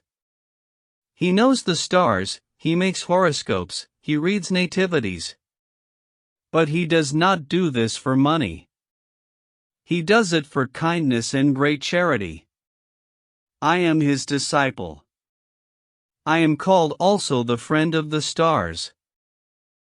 Thou art no hillman. Ask him. He will tell thee I was sent to him from the stars to show him an end to his pilgrimage. Humph! Consider, brat, that I am an old woman and not altogether a fool. Llamas I know, and to these I give reverence, but thou art no more a lawful chela than this my finger is the pole of this wagon. Thou art a casteless Hindu, a bold and unblushing beggar, attached, belike, to the Holy One for the sake of gain. Do we not all work for gain? Kim changed his tone promptly to match that altered voice. I have heard, this was a bow drawn at a venture 132, I have heard. What hast thou heard? She snapped, rapping with the finger. Nothing that I well remember, but some talk in the bazaars, which is doubtless a lie, that even Rajas, small hill Rajas, but none the less of good Rajput blood, assuredly of good blood, that these even sell the more comely of their womenfolk for gain. Down south they sell them, to Zamindars 133 and such all about 134. If there be one thing in the world that the small hill Rajas deny, it is just this charge, but it happens to be one thing that the bazaars believe, when they discuss the mysterious slave traffics of India. The old lady explained to Kim, in a tense, indignant whisper, precisely what manner and fashion of malignant liar he was. Had Kim hinted this when she was a girl, he would have been pommeled to death that same evening by an elephant. This was perfectly true. Ahai! I am only a beggar's brat, as the eye of beauty has said, he wailed in extravagant terror. Eye of beauty, forsooth! Who am I that thou shouldst fling beggar endearments at me? And yet she laughed at the long-forgotten word. 40 years ago that might have been said, and not without truth. 30 years ago. But it is the fault of this gaddying up and down hind that a king's widow must jostle all the scum of the land, and be made a mock by beggars. Great Queen, said Kim promptly, for he heard her shaking with indignation, I am even what the Great Queen says I am, but none the less is my master holy. He has not yet heard the Great Queen's order that. Order? I order a holy one, a teacher of the law, to come and speak to a woman? Never. Pity my stupidity. I thought it was given as an order. It was not. It was a petition. Does this make all clear? A silver coin clicked on the edge of the cart. Kim took it and salaamed profoundly. The old lady recognized that, as the eyes and the ears of the Lama, he was to be propitiated. I am but the Holy One's disciple. When he has eaten, perhaps he will come. Oh, villain and shameless rogue! The jeweled forefinger shook itself at him reprovingly, but he could hear the old lady's chuckle. Nay, what is it? He said, dropping into his most caressing and confidential tone, the one, he well knew, that few could resist. Is there any need of a son in thy family? Speak freely, for we priests that last was a direct plagiarism from a fakir by the Taksali gate. We priests. Thou art not yet old enough to. She checked the joke with another laugh. Believe me, now and again, we women, O priest, think of other matters than sons. Moreover, my daughter has borne her man-child. 2 arrows in the quiver are better than 1, and 3 are better still. Kim quoted the proverb with a meditative cough, looking discreetly earthward. True, oh, true. But perhaps that will come. Certainly those down-country Brahmins are utterly useless. I sent gifts and monies and gifts again to them, and they prophesied. Ah, drawled Kim, with infinite contempt, they prophesied. A professional could have done no better. And it was not until I remembered my own gods that my prayers were heard. I chose an auspicious hour, and perhaps thy Holy One has heard of the abbot of the Lungcho Lamasery. It was to him I put the matter, and behold, in the due time all came about as I desired. The Brahmin in the house of the father of my daughter's son has since said that it was through his prayers, which is a little error that I will explain to him when we reach our journey's end. And so afterwards I go to Bodh Gaya, to make Shraddha 135 for the father of my children. Thither go we. Doubly auspicious, chirruped the old lady. A second son at least. O friend of all the world. The Lama had waked, and, simply as a child bewildered in a strange bed, called for Kim. I come, Holy One. He dashed to the fire, where he found the Lama already surrounded by dishes of food, the hillmen visibly adoring him and the southerners looking sourly. Go back. Withdraw. Kim cried. Do we eat publicly like dogs? They finished the meal in silence, each turned a little from the other, and Kim topped it with a native-made cigarette. Have I not said 100 times that the South is a good land? Here is a virtuous and high-born widow of a hill Raja on pilgrimage, she says, to Bodh Gaya. She it is sends us those dishes, and when thou art well rested she would speak to thee. Is this also thy work? The Lama dipped deep into his snuff-gourd.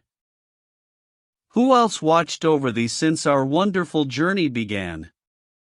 Kim's eyes danced in his head as he blew the rank smoke through his nostrils and stretched him on the dusty ground. Have I failed to oversee thy comforts, Holy One?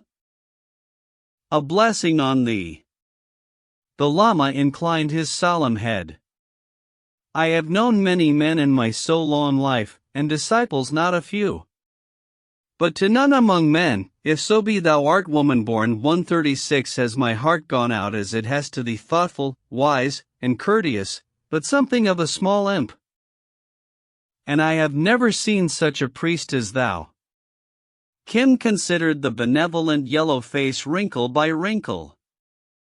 It is less than 3 days since we took the road together, and it is as though it were 100 years. Perhaps in a former life 137 it was permitted that I should have rendered thee some service. Maybe, he smiled, I freed thee from a trap, or, having caught thee on a hook in the days when I was not enlightened, cast thee back into the river. Maybe, said Kim quietly.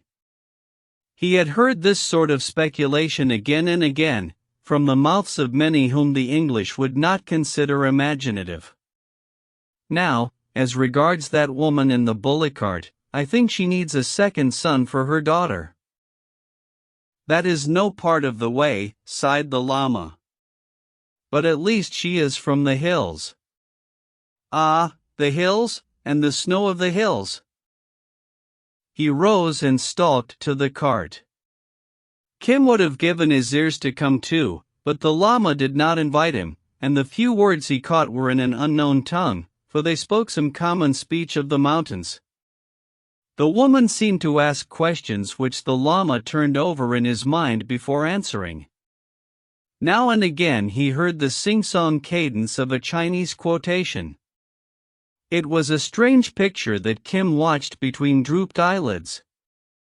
The Lama, very straight and erect, the deep folds of his yellow clothing slashed with black in the light of the pareo fires precisely as a knotted tree trunk is slashed with the shadows of the low sun, addressed a tinsel and lacquered Ruth which burned like a many-colored jewel in the same uncertain light. The patterns on the gold-worked curtains ran up and down, melting and reforming as the folds shook and quivered to the night wind, and when the talk grew more earnest the jeweled forefinger snapped out little sparks of light between the embroideries. Behind the cart was a wall of uncertain darkness speckled with little flames and alive with half-caught forms and faces and shadows. The voices of early evening had settled down to one soothing hum whose deepest note was the steady chumping of the bullocks above their chopped straw, and whose highest was the tinkle of a Bengali dancing girl's sitar. Most men had eaten and pulled deep at their gurgling, grunting hookahs, which in full blast sound like bullfrogs. At last the Lama returned. A hillman walked behind him with a wadded cotton quilt and spread it carefully by the fire. She deserves 10,000 grandchildren, thought Kim. Nonetheless, but for me, these gifts would not have come. A virtuous woman and a wise one. The Lama slackened off, joint by joint, like a slow camel. The world is full of charity to those who follow the way. He flung a fair half of the quilt over Kim. And what said she? Kim rolled up in his share of it. She asked me many questions and propounded many problems, the most of which were idle tales which she had heard from devil-serving priests who pretend to follow the way. Some I answered, and some I said were foolish. Many wear the robe, but few keep the way. True. That is true. Kim used the thoughtful, conciliatory tone of those who wish to draw confidences. But by her light she is most right-minded.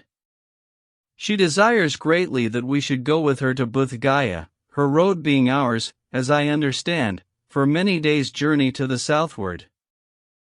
And patience a little.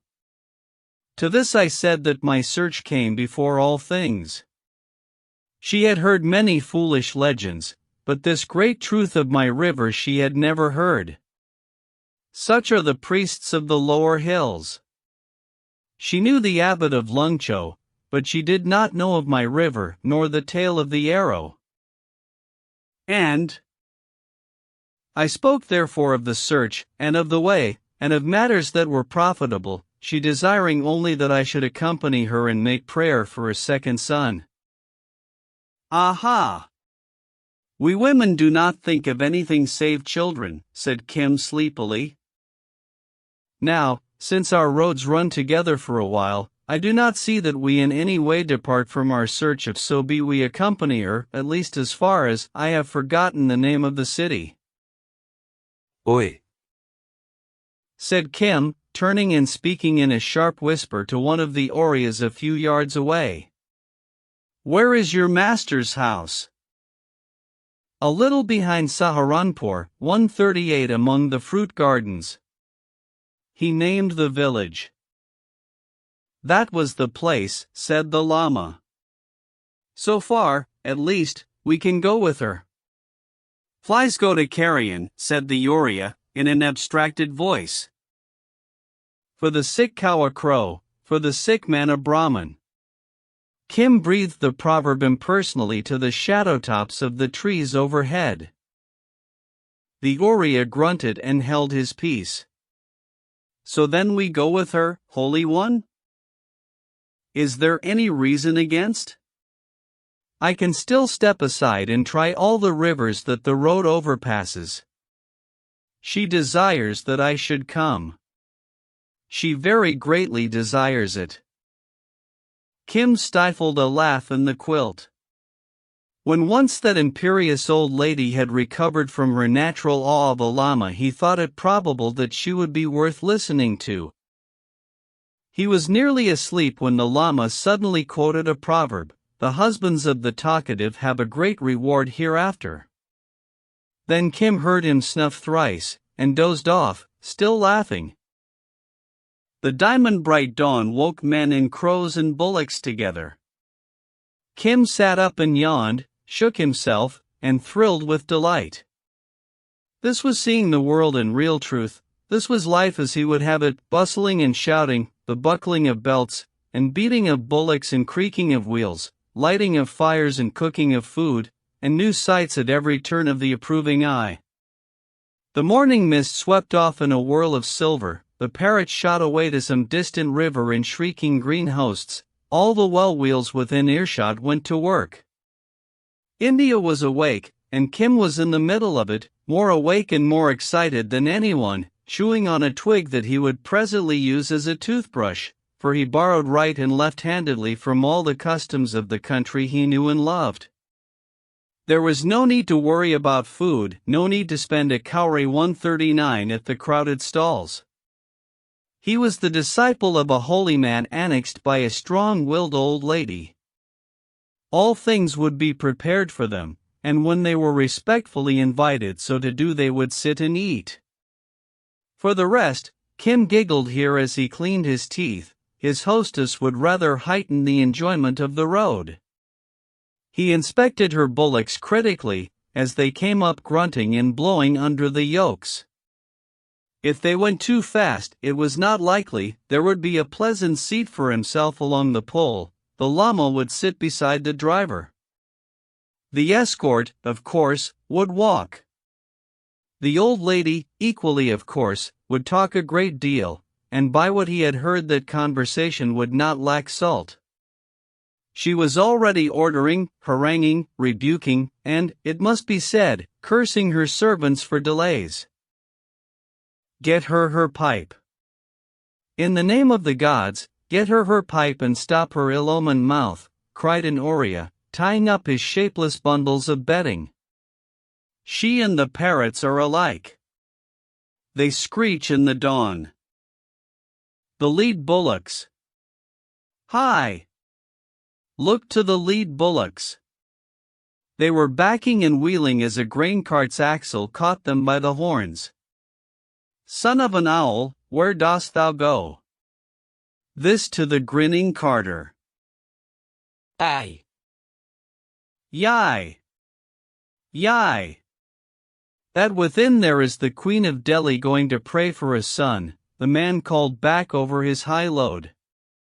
Room for the Queen of Delhi and her Prime Minister, the grey monkey climbing up his own sword. Another cart loaded with bark for a down-country tannery followed close behind, and its driver added a few compliments as the Ruth bullocks backed and backed again. From behind the shaking curtains came one volley of invective. It did not last long, but in kind and quality, in blistering, biting appropriateness, it was beyond anything that even Kim had heard.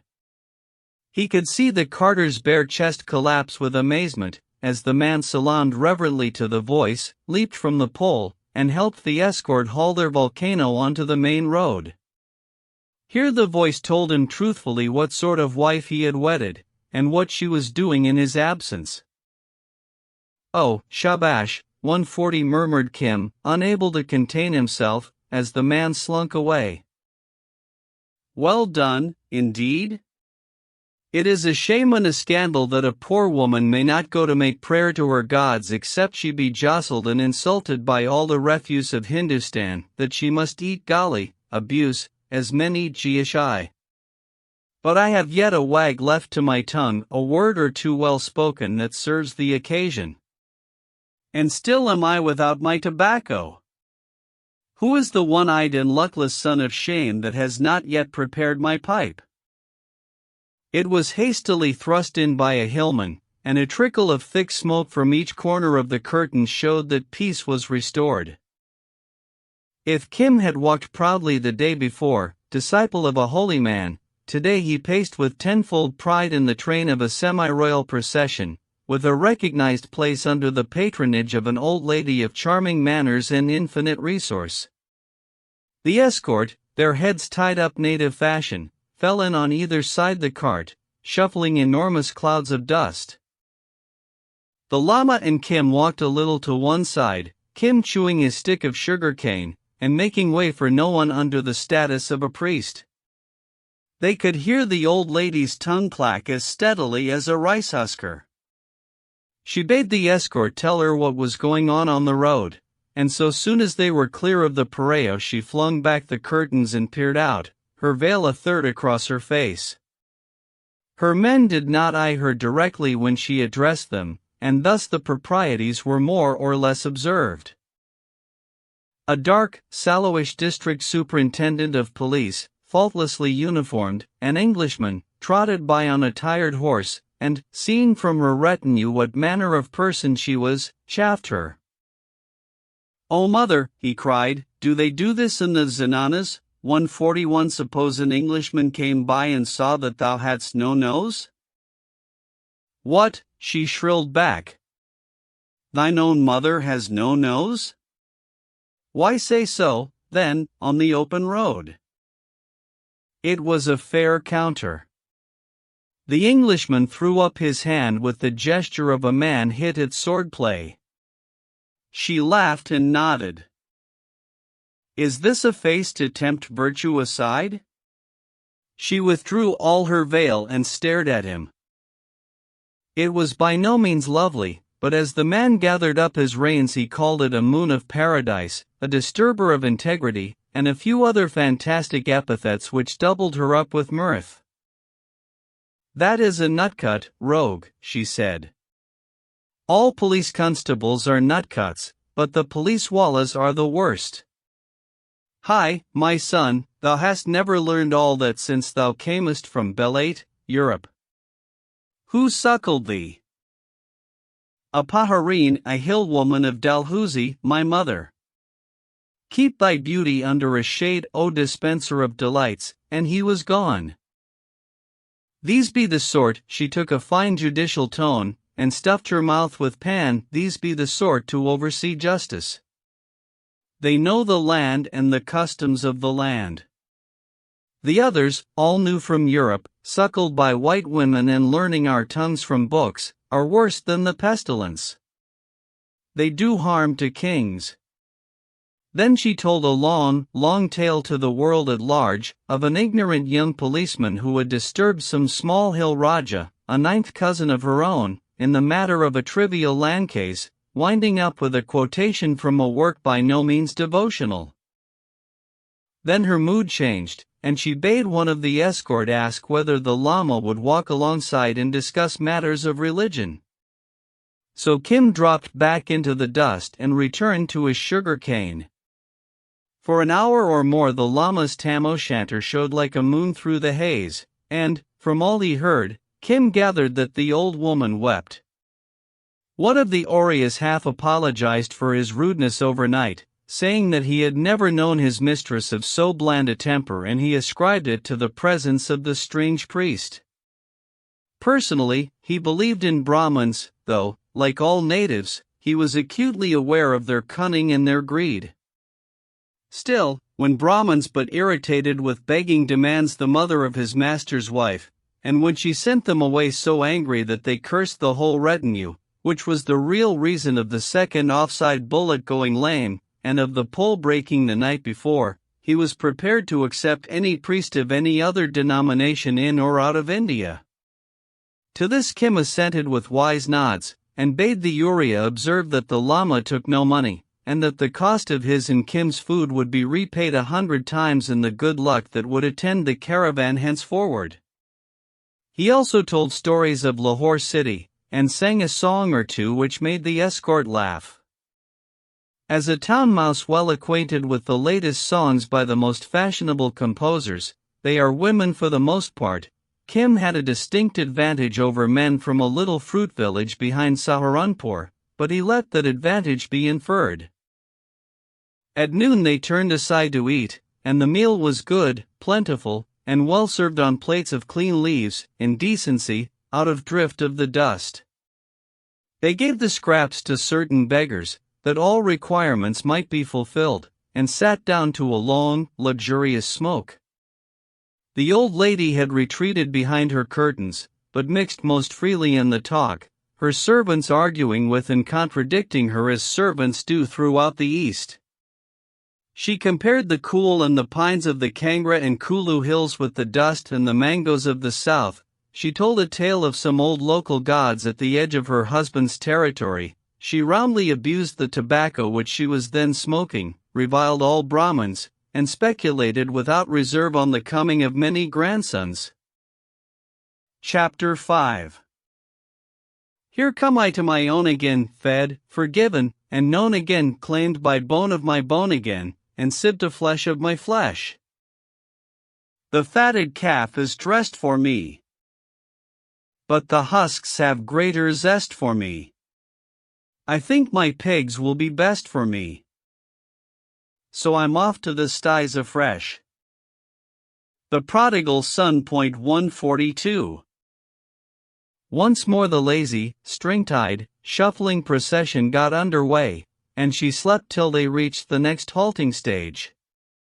It was a very short march, and time lacked an hour to sundown, so Kim cast about for means of amusement.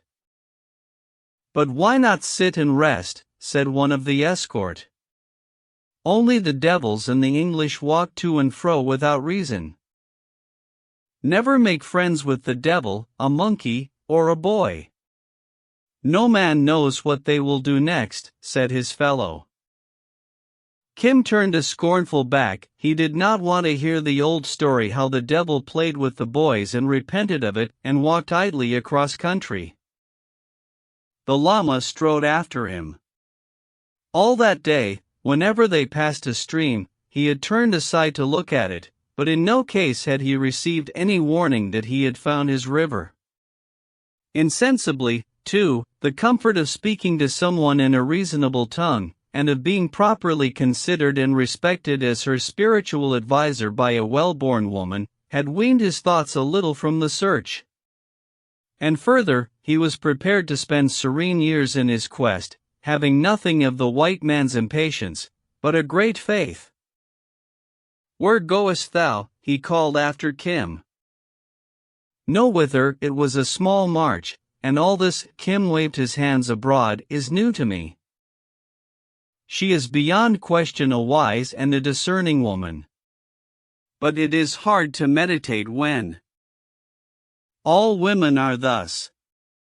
Kim spoke as might have Solomon. 143. Before the lamassery was a broad platform, the llama muttered, looping up the well-worn rosary of stone. On that I have left the marks of my feet, pacing to and fro with these.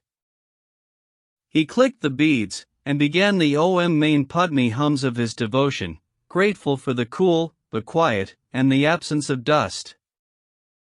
One thing after another drew Kim's idle eye across the plain.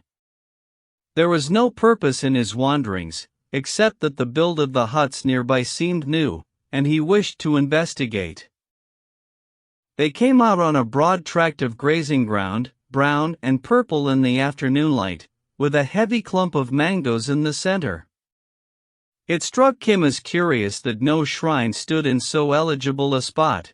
The boy was observing as any priest for these things. Far across the plain walked side by side 4 men, made small by the distance. He looked intently under his curved palms and caught the sheen of brass. Soldiers. White soldiers, said he. Let us see. It is always soldiers when now and I go out alone together. But I have never seen the white soldiers. They do no harm except when they are drunk. Keep behind this tree. They stepped behind the thick trunks in the cool dark of the mango tope. 2 little figures halted, the other 2 came forward uncertainly. They were the advance party of a regiment on the march, sent out, as usual, to mark the camp. They bore 5-foot sticks with fluttering flags, and called to each other as they spread over the flat earth. At last they entered the mango grove, walking heavily. It's here or hereabouts, officers' tents under the trees, I take it, and the rest of us can stay outside. Have they marked out for the baggage wagons behind? They cried again to their comrades in the distance, and the rough answer came back faint and mellowed. Shove the flag in here, then, said one. What do they prepare? Said the llama, wonderstruck. This is a great and a terrible world. What is the device on the flag? A soldier thrust his stave within a few feet of them, grunted discontentedly, pulled it up again, conferred with his companion, who looked up and down the shaded cave of greenery, and returned it. Kim stared with all his eyes, his breath coming short and sharp between his teeth. The soldiers stamped off into the sunshine. "Oh, Holy One," he gasped. "My horoscope. The drawing in the dust by the priest at Umballa. Remember what he said. First come 2 Pharashes 1:44, to make all things ready in a dark place, as it is always at the beginning of a vision." "But this is not vision," said the Lama. "It is the world's illusion, and no more." And after them comes the bull, the red bull on the green field. "Look! It is he!" He pointed to the flag that was snap-snapping in the evening breeze not 10 feet away. It was no more than an ordinary camp marking flag, but the regiment, always punctilious in matters of millinery, had charged it with the regimental device, the Red Bull, which is the crest of the Mavericks, the great red bull on a background of Irish green. "I see, and now I remember," said the Lama. "Certainly it is thy bull." Certainly, also, the 2 men came to make all ready. "They are soldiers, white soldiers." What said the priest? "The sign over against the bull is the sign of war and armed men." "Holy One, this thing touches my search." "True. It is true." The Lama stared fixedly at the device that flamed like a ruby in the dusk. "The priest at Umballa said that thine was the sign of war. What is to do now?" "Wait. Let us wait." "Even now the darkness clears," said Kim. It was only natural that the descending sun should at last strike through the tree trunks, across the grove, filling it with mealy gold light for a few minutes, but to Kim it was crown of the Umballa Brahman's prophecy. "Hark," said the Lama. "One beats a drum, far off." At first the sound, carrying diluted through the still air, resembled the beating of an artery in the head. Soon a sharpness was added. "Ah! The music," Kim explained. He knew the sound of a regimental band, but it amazed the Lama. At the far end of the plain a heavy, dusty column crawled in sight. Then the wind brought the tune. "We crave your condescension to tell you what we know of marching in the Mulligan Guards to Sligo 145 Port below." Here broke in the shrill-tongued fifes. "We shouldered arms. We marched away. From Phoenix Park 146. We marched to Dublin Bay. The drums and the fifes, oh, sweetly they did play. As we marched with the Mulligan Guards." It was the band of the Mavericks playing the regiment to camp, for the men were route marching with their baggage. The rippling column swung into the level, carts behind it, divided left and right, ran about like an ant-hill, and "But this is sorcery," said the Lama. The plain dotted itself with tents that seemed to rise, all spread, from the carts. Another rush of men invaded the grove, pitched a huge tent in silence, ran up yet 8 or 9 more by the side of it, unearthed cooking pots, pans, and bundles, which were taken possession of by a crowd of native servants, and behold the Mangotope turned into an orderly town as they watched. "Let us go," said the Lama, sinking back afraid, as the fires twinkled and white officers with jingling swords stalked into the mess tent. "Stand back in the shadow. No one can see beyond the light of the fire," said Kim, his eyes still on the flag. He had never before watched the routine of a seasoned regiment pitching camp in 30 minutes. "Look! Look! Look!" clucked the llama. "Yonder comes a priest." It was Bennet, the Church of England chaplain of the regiment, limping in dusty black. One of his flock had made some rude remarks about the chaplain's medal, and to abash him Bennet had marched step by step with the men that day. The black dress, gold cross on the watch chain, the hairless face, and the soft, black Wadiwake hat 147 would have marked him as a holy man anywhere in all India. He dropped into a camp chair by the door of the mess tent and slid off his boots. 3 or 4 officers gathered round him, laughing and joking over his exploit. "The talk of white men is wholly lacking in dignity," said the llama, who judged only by tone. "But I have considered the countenance of that priest, and I think he is learned. Is it likely that he will understand our talk? I would talk to him of my search." "Never speak to a white man till he is fed," said Kim, quoting a well-known proverb. "They will eat now, and I do not think they are good to beg from. Let us go back to the resting place. After we have eaten we will come again." It certainly was a Red Bull, my Red Bull. They were both noticeably absent-minded when the old lady's retinue set their meal before them, so none broke their reserve, for it is not lucky to annoy guests. "Now," said Kim, picking his teeth, "we will return to that place, but thou, O Holy One, must wait a little way off, because thy feet are heavier than mine and I am anxious to see more of that Red Bull." "But how canst thou understand the talk?" "Walk slowly." "The road is dark," the llama replied uneasily. Kim put the question aside. "I marked a place near to the trees," said he, "where thou canst sit till I call." "Nay," as the llama made some sort of protest, "remember this is my search, the search for my Red Bull. The sign in the stars was not for thee. I know a little of the customs of white soldiers, and I always desire to see some new things. What dost thou not know of this world?" The llama squatted obediently in a little hollow of the ground not 100 yards from the hump of the mango trees, dark against the star-powdered sky.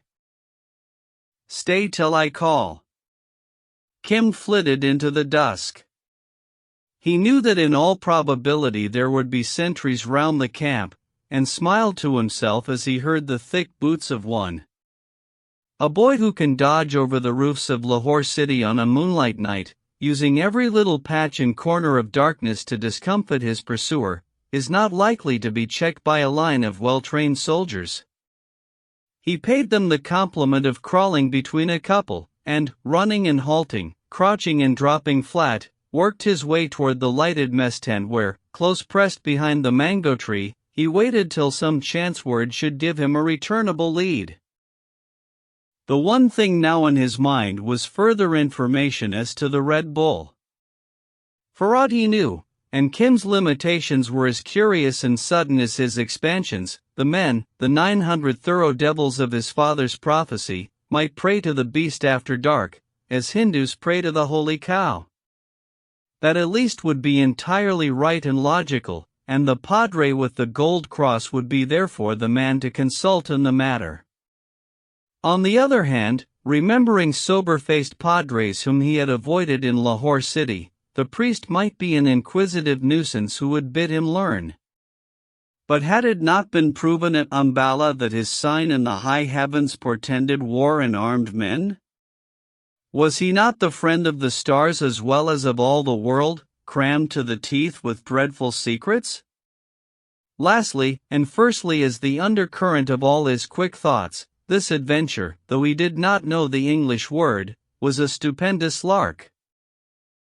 A delightful continuation of his old flights across the housetops, as well as the fulfillment of sublime prophecy. He lay belly flat and wriggled towards the mess tent door, a hand on the amulet round his neck. It was as he suspected. The Sahibs prayed to their god, for in the center of the mess table, its sole ornament when they were on the line of march, stood a golden bull fashioned from old-time loot of the summer palace at Pigeon 148, a red gold bull with lowered head, ramping upon a field of Irish green. To him the Sahibs held out their glasses and cried aloud confusedly. Now the Reverend Arthur Bennett always left mess after that toast, and being rather tired by his march, his movements were more abrupt than usual. Kim, with slightly raised head, was still staring at his totem on the table, when the chaplain stepped on his right shoulder blade. Kim flinched under the leather, and, rolling sideways, brought down the chaplain, who, ever a man of action, caught him by the throat and nearly choked the life out of him. Kim then kicked him desperately in the stomach. Mr. Bennett gasped and doubled up, but without relaxing his grip, rolled over again, and silently hauled Kim to his own tent. The Mavericks were incurable practical jokers, and it occurred to the Englishman that silence was best till he had made complete inquiry. "Why, it's a boy," he said, as he drew his prize under the light of the tent-pole lantern, then shaking him severely cried, "What were you doing?" "You're a thief." Shower 149 Malum, 150. His Hindustani was very limited, and the ruffled and disgusted Kim intended to keep to the character laid down for him.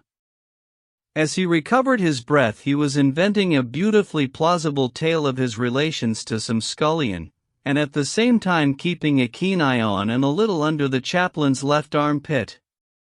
The chance came, he ducked for the doorway, but a long arm shot out and clutched at his neck, snapping the amulet string and closing on the amulet. "Give it me." "Oh, give it me." "Is it lost?" "Give me the papers." The words were in English, the tinny, sock-out English of the native bred, and the chaplain jumped. "A scapular," said he, opening his hand. "No, some sort of heathen charm." Why, do you speak English?" "Little boys who steal are beaten." "You know that?" "I do not, I did not steal." Kim danced in agony like a terrier at a lifted stick. "Oh, give it me. It is my charm. Do not thieve it from me." The chaplain took no heed, but, going to the tent door, called aloud. A fattish, clean-shaven man appeared. "I want your advice, Father Victor," said Bennett. "I found this boy in the dark outside the mess tent. Ordinarily, I should have chastised him and let him go, because I believe him to be a thief. But it seems he talks English, and he attaches some sort of value to a charm round his neck. I thought perhaps you might help me."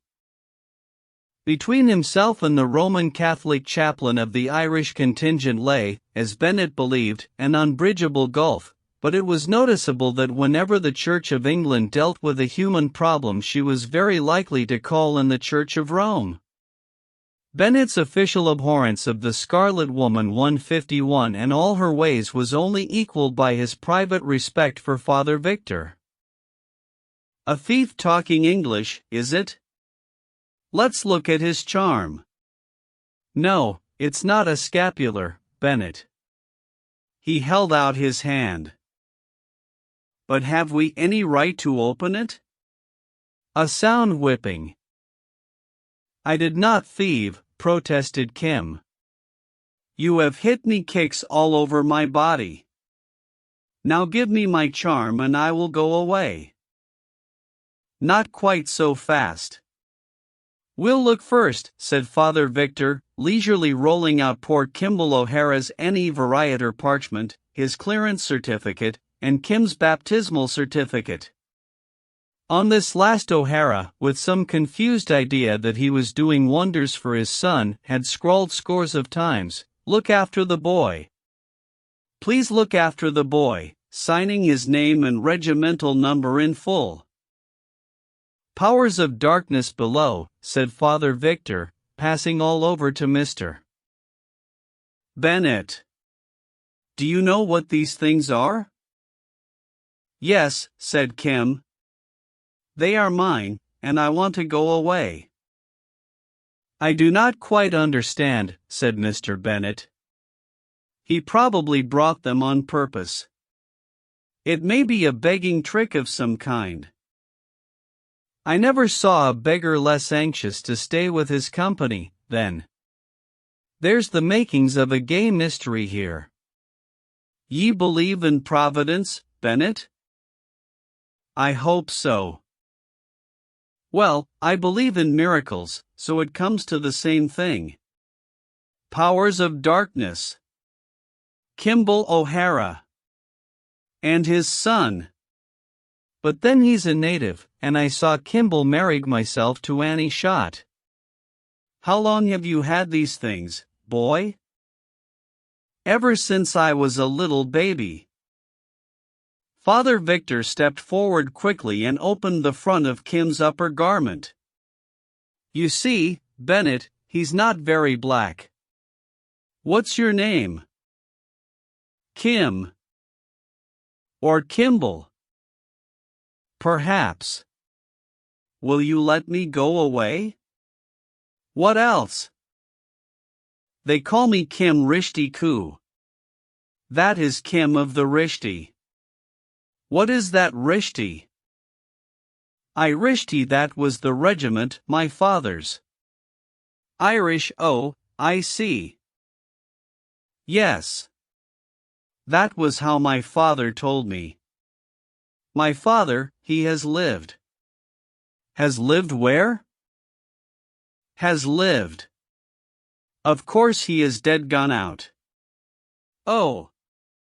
That's your abrupt way of putting it, is it? Bennet interrupted. It is possible I have done the boy an injustice. He is certainly white, though evidently neglected. I am sure I must have bruised him. I do not think spirits. Get him a glass of sherry, then, and let him squat on the cot. Now, Kim, continued Father Victor, no one is going to hurt you. Drink that down and tell us about yourself. The truth, if you've no objection. Kim coughed a little as he put down the empty glass, and considered. This seemed a time for caution and fancy. Small boys who prowl about camps are generally turned out after a whipping. But he had received no stripes, the amulet was evidently working in his favor, and it looked as though the Umballa horoscope and the few words that he could remember of his father's maunderings fitted in most miraculously. Else why did the fat padre seem so impressed, and why the glass of hot yellow drink from the lean one? My father, he is dead in Lahore City since I was very little. The woman, she kept Kabari 152 shop near where the hire carriages are. Kim began with a plunge, not quite sure how far the truth would serve him. Your mother? No, with a gesture of disgust. She went out when I was born. My father, he got these papers from the Jadugar, what do you call that? Bennet nodded, because he was in good standing. What do you call that? Again Bennet nodded. My father told me that. He said, too, and also the Brahmin who made the drawing in the dust at Umballa 2 days ago, he said, that I shall find a red bull on a green field and that the bull shall help me. A phenomenal little liar, muttered Bennet. Powers of darkness below, what a country, murmured Father Victor. Go on, Kim. I did not thieve. Besides, I am just now disciple of a very holy man. He is sitting outside. We saw 2 men come with flags, making the place ready. That is always so in a dream, or on account of a prophecy. So I knew it was come true. I saw the Red Bull on the green field, and my father, he said, 900 pucka 153 devils, and the colonel riding on a horse will look after you when you find the Red Bull.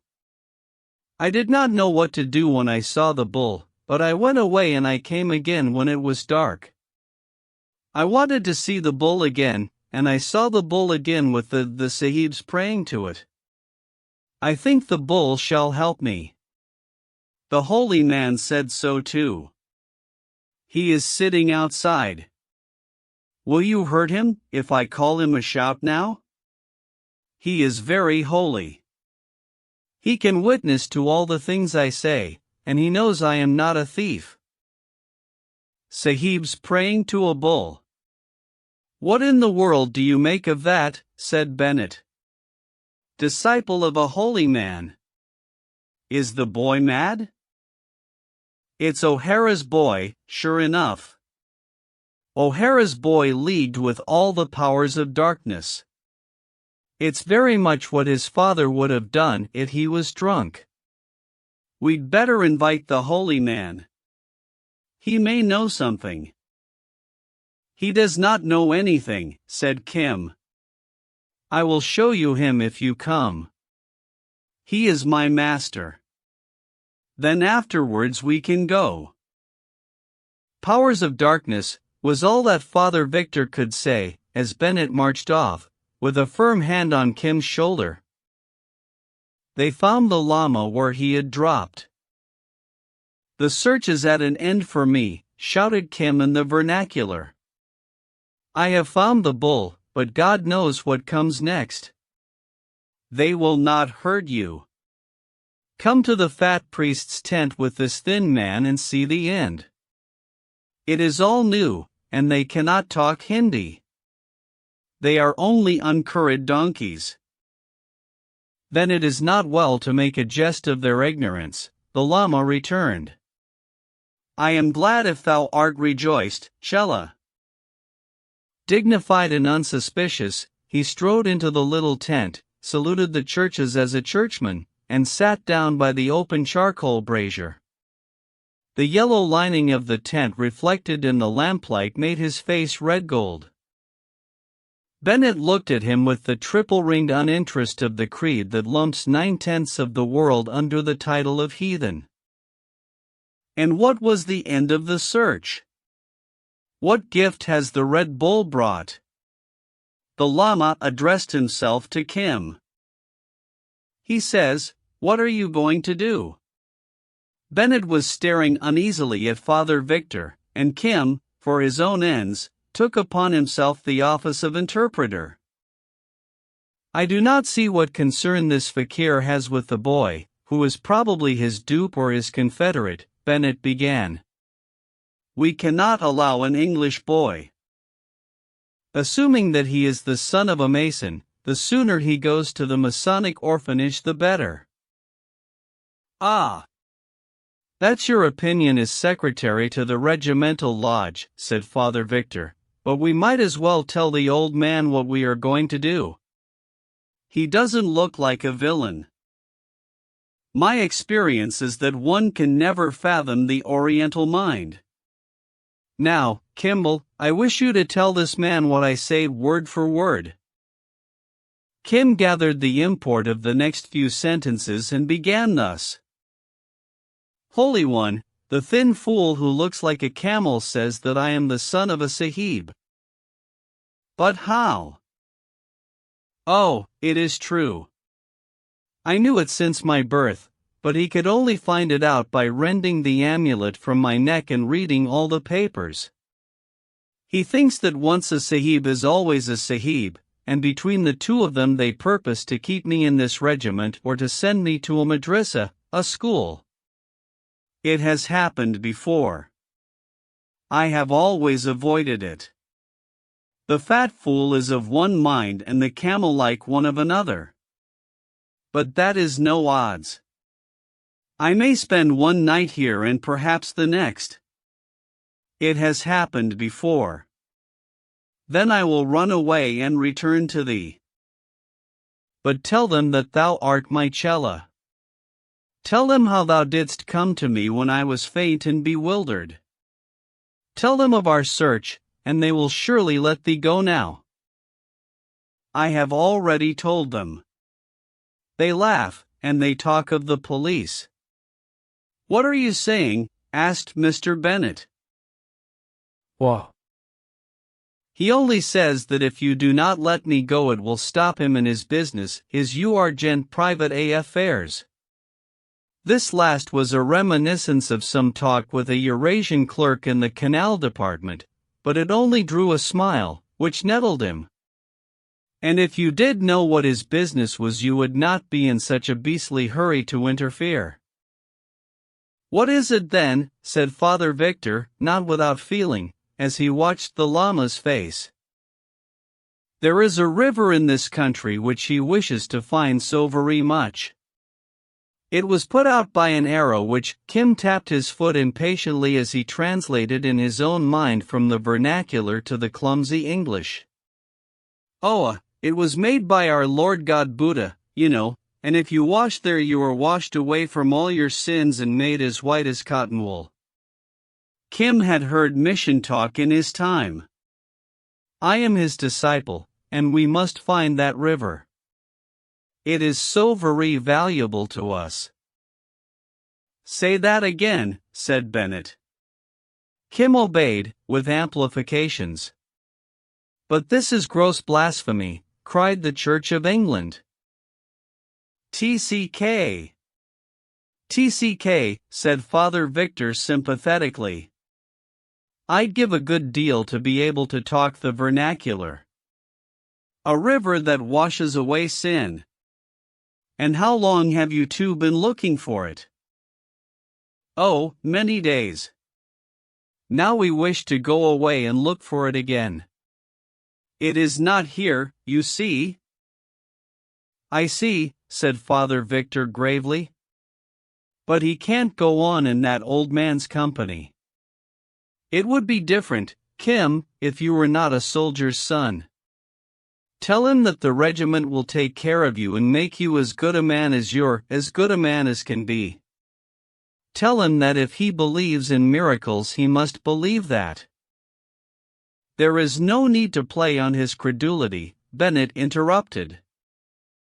I'm doing no such thing. He must believe that the boy's coming here, to his own regiment, in search of his Red Bull is in the nature of a miracle. Consider the chances against it, Bennet. This one boy in all India, and our regiment of all others on the line o' march for him to meet with. It's predestined on the face of it. Yes, tell him it's Kismet. 154 Kismet, Malum. Do you understand? He turned towards the Lama, to whom he might as well have talked of Mesopotamia. 155.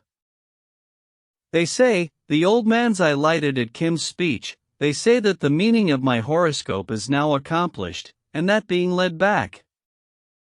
Though as thou knowest I went out of curiosity, to these people and their Red Bull I must needs go to a madrasa and be turned into a sahib. Now I make pretense of agreement, for at the worst it will be but a few meals eaten away from thee. Then I will slip away and follow down the road to Saharanpur. Therefore, Holy One, keep with that Kulu woman, on no account stray far from her cart till I come again. Past question, my sign is of war and of armed men. See how they have given me wine to drink and set me upon a bed of honor. My father must have been some great person. So if they raise me to honor among them, good. If not, good again. However it goes, I will run back to thee when I am tired. But stay with the Rajputni, or I shall miss thy feet. Oh, yes, said the boy, I have told him everything you tell me to say. And I cannot see any need why he should wait, said Bennet, feeling in his trouser pocket. We can investigate the details later, and I will give him a RU. Give him time. Maybe he's fond of the lad, said Father Victor, half arresting the clergyman's motion. The Lama dragged forth his rosary and pulled his huge hat brim over his eyes. What can he want now? He says, Kim put up one hand. He says, be quiet. He wants to speak to me by himself. You see, you do not know one little word of what he says, and I think if you talk he will perhaps give you very bad curses. When he takes those beads like that, you see, he always wants to be quiet. The two Englishmen sat overwhelmed, but there was a look in Bennett's eye that promised ill for Kim when he should be relaxed to the religious arm. A Sahib and the son of a Sahib, the Lama's voice was harsh with pain. But no white man knows the land and the customs of the land as thou knowest. How comes it this is true? What matter, Holy One, but remember it is only for a night or two. Remember, I can change swiftly. It will all be as it was when I first spoke to thee under Zamzama the great gun. As a boy in the dress of white men when I first went to the Wonder House. And a second time thou wast a Hindu. What shall the third incarnation be? He chuckled drearily. Ah, Shella, thou hast done a wrong to an old man because my heart went out to thee. And mine to thee. But how could I know that the Red Bull would bring me to this business? The Lama covered his face afresh, and nervously rattled the rosary. Kim squatted beside him and laid hold upon a fold of his clothing. Now it is understood that the boy is a Sahib, he went on in a muffled tone. Such a Sahib as was he who kept the images in the Wonder House. The Lama's experience of white men was limited. He seemed to be repeating a lesson. So then it is not seemly that he should do other than as the Sahibs do. He must go back to his own people. For a day and a night and a day, Kim pleaded. No, ye don't. Father Victor saw Kim edging towards the door, and interposed a strong leg. I do not understand the customs of white men.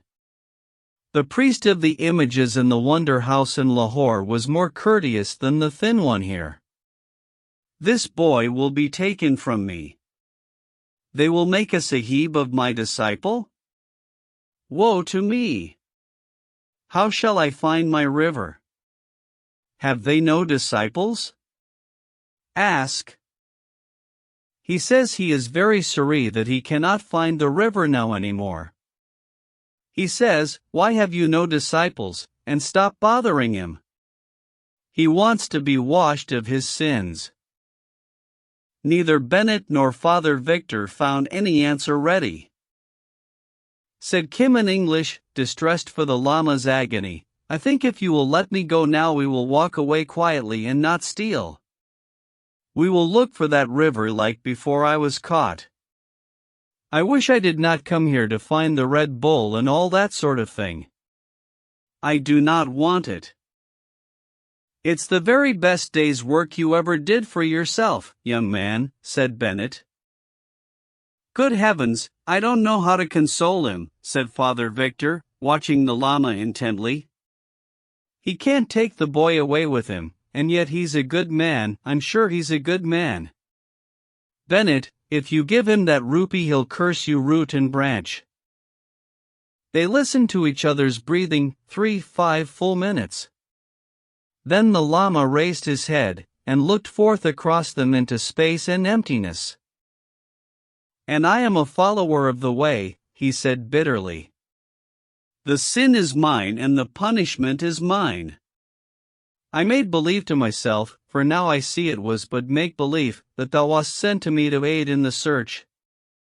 So my heart went out to thee for thy charity and thy courtesy and the wisdom of thy little years.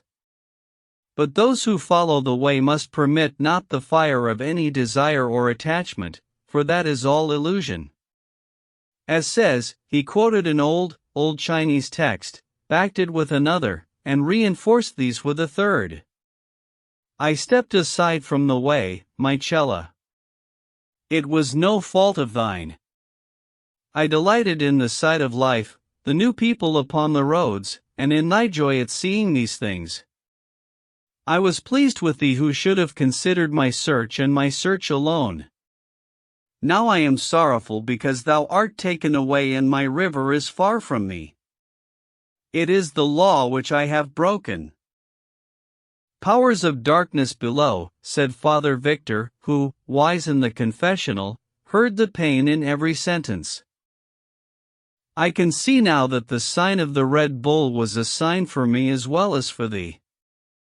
All desire is red and evil. I will do penance and find my river alone. At least go back to the Kulu woman, said Kim, otherwise thou wilt be lost upon the roads. She will feed thee till I run back to thee. The Lama waved a hand to show that the matter was finally settled in his mind. Now, his tone altered as he turned to Kim, what will they do with thee? At least I may, acquiring merit, wipe out past ill.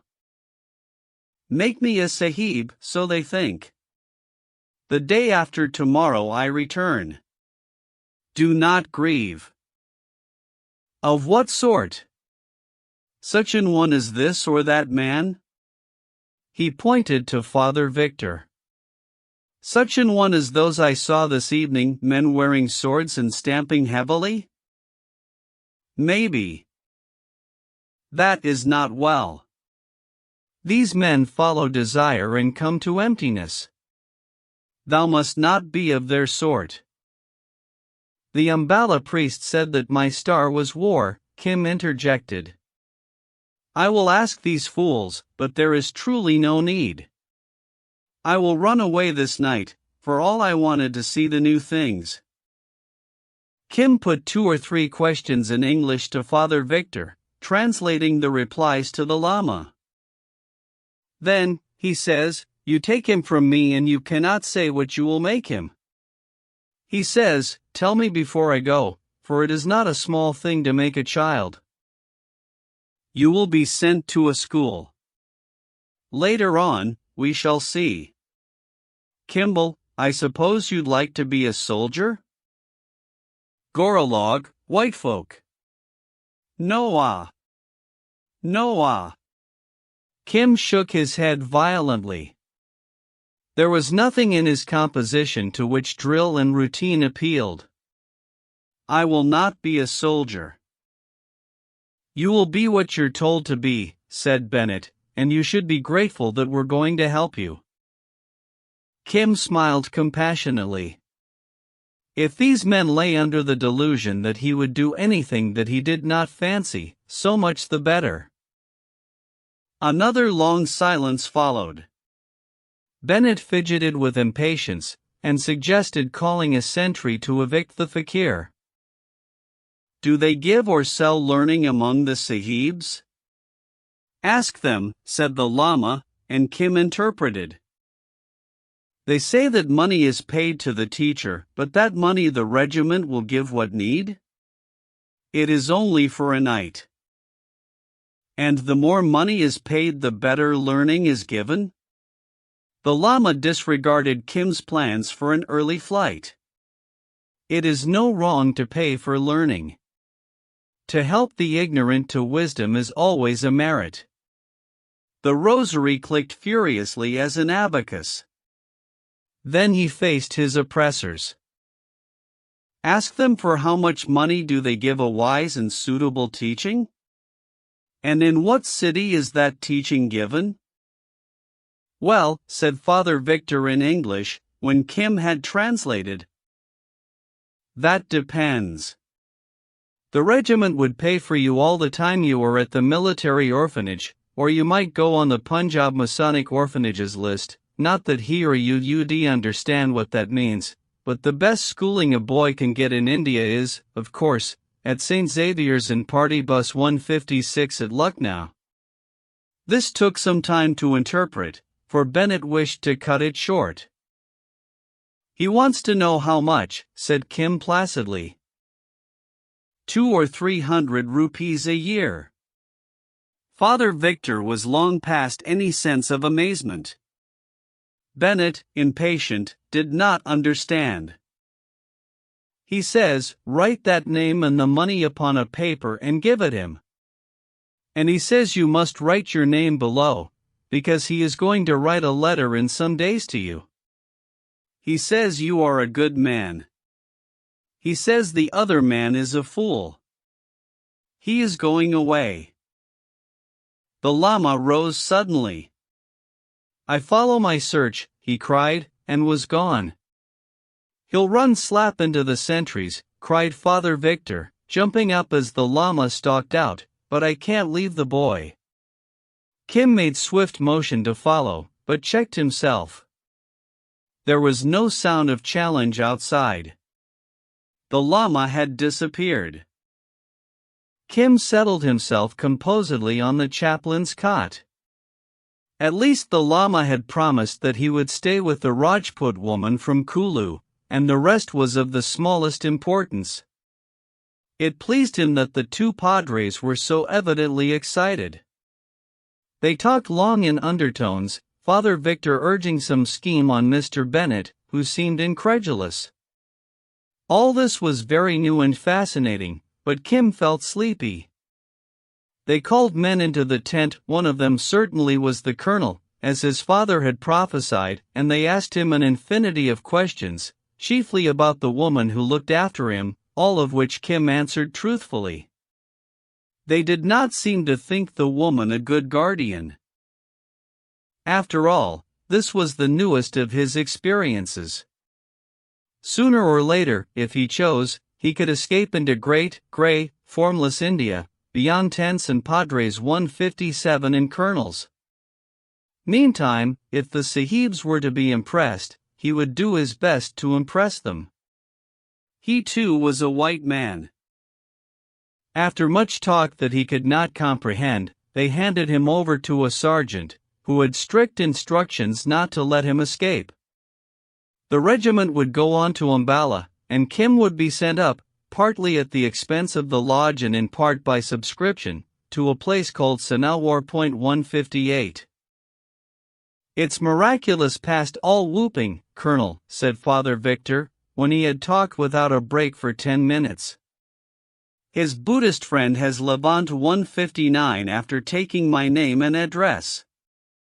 I can't quite make out whether he'll pay for the boy's education or whether he is preparing some sort of witchcraft on his own account. Then to Kim, you'll live to be grateful to your friend the Red Bull yet. We'll make a man of you at Sanawar even at the price of making you a Protestant. Certainly, most certainly, said Bennett. But you will not go to Sanawar, said Kim. But we will go to Sanawar, little man. That's the order of the Commander-in-Chief, who's a trifle more important than O'Hara's son. You will not go to Sanawar. You will go to the war. There was a shout of laughter from the full tent. When you know your own regiment a trifle better, you won't confuse the line of march with line of battle, Kim. We hope to go to the war sometime. Oh, I know all that. Kim drew his bow again at a venture. If they were not going to the war, at least they did not know what he knew of the talk in the veranda at Ambala. I know you are not at the war now, but I tell you that as soon as you get to Ambala you will be sent to the war, the new war. It is a war of 8,000 men, besides the guns. That's explicit. Do you add prophecy to your other gifts? Take him along, Sergeant. Take up a suit for him from the drums, 160, and take care he doesn't slip through your fingers. Who says the age of miracles is gone by? I think I'll go to bed. My poor mind's weakening. At the far end of the camp, silent as a wild animal, an hour later sat Kim, newly washed all over, in a horrible stuff suit that rasped his arms and legs. "A most amazin' young bird," said the sergeant. He turns up in charge of a yellow-headed buck Brahmin priest, with his father's lodge certificates round his neck, talkin' God knows what all of a Red Bull. The buck Brahmin evaporates without explanations, and the boy sits cross-legged on the chaplain's bed prophesying bloody war to the men at large. India's a wild land for a God-fearing man. I'll just tie his leg to the tent pole in case he'll go through the roof. What did ye say about the war? 8,000 men, besides guns, said Kim. Very soon you will see. You're a consolin' little imp. Lie down between the drums and go to bye-bye. Those two boys will watch your slumbers. Chapter 6. Now I remember comrades, old playmates on new seas, when as we traded orpiment 161 among the savages. 10,000 leagues to southward, and 30 years removed. They knew not noble Valdez, but me they knew and loved. Song of Diego Valdez. Very early in the morning the white tents came down and disappeared as the Mavericks took a side road to Umballa. It did not skirt the resting place, and Kim, trudging beside a baggage cart under fire of comments from soldiers' wives, was not so confident as overnight. He discovered that he was closely watched, Father Victor on the one side, and Mr. Bennett on the other. In the forenoon the column checked. A camel orderly handed the colonel a letter. He read it, and spoke to a major. Half a mile in the rear, Kim heard a hoarse and joyful clamor rolling down on him through the thick dust. Then someone beat him on the back, crying, "Tell us how ye knew, ye little limb of Satan? Father dear, see if ye can make him tell." A pony ranged alongside, and he was hauled on to the priest's saddlebow. "Now, my son, your prophecy of last night has come true. Our orders are to entrain at Umballa for the front tomorrow." "What is that?" said Kim, for front and entrain were newish words to him. "We are going to the war, as you called it." "Of course you are going to the war. I said last night." "Ye did, but, powers o' darkness, how did ye know?" Kim's eyes sparkled. He shut his lips, nodded his head and looked unspeakable things. The chaplain moved on through the dust, and privates, sergeants, and subalterns called one another's attention to the boy. The colonel, at the head of the column, stared at him curiously. "It was probably some bizarre rumor," he said, but even then, he referred to the paper in his hand. "Hang it all, the thing was only decided within the last 48 hours.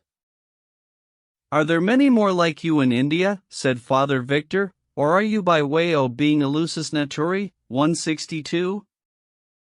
"Now I have told you," said the boy, "will you let me go back to my old man? If he has not stayed with that woman from Kulu, I am afraid he will die. By what I saw of him he's as well able to take care of himself as you." "No. Ye brought us luck, and we're going to make a man of you. I'll take ye back to your baggage cart and ye'll come to me this evening." For the rest of the day Kim found himself an object of distinguished consideration among a few hundred white men.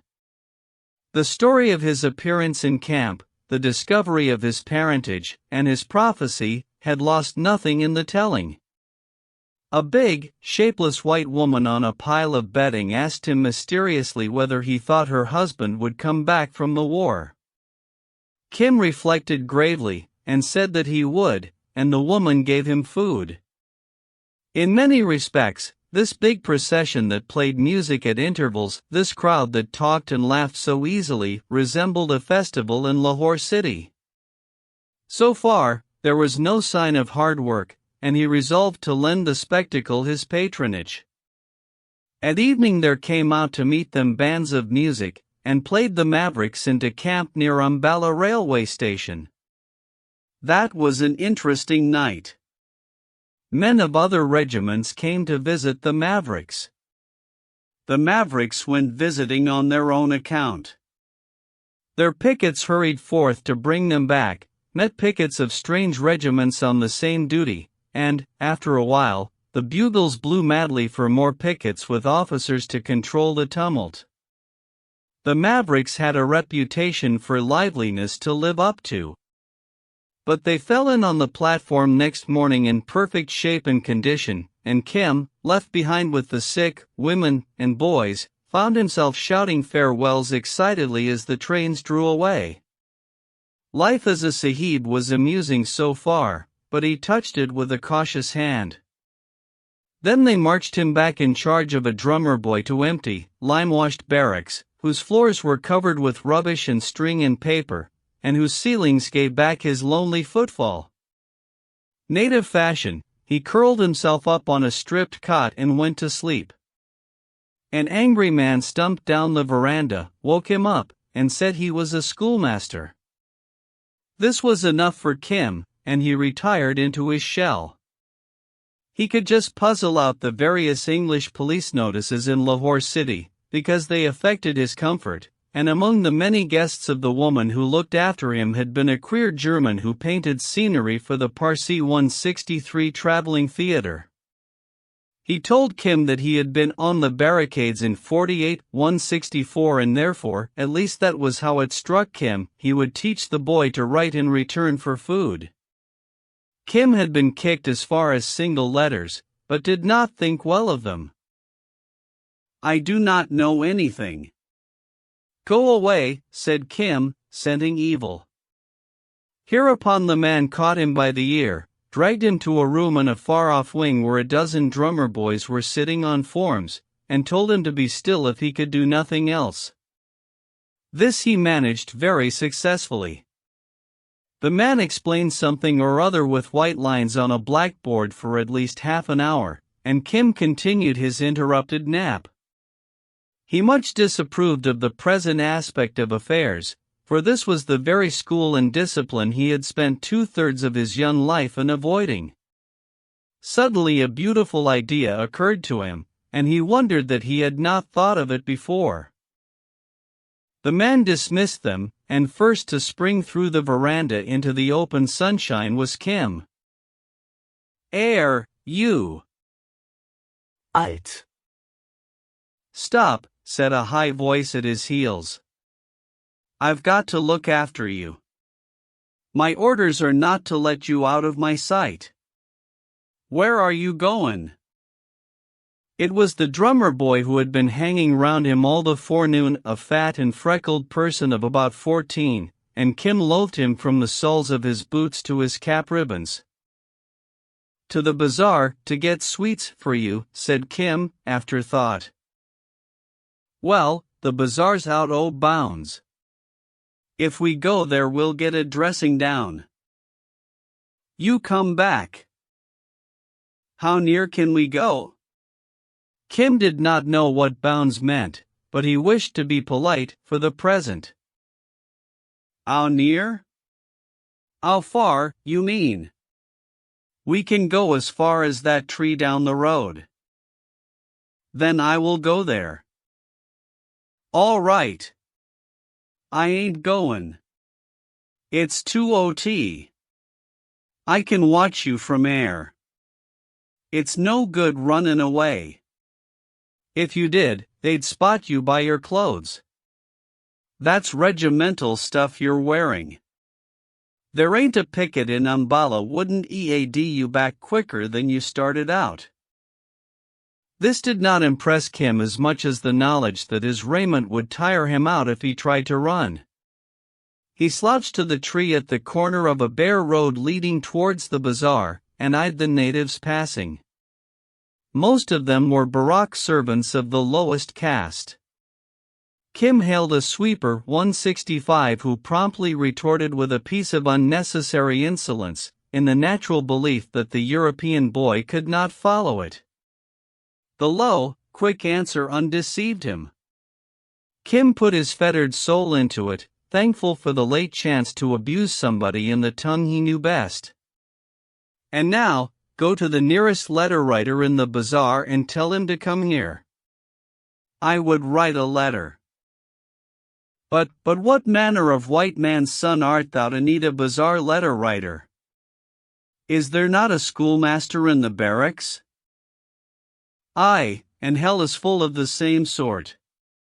Do my order, UOD 166. Thy mother was married under a basket. Servant of Lal Beg, Kim knew the god of the sweepers. Run on my business or we will talk again. The sweepers shuffled off in haste. There is a white boy by the barracks waiting under a tree who is not a white boy, he stammered to the first bazaar letter writer he came across. He needs thee. Will he pay? Said that spruce scribe, gathering up his desk and pens and sealing wax all in order. I do not know. He is not like other boys. Go and see. It is well worth. Kim danced with impatience when the slim young Kth 167 hove in sight. As soon as his voice could carry, he cursed him volubly.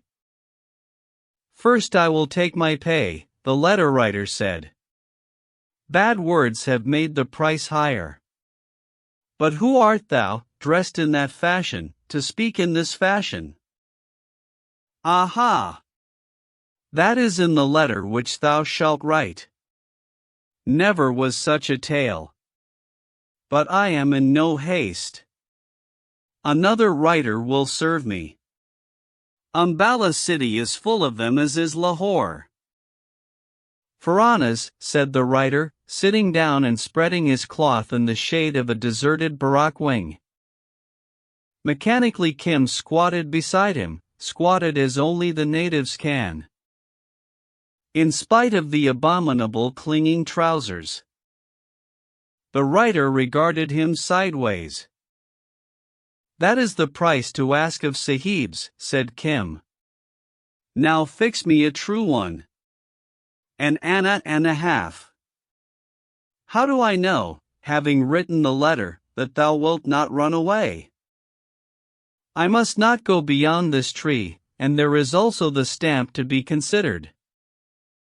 I get no commission on the price of the stamp. Once more, what manner of white boy art thou?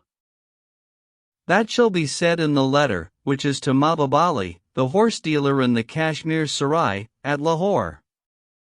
He is my friend. Wonder on wonder, murmured the letter writer, dipping a reed in the inkstand. To be written in Hindi? Assuredly. To Mahbubali then. Begin. I have come down with the old man as far as Ambala in the train. At Ambala I carried the news of the bay mare's pedigree. After what he had seen in the garden, he was not going to write of white stallions. Slower a little. What has a bay mare to do? Is it Mahbubali, the great dealer? Who else? I have been in his service. Take more ink. Again. As the order was, so I did it. We then went on foot towards Benares, but on the third day we found a certain regiment.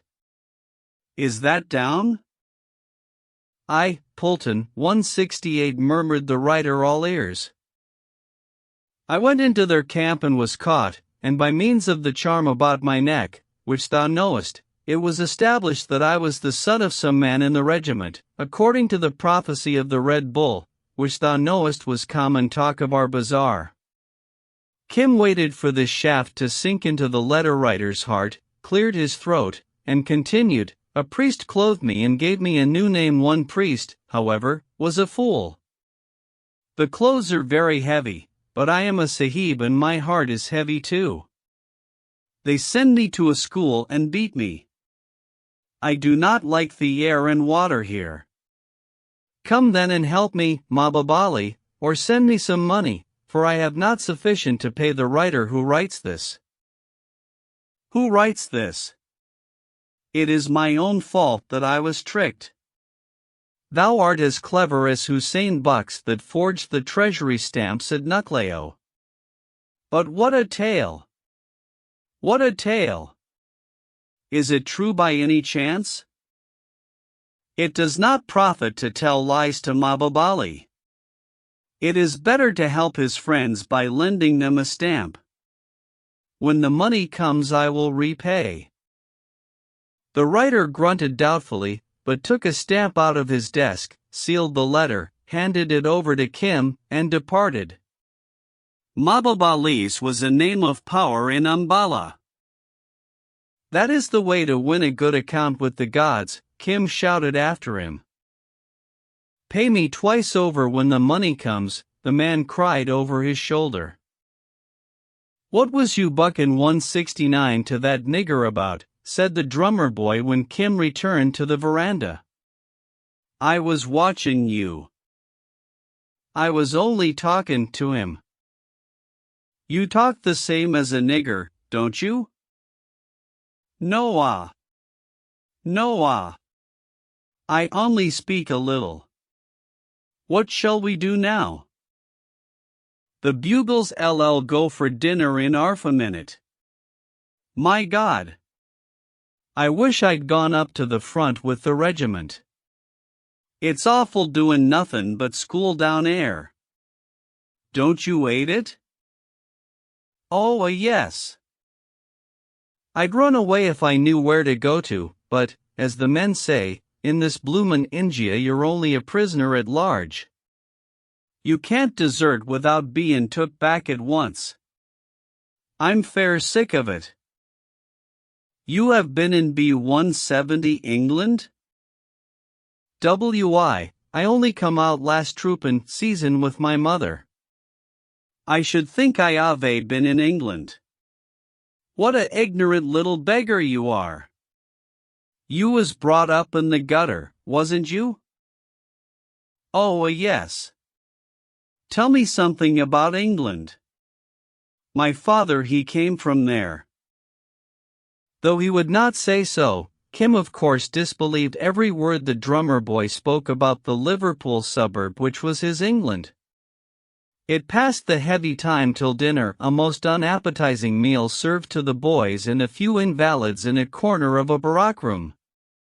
But that he had written to Mababali, Kim would have been almost depressed. The indifference of native crowds he was used to, but this strong loneliness among white men preyed on him. He was grateful when, in the course of the afternoon, a big soldier took him over to Father Victor, who lived in another wing across another dusty parade ground. The priest was reading an English letter written in purple ink. He looked at Kim more curiously than ever. "And how do you like it, my son, as far as you've gone?" "Not much, eh? It must be hard, very hard on a wild animal.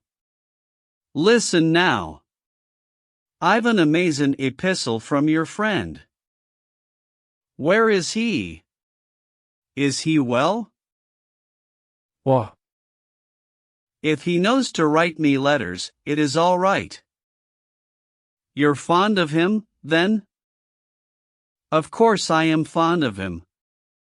He was fond of me." "It seems so by the look of this. He can't write English, can he?"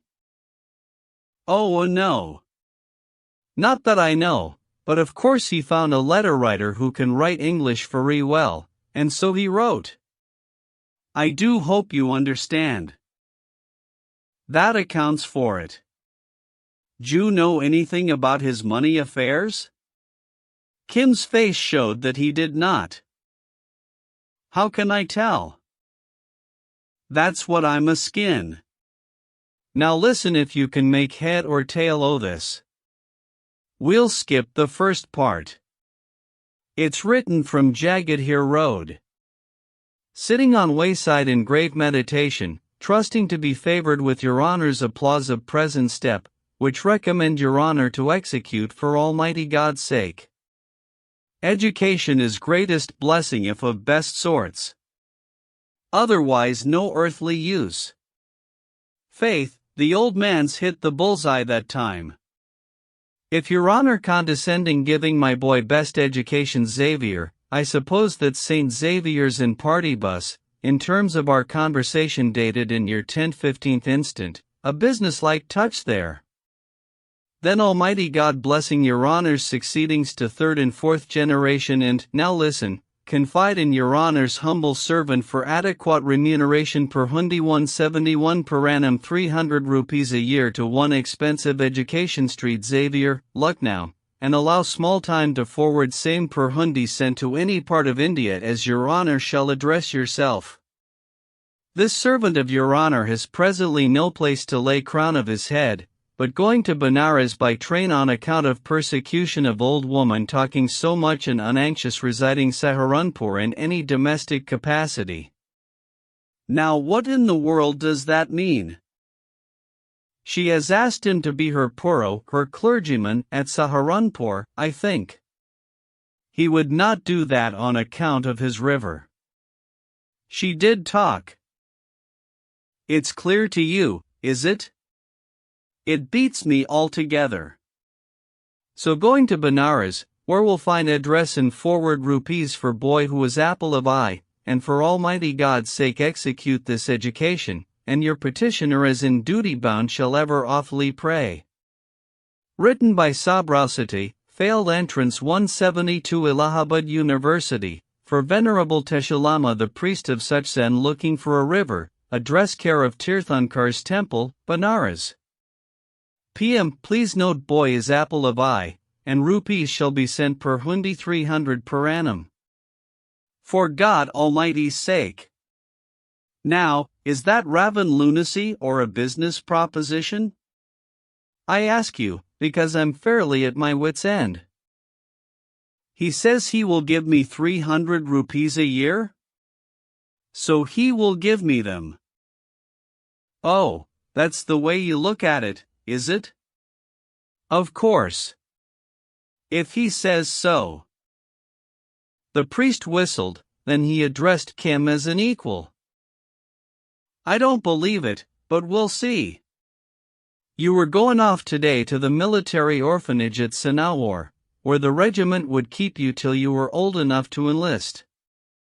Ye'd be brought up to the Church of England.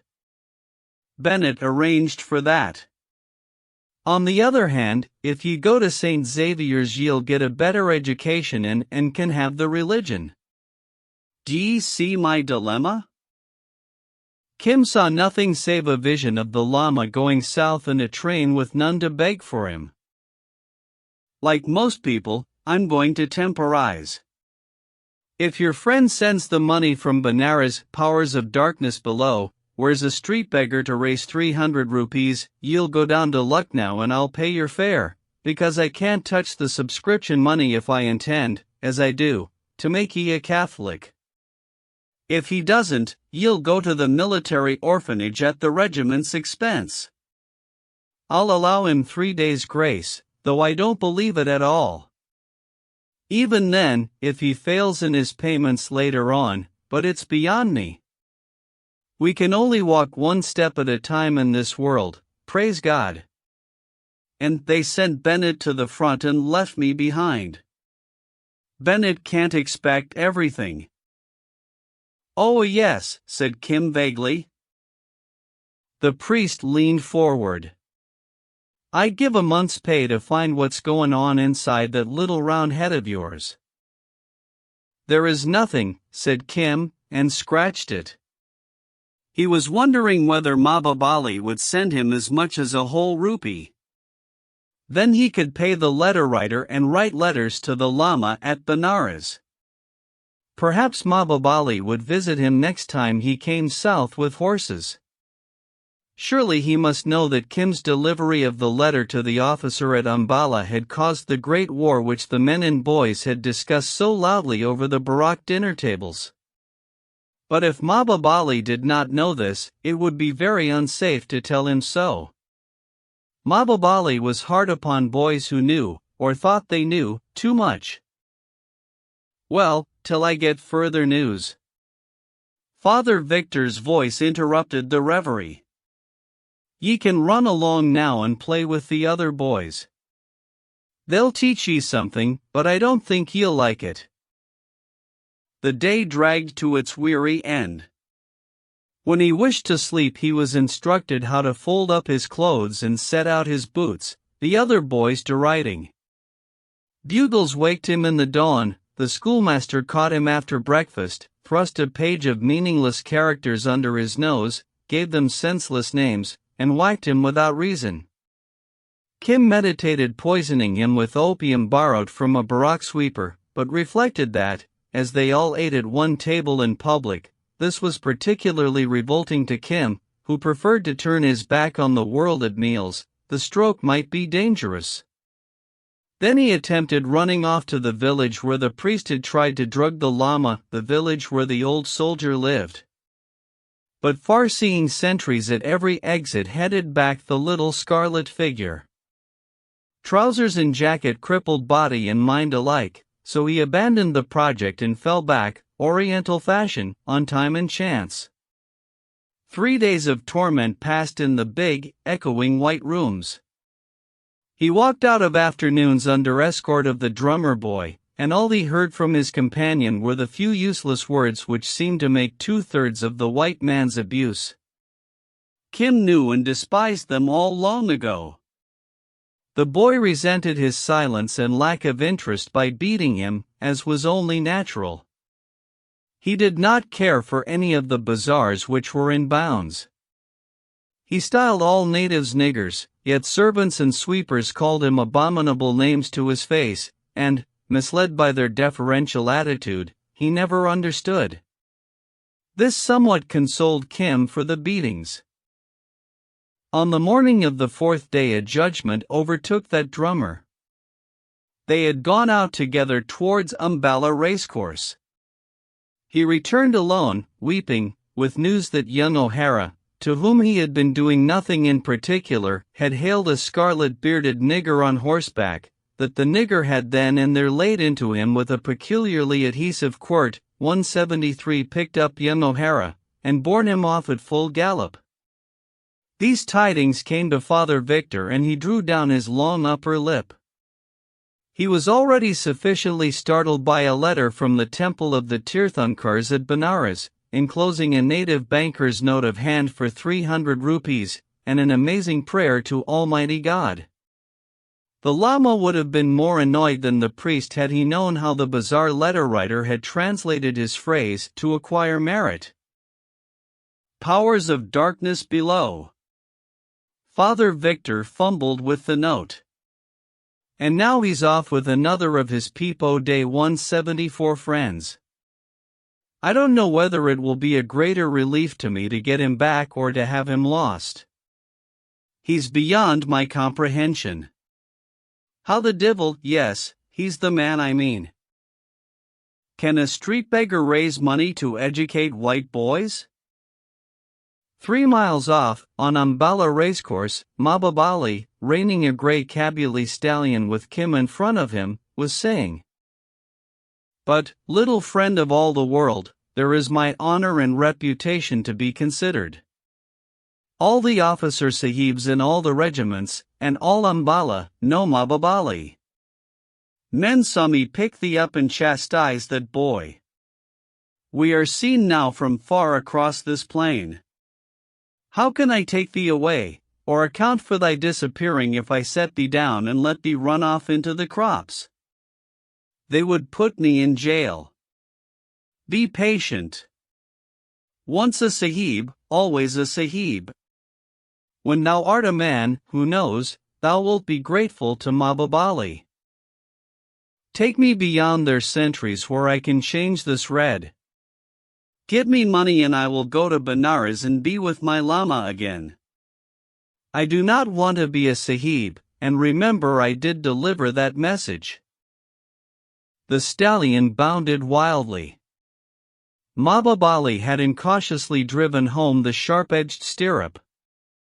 He was not the new sort of fluent horse dealer who wears English boots and spurs. Kim drew his own conclusions from that betrayal. That was a small matter. It lay on the straight road to Benares. I and the Sahib have by this time forgotten it.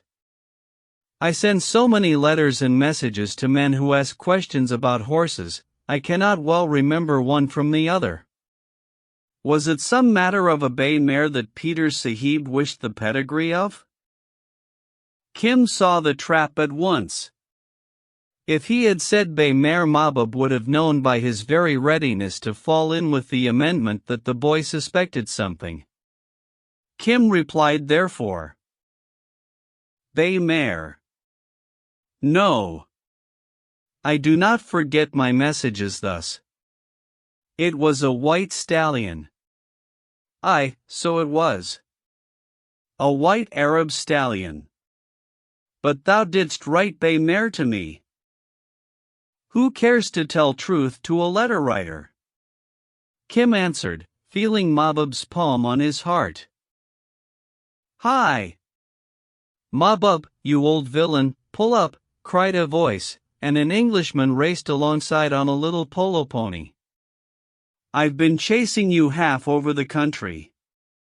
That cabriolet of yours can go. For sale, I suppose? I have some young stuff coming on made by heaven for the delicate and difficult polo game. He has no equal. He plays polo and waits at table. Yes. We know all that. What the deuce have you got there? A boy, said Mahbub gravely. He was being beaten by another boy. His father was once a white soldier in the big war. 175. The boy was a child in Lahore City. He played with my horses when he was a babe. Now I think they will make him a soldier. He has been newly caught by his father's regiment that went up to the war last week. But I do not think he wants to be a soldier. I take him for a ride. Tell me where thy barracks are and I will set thee there. Let me go. I can find the barracks alone. And if thou runnest away, who will say it is not my fault? He'll run back to his dinner. Where has he to run to? The Englishman asked. He was born in the land. He has friends. He goes where he chooses. He is a Chabuk Sawai, a sharp chap. It needs only to change his clothing, and in a twinkling he would be a low-caste Hindu boy. The deuce he would. The Englishman looked critically at the boy as Mahbub headed towards the barracks. Kim ground his teeth. Mahbub was mocking him, as faithless Afghans will, for he went on. They will send him to a school and put heavy boots on his feet and swaddle him in these clothes. Then he will forget all he knows. Now, which of the barracks is thine? Kim pointed, he could not speak, to Father Victor's wing, all staring white nearby. Perhaps he will make a good soldier, said Mahbub reflectively. He will make a good orderly at least. I sent him to deliver a message once from Lahore. A message concerning the pedigree of a white stallion. Here was deadly insult on deadlier injury, and the Sahib to whom he had so craftily given that war-waking letter heard it all. Kim beheld Mahbub Ali frying in flame for his treachery, but for himself he saw one long grey vista of barracks, schools, and barracks again. He gazed imploringly at the clear-cut face in which there was no glimmer of recognition, but even at this extremity it never occurred to him to throw himself on the white man's mercy or to denounce the Afghan. And Mahbub stared deliberately at the Englishman, who stared as deliberately at Kim, quivering and tongue-tied. My horse is well trained, said the dealer. Others would have kicked, Sahib. Ah, said the Englishman at last, rubbing his pony's damp withers with his whip butt. Who makes the boy a soldier? He says the regiment that found him, and especially the Padre Sahib of the regiment. There is the Padre. Kim choked as bareheaded Father Victor sailed down upon them from the veranda. Powers o' darkness below, O'Hara. How many more mixed friends do you keep in Asia? He cried, as Kim slid down and stood helplessly before him. Good morning, Padre, the Englishman said cheerily. I know you by reputation well enough. Meant to have come over and called before this. I'm Creighton. Of the Ethnological Survey, said Father Victor. The Englishman nodded. Faith, I'm glad to meet you then, and I owe you thanks for bringing back the boy. No thanks to me, Padre. Besides, the boy wasn't going away. You don't know old Mababali. The horse dealer sat impassive in the sunlight. You will when you have been in the station a month. He sells us all our crocks. That boy is rather a curiosity. Can you tell me anything about him? Can I tell you, puffed Father Victor? You'll be the one man that could help me in my quandaries. Tell you. Powers o' darkness, I'm bursting to tell someone who knows something o' the native. A groom came round the corner. Colonel Creighton raised his voice, speaking in Urdu. Very good, Mababali, but what is the use of telling me all those stories about the pony? Not one pi more than 350 rupees will I give. The Sahib is a little hot and angry after riding, the horse dealer returned, with a leer of a privileged jester. Presently, he will see my horse's points more clearly. I will wait till he has finished his talk with the Padre. I will wait under that tree. Confound you! The colonel laughed. That comes of looking at one of Mahbub's horses. He's a regular old leech, Padre. Wait, then, if thou hast so much time to spare, Mahbub. Now I'm at your service, Padre. Where is the boy? Oh, he's gone off to Kolob 176 with Mahbub. Queer sort of boy. Might I ask you to send my mare round under cover? He dropped into a chair which commanded a clear view of Kim and Mababali in conference beneath the tree. The Padre went indoors for cheroots. Creighton heard Kim say bitterly, trust a Brahmin before a snake, and a snake before an harlot, and an harlot before a Patan, Mababali. That is all one. The great red beard wagged solemnly.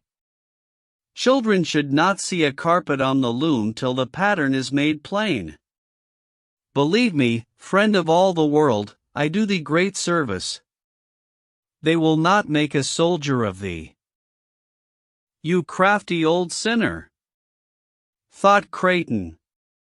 But you're not far wrong. That boy mustn't be wasted if he is as advertised. Excuse me half a minute, cried the Padre from within, but I'm getting the documents in the case. If through me the favor of this bold and wise Colonel Sahib comes to thee, and thou art raised to honor, what thanks wilt thou give Mababali when thou art a man? Nay, nay. I beg thee to let me take the road again, or I should have been safe, and thou hast sold me back to the English. What will they give thee for blood money? A cheerful young demon. The colonel bit his cigar, and turned politely to Father Victor. What are the letters that the fat priest is waving before the colonel? Stand behind the stallion as though looking at my bridle, said Mababali.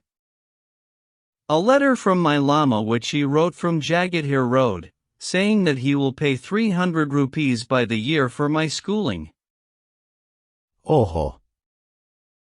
Is old Red Hat of that sort? At which school? God knows. I think in Nucleo 177. Yes. There is a big school there for the sons of Sahibs and half Sahibs. I have seen it when I sell horses there. So the Lama also loved the friend of all the world? Aye, and he did not tell lies, or return me to captivity. Small wonder the Padre does not know how to unravel the thread. How fast he talks to the Colonel Sahib. Mahbubali chuckled. By Allah! The keen eyes swept the veranda for an instant. Thy Lama has sent what to me looks like a note of hand. I have had some few dealings in Hundis. The Colonel Sahib is looking at it. What good is all this to me? Said Kim warily. Thou wilt go away, and they will return me to those empty rooms where there is no good place to sleep and where the boys beat me. I do not think that. Have patience, child. All Pathans 178 are not faithless. Except in horseflesh. 5, 10, 15 minutes passed, Father Victor talking energetically or asking questions which the Colonel answered. Now I've told you everything that I know about the boy from beginning to end, and it's a blessed relief to me. Did ye ever hear the like? At any rate, the old man has sent the money. Gobind Sahai's notes of hand are good from here to China, said the Colonel. The more one knows about natives, the less can one say what they will or won't do. That's consoling, from the head of the Ethnological Survey. It's this mixture of Red Bulls and rivers of healing, poor heathen, God help him, and notes of hand and Masonic certificates. Are you a Mason, by any chance? By Jove, I am, now I come to think of it. That's an additional reason, said the Colonel absently. I'm glad ye see a reason in it. But as I said, it's the mixture o' things that's beyond me. And his prophesying to our Colonel, sitting on my bed with his little shimmy 179 torn open showing his white skin, and the prophecy comin' true. They'll cure all that nonsense at St. Xavier's, eh? Sprinkle him with holy water, the Colonel laughed. On my word, I fancy I oughta sometimes. But I'm hoping he'll be brought up as a good Catholic. All that troubles me is what'll happen if the old beggar man. Lama, my dear sir, and some of them are gentlemen in their own country. The Lama, then, fails to pay next year. He's a fine business head to plan on the spur of the moment, but he's bound to die someday. And talking a heathen's money to give a child a Christian education. But he said explicitly what he wanted. As soon as he knew the boy was white, he seems to have made his arrangements accordingly. I'd give a month's pay to hear how he explained it all at the Tirthankar's temple at Benares. Look here, Padre, I don't pretend to know much about natives, but if he says he'll pay dead or alive. I mean, his heirs will assume the debt. My advice to you is, send the boy down to Lucknow. If your Anglican chaplain thinks you've stolen a march on him. Bad luck to Bennett. He was sent to the front instead o' me. Doughty certified me medically unfit. I'll excommunicate Doughty if he comes back alive. Surely Bennett ought to be content with glory, leaving you the religion. Quite so. As a matter of fact, I don't think Bennett will mind. Put the blame on me. I strongly recommend sending the boy to St. Xavier's.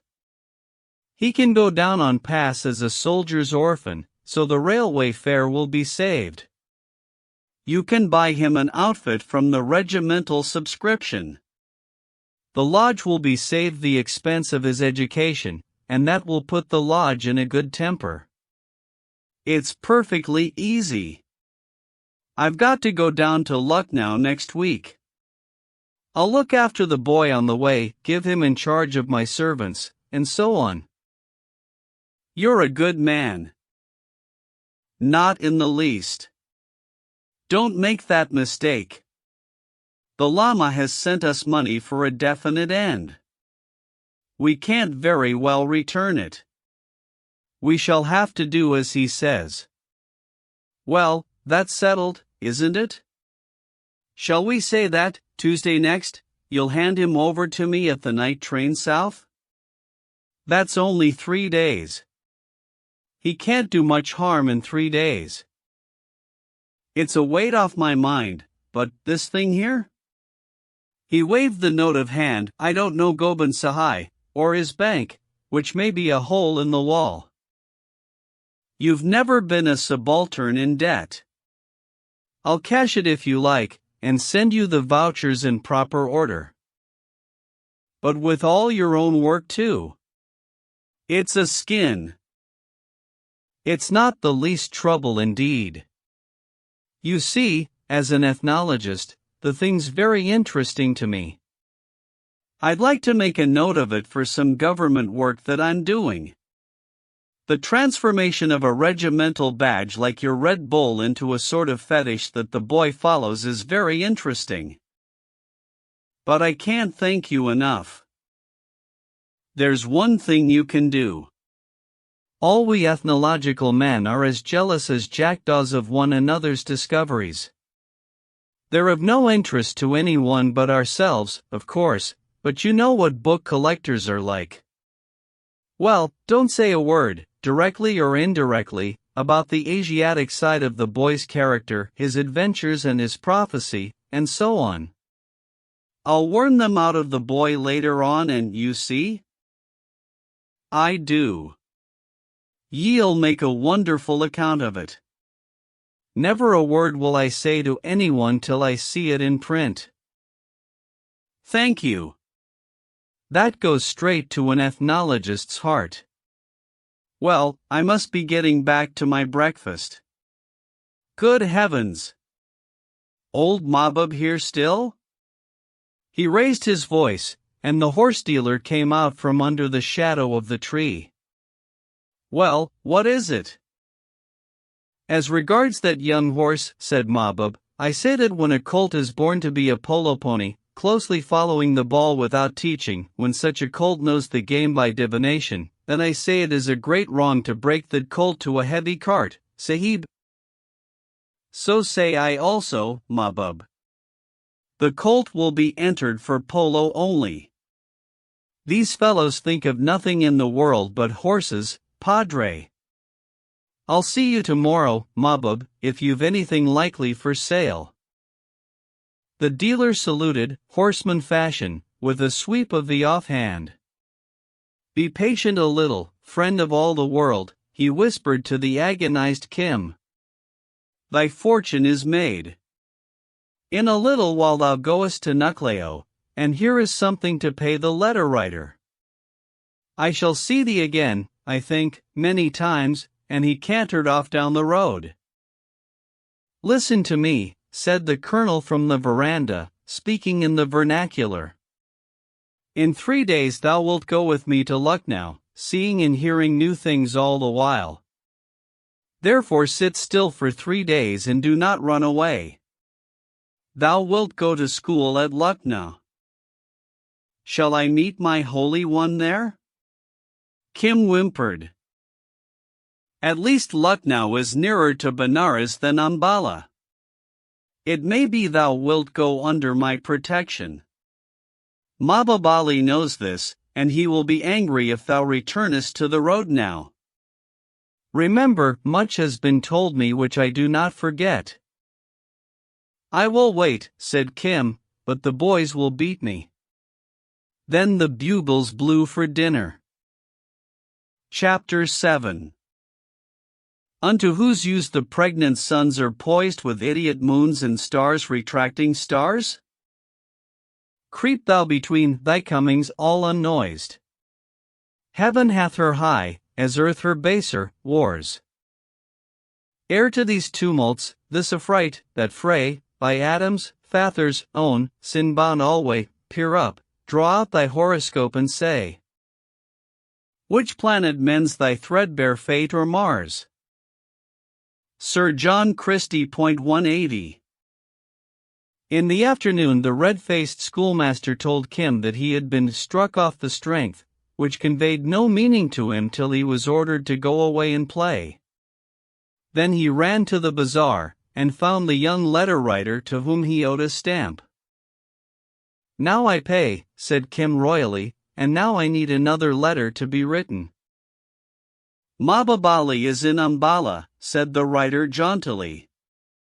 He was, by virtue of his office, a bureau of general misinformation. This is not to Mabab, but to a priest. Take thy pen and write quickly. To Tesha Lama, the Holy One from Bodhil 181 seeking for a river, who is now in the temple of the Tirthankars at Benares. Take more ink. In 3 days I am to go down to Nucleo to the school at Nucleo. The name of the school is Xavier. I do not know where that school is, but it is at Nucleo. But I know Nucleo, the writer interrupted. I know the school. Tell him where it is, and I give half an anna. The reed pen scratched busily. He cannot mistake. The man lifted his head. Who watches us across the street? Kim looked up hurriedly and saw Colonel Creighton in tennis flannels.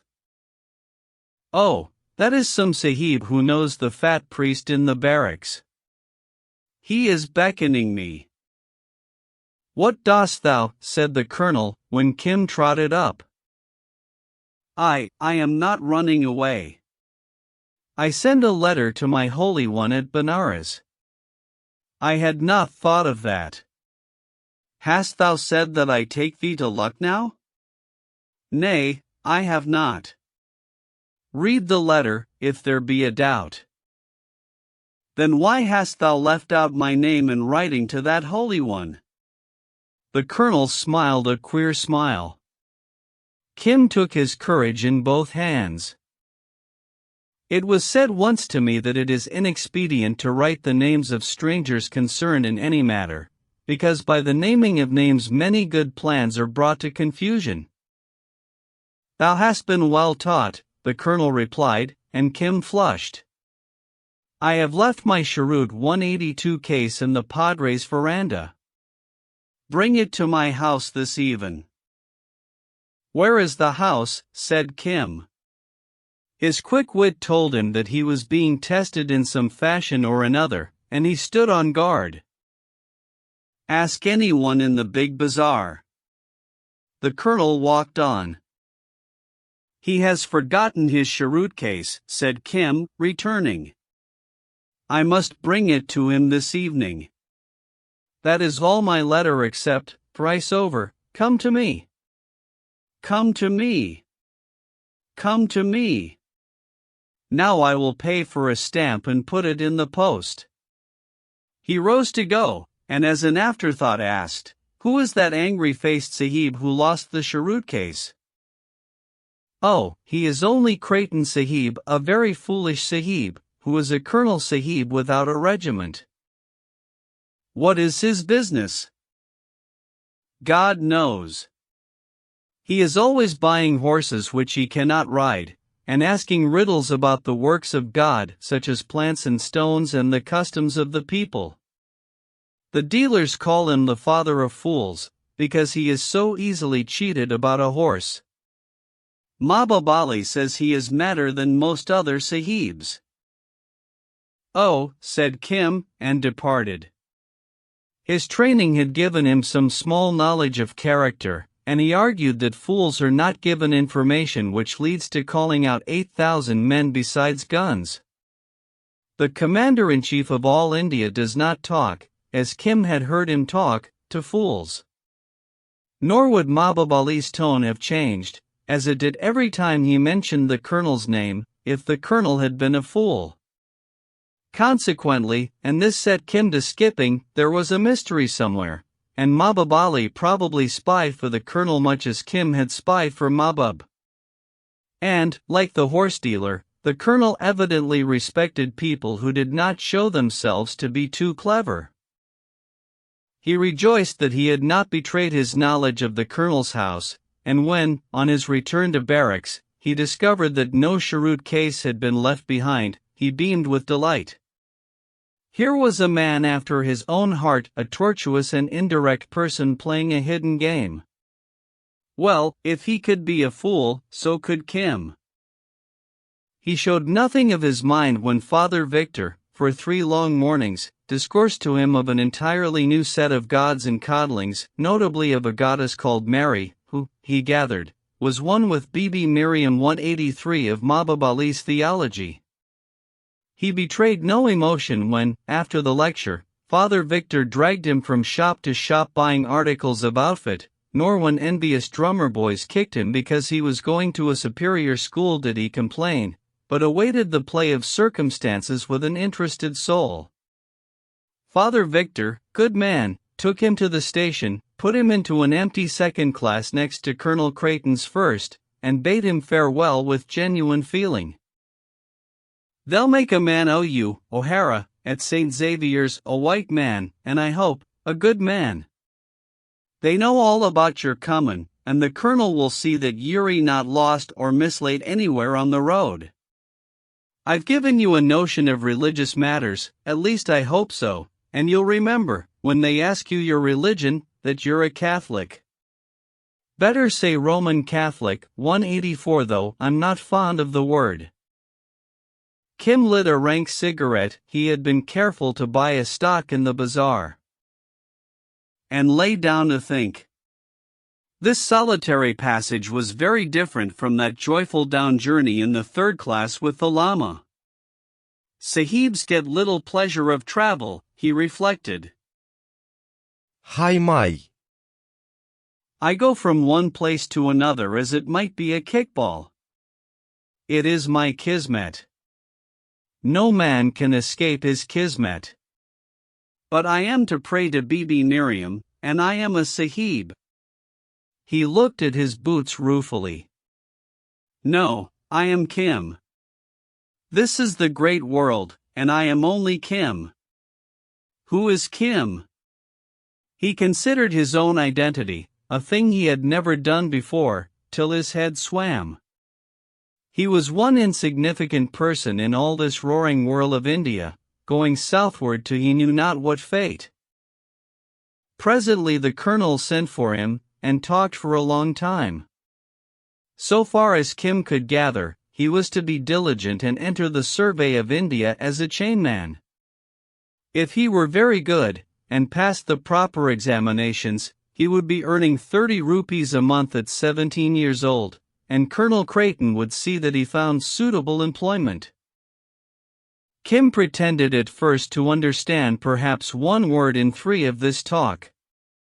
Then the colonel, seeing his mistake, turned to fluent and picturesque Urdu, and Kim was contented. No man could be a fool who knew the language so intimately, who moved so gently and silently, and whose eyes were so different from the dull fat eyes of other sahibs. Yes, and now must learn how to make pictures of roads and mountains and rivers, to carry these pictures in thine eye till a suitable time comes to set them down upon paper. Perhaps some day, when thou art a chainman 185, I may say to thee when we are working together, go across those hills and see what lies beyond. Then one will say, there are bad people living in those hills who will slay the chainman if he be seen to look like a sahib. What then? Kim thought. Would it be safe to return the colonel's lead? I would tell what that other man had said.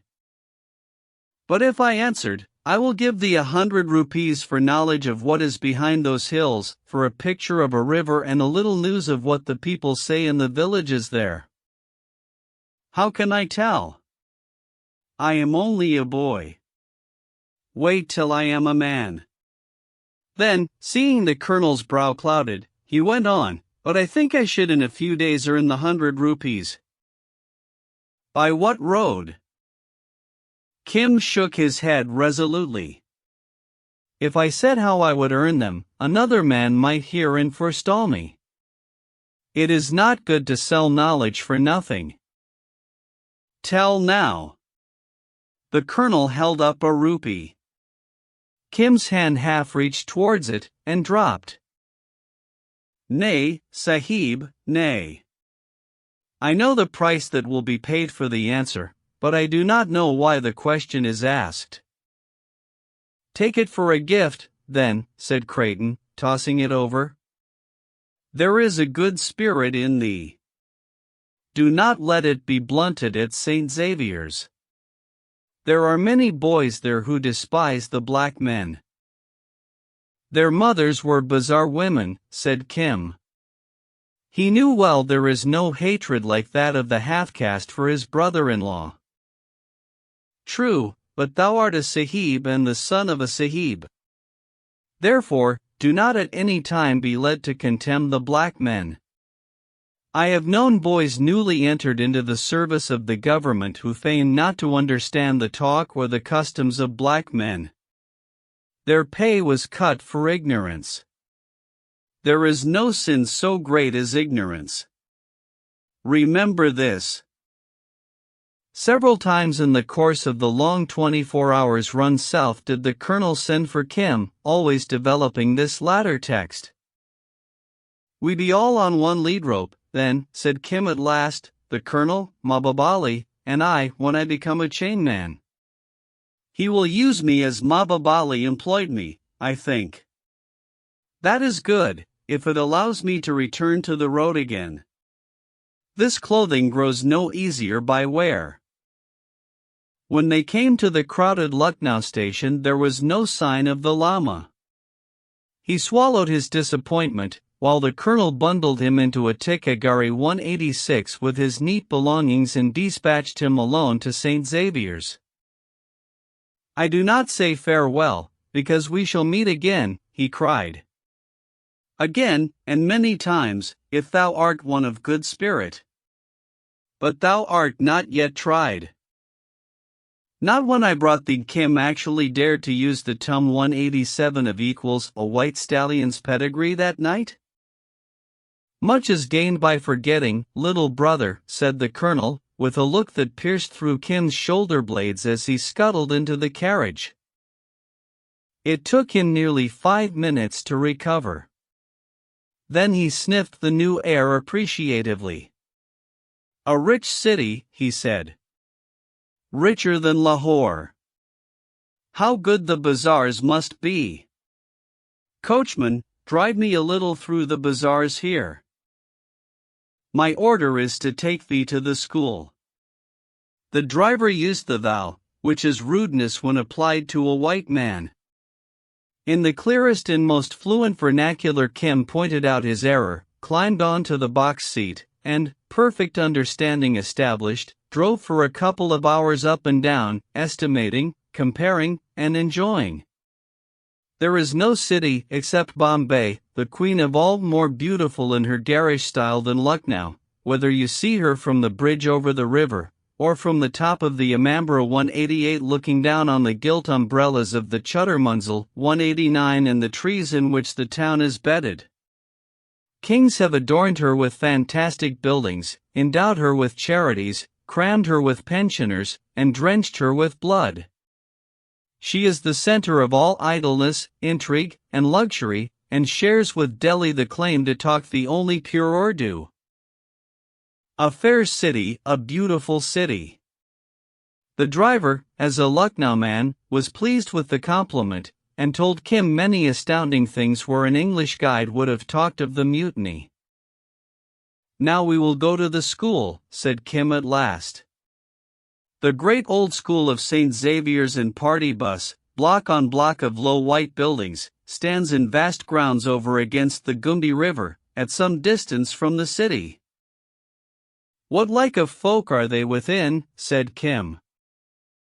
Young sahibs, all devils.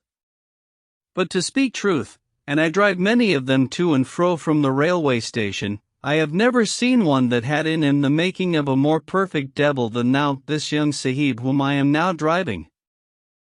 Naturally, for he was never trained to consider them in any way improper, Kim had passed the time of day with one or two frivolous ladies at upper windows in a certain street, and naturally, in the exchange of compliments, had acquitted himself well.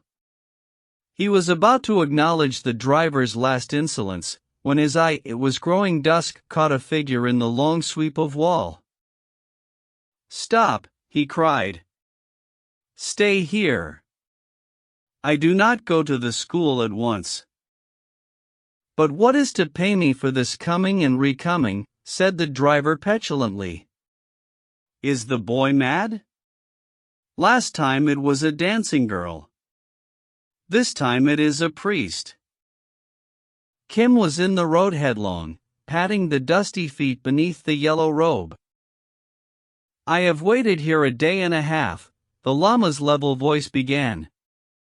"Nay, I had a disciple with me. He that was my friend at the temple of the Tirthankars gave me a guide for this journey. I came from Benares in the te rain, when thy letter was given me. Yes, I am well fed. I need nothing. But why didst thou not stay with the Kulu woman, O Holy One? In what way didst thou get to Benares? My heart has been heavy since we parted." The woman wearied me by constant flux of talk and requiring charms for children. I separated myself from that company, permitting her to acquire merit by gifts. She is at least a woman of open hands, and I made a promise to return to her house if need arose. Then, perceiving myself alone in this great and terrible world, I bethought me of the Tirthan to Benares, where I knew one abode in the Tirthankar's temple who was a seeker, even as I. "Ah! Thy river," said Kim. "I had forgotten the river." "So soon, my Chela?" "I have never forgotten it. But when I had left thee it seemed better that I should go to the temple and take counsel, for, look you, India is very large, and it may be that wise men before us, some 2 or 3, have left a record of the place of our river. There is debate in the temple of the Tirthankars on this matter, some saying one thing, and some another. They are courteous folk. So be it, but what dost thou do now?" "I acquire merit in that I help thee, my Chela, to wisdom. The priest of that body of men who served the Red Bull wrote me that all should be as I desired for thee. I sent the money to suffice for 1 year, and then I came, as thou sayest me, to watch for thee going up into the gates of learning. A day and a half have I waited, not because I was led by any affection towards thee, that is no part of the way, but, as they said at the Tirthankar's temple, because, money having been paid for learning, it was right that I should oversee the end of the matter. They resolved my doubts most clearly. I had a fear that, perhaps, I came because I wished to see thee. Misguided by the red mist of affection. It is not so. Moreover, I am troubled by a dream. But surely, Holy One, thou hast not forgotten the road and all that befell on it. Surely it was a little to see me that thou didst come? The horses are cold, and it is past their feeding time, whined the driver. Go to Jehannam and abide there with thy reputationless aunt. Kim snarled over his shoulder. I am all alone in this land, I know not where I go nor what shall befall me. My heart was in that letter I sent thee. Except for Mababali, and he is a Patan, I have no friend save thee, Holy One. Do not altogether go away. I have considered that also, the Lama replied, in a shaking voice. It is manifest that from time to time I shall acquire merit, if before that I have not found my river, by assuring myself that thy feet are set on wisdom. What they will teach thee I do not know, but the priest wrote me that no son of a Sahib in all India will be better taught than thou. So from time to time, therefore, I will come again. Maybe thou wilt be such a Sahib as he who gave me those spectacles. The Lama wiped them elaborately in the wonder house at Lahore. That is my hope, for he was a fountain of wisdom, wiser than many abbots. Again, maybe thou wilt forget me in our meetings. If I eat thy bread, cried Kim passionately, how shall I ever forget thee? No, no. He put the boy aside. I must go back to Benares. From time to time, now that I know the customs of letter writers in this land, I will send thee a letter, and from time to time I will come and see thee. But whither shall I send my letters? Wailed Kim, clutching at the robe, all forgetful that he was a Sahib. To the temple of the Tirthankars at Benares. That is the place I have chosen till I find my river. Do not weep, for, look you, all desire is illusion and a new binding upon the wheel. Go up to the gates of learning. Let me see thee go. Dost thou love me? Then go, or my heart cracks. 190. I will come again. Surely I will come again. The Lama watched the Tikagari rumble into the compound, and strode off, snuffing between each long stride. The gates of learning shut with a clang. The country-born and bred boy has his own manners and customs, which do not resemble those of any other land, and his teachers approach him by roads which an English master would not understand. Therefore you would scarcely be interested in Kim's experiences as a St. Xavier's boy among 200 or 300 precocious youths, most of whom had never seen the sea. He suffered the usual penalties for breaking out of bounds when there was cholera in the city. This was before he had learned to write fair English, and so was obliged to find a bazaar letter writer. He was, of course, indicted for smoking and for the use of abuse more full-flavored than even St. Xavier's had ever heard.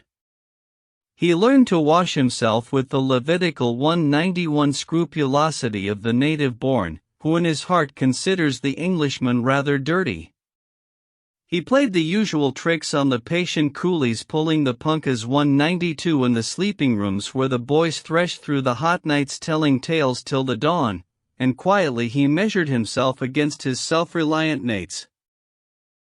They were sons of subordinate officials in the railway, telegraph, and canal services, of warrant officers, sometimes retired and sometimes acting as commanders-in-chief to a feudatory Raja's army, of captains of the Indian Marine, government pensioners, planters, Presidency 193 shopkeepers, and missionaries. A few were cadets of the old Eurasian houses that have taken strong root in Durham, Talalol, Pereiras, De Souzas, and Silvas. Their parents could well have educated them in England, but they loved the school that had served their own youth, and generation followed Salahude generation at St. Xavier's. Their homes ranged from Howrah of the railway people to abandoned cantonments like Munger and Chinar, 194 Lost Tea Gardens, Shillong 195 Way, villages where their fathers were large landholders in Oudh or the Deccan, 196 mission stations a week from the nearest railway line, seaports 1,000 miles south, facing the brazen Indian surf, and Sincona 197 plantations south of all. The mere story of their adventures, which to them were no adventures, on their road to and from school would have crisped a Western boy's hair. They were used to jogging off alone through 100 miles of jungle, where there was always the delightful chance of being delayed by tigers, but they would no more have bathed in the English Channel in an English August than their brothers across the world would have lain still while a leopard snuffed at their palanquin. There were boys of 15 who had spent a day and a half on an islet in the middle of a flooded river, taking charge, as by right, of a camp of frantic pilgrims returning from a shrine. There were seniors who had requisitioned a chance-met Raja's elephant in the name of Saint Francis Xavier, when the rains once blotted out the cart track that led to their father's estate, and had all but lost the huge beast in a quicksand. There was a boy who, he said, and none doubted, had helped his father to beat off with rifles from the veranda a rush of AKs 198 in the days when those headhunters were bold against lonely plantations. And every tale was told in the even, passionless voice of the native-born, mixed with quaint reflections, borrowed unconsciously from native foster mothers, and turns of speech that showed they had been that instant translated from the vernacular. Kim watched, listened, and approved. This was not insipid, single-word talk of drummer boys. It dealt with a life he knew and in part understood. The atmosphere suited him, and he throve by inches. They gave him a white drill suit as the weather warned, and he rejoiced in the newfound bodily comforts as he rejoiced to use his sharpened mind over the tasks they set him. His quickness would have delighted an English master, but at St. Xavier's they know the first rush of minds developed by sun and surroundings, as they know the half-collapse that sets in at 22 or 23. None the less he remembered to hold himself lowly. When tales were told of hot nights, Kim did not sweep the board with his reminiscences, for St. Xavier's looks down on boys who go native altogether. One must never forget that one is a sahib, and that someday, when examinations are passed, one will command natives. Kim made a note of this, for he began to understand where examinations led. Then came the holidays from August to October, the long holidays imposed by the heat and the rains.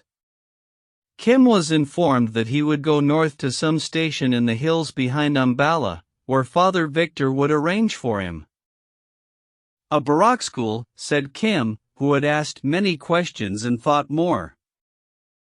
Yes, I suppose so, said the master. It will not do you any harm to keep you out of mischief. You can go up with young De Castro as far as Delhi. Kim considered it in every possible light. He had been diligent, even as the colonel advised. A boy's holiday was his own property, of so much the talk of his companions had advised him, and a Barak school would be torment after St. Xavier's. Moreover, this was magic worth anything else he could write. In 3 months he had discovered how men can speak to each other without a third party, at the cost of half an anna and a little knowledge. No word had come from the Lama, but there remained the road. Kim yearned for the caress of soft mud squishing up between the toes, as his mouth watered for mutton stewed with butter and cabbages, for rice speckled with strong-scented cardamoms, for the saffron-tinted rice, garlic and onions, and the forbidden greasy sweetmeats of the bazaars. They would feed him raw beef on a platter at the Barak school, and he must smoke by stealth. But again, he was a sahib and was at St. Xavier's, and that pig Mahbub Ali. No, he would not test Mahbub's hospitality, and yet. He thought it out alone in the dormitory, and came to the conclusion he had been unjust to Mahbub. The school was empty, nearly all the masters had gone away. Colonel Creighton's railway pass lay in his hand, and Kim puffed himself that he had not spent Colonel Creighton's or Mahbub's money in riotous living. He was still lord of 2 rupees 7 annas.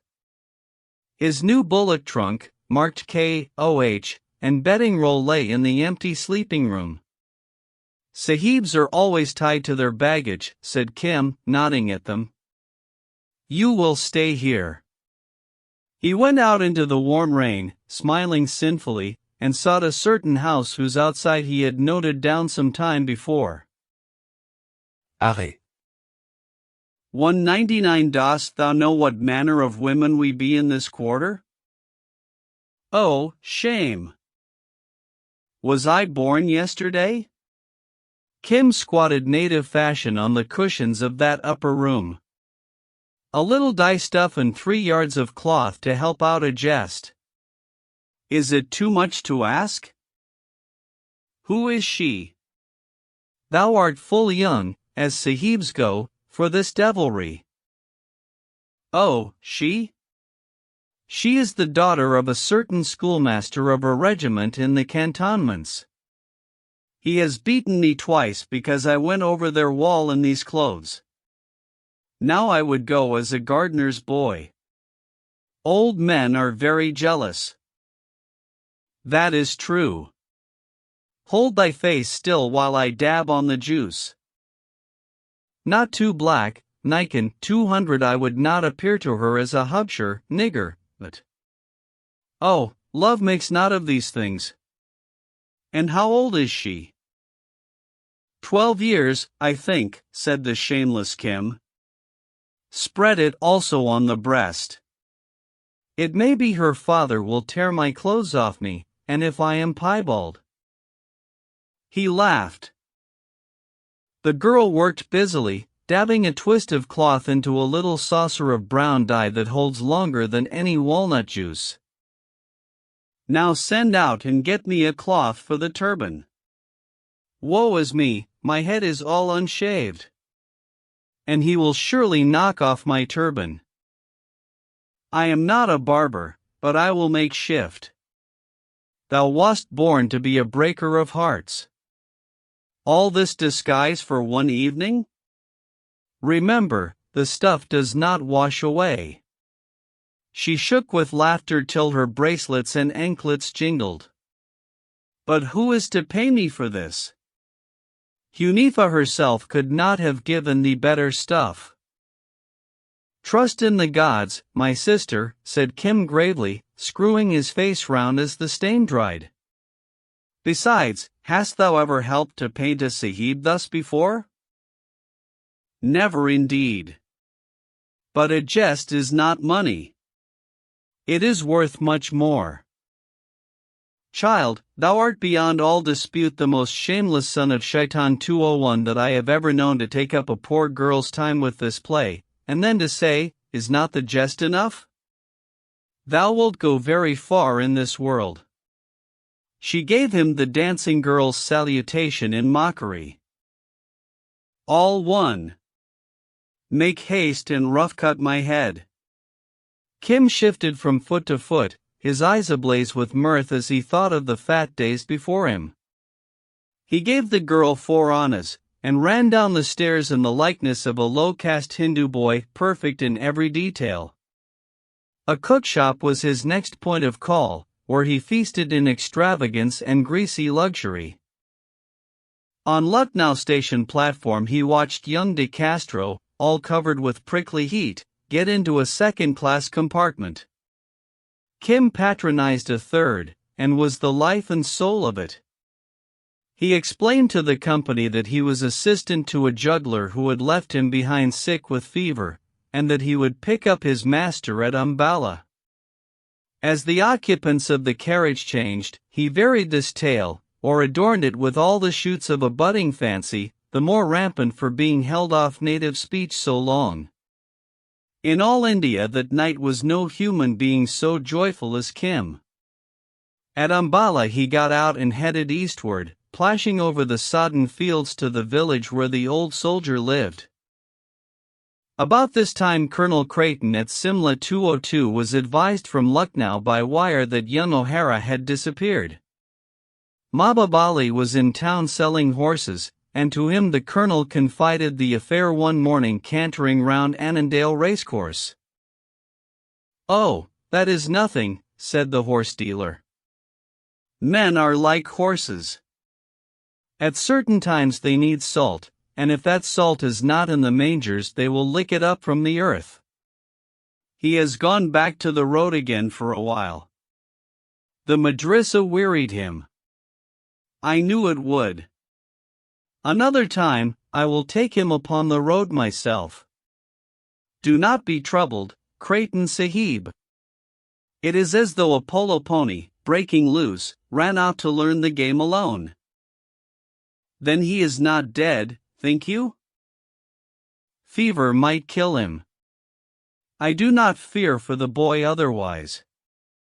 A monkey does not fall among trees. Next morning, on the same course, Mabub's stallion ranged alongside the colonel. "It is as I had thought," said the horse dealer. "He has come through Umballa at least, and there he has written a letter to me, having learned in the bazaar that I was here." "Read," said the colonel, with a sigh of relief. It was absurd that a man of his position should take an interest in a little country-bred vagabond, but the colonel remembered the conversation in the train, and often in the past few months had caught himself thinking of the queer, silent, self-possessed boy. His evasion, of course, was the height of insolence, but it argued some resource and nerve. Mabub's eyes twinkled as he reined out into the center of the cramped little plain, where none could come near unseen. "The friend of the stars, who is the friend of all the world." What is this? A name we give him in Lahore city. The friend of all the world takes leave to go his own places. He will come back upon the appointed day. Let the box and the betting roll be sent for, and if there has been a fault, let the hand of friendship turn aside the whip of calamity. There is yet a little more, but no matter, read. Certain things are not known to those who eat with forks. It is better to eat with both hands for a while. Speak soft words to those who do not understand this, that the return may be propitious. Now the manner in which that was cast is, of course, the work of the letter writer, but see how wisely the boy has devised the matter of it so that no hint is given except to those who know. Is this the hand of friendship to avert the whip of calamity? Laughed the colonel. See how wise is the boy. He would go back to the road again, as I said. Not knowing yet thy trade.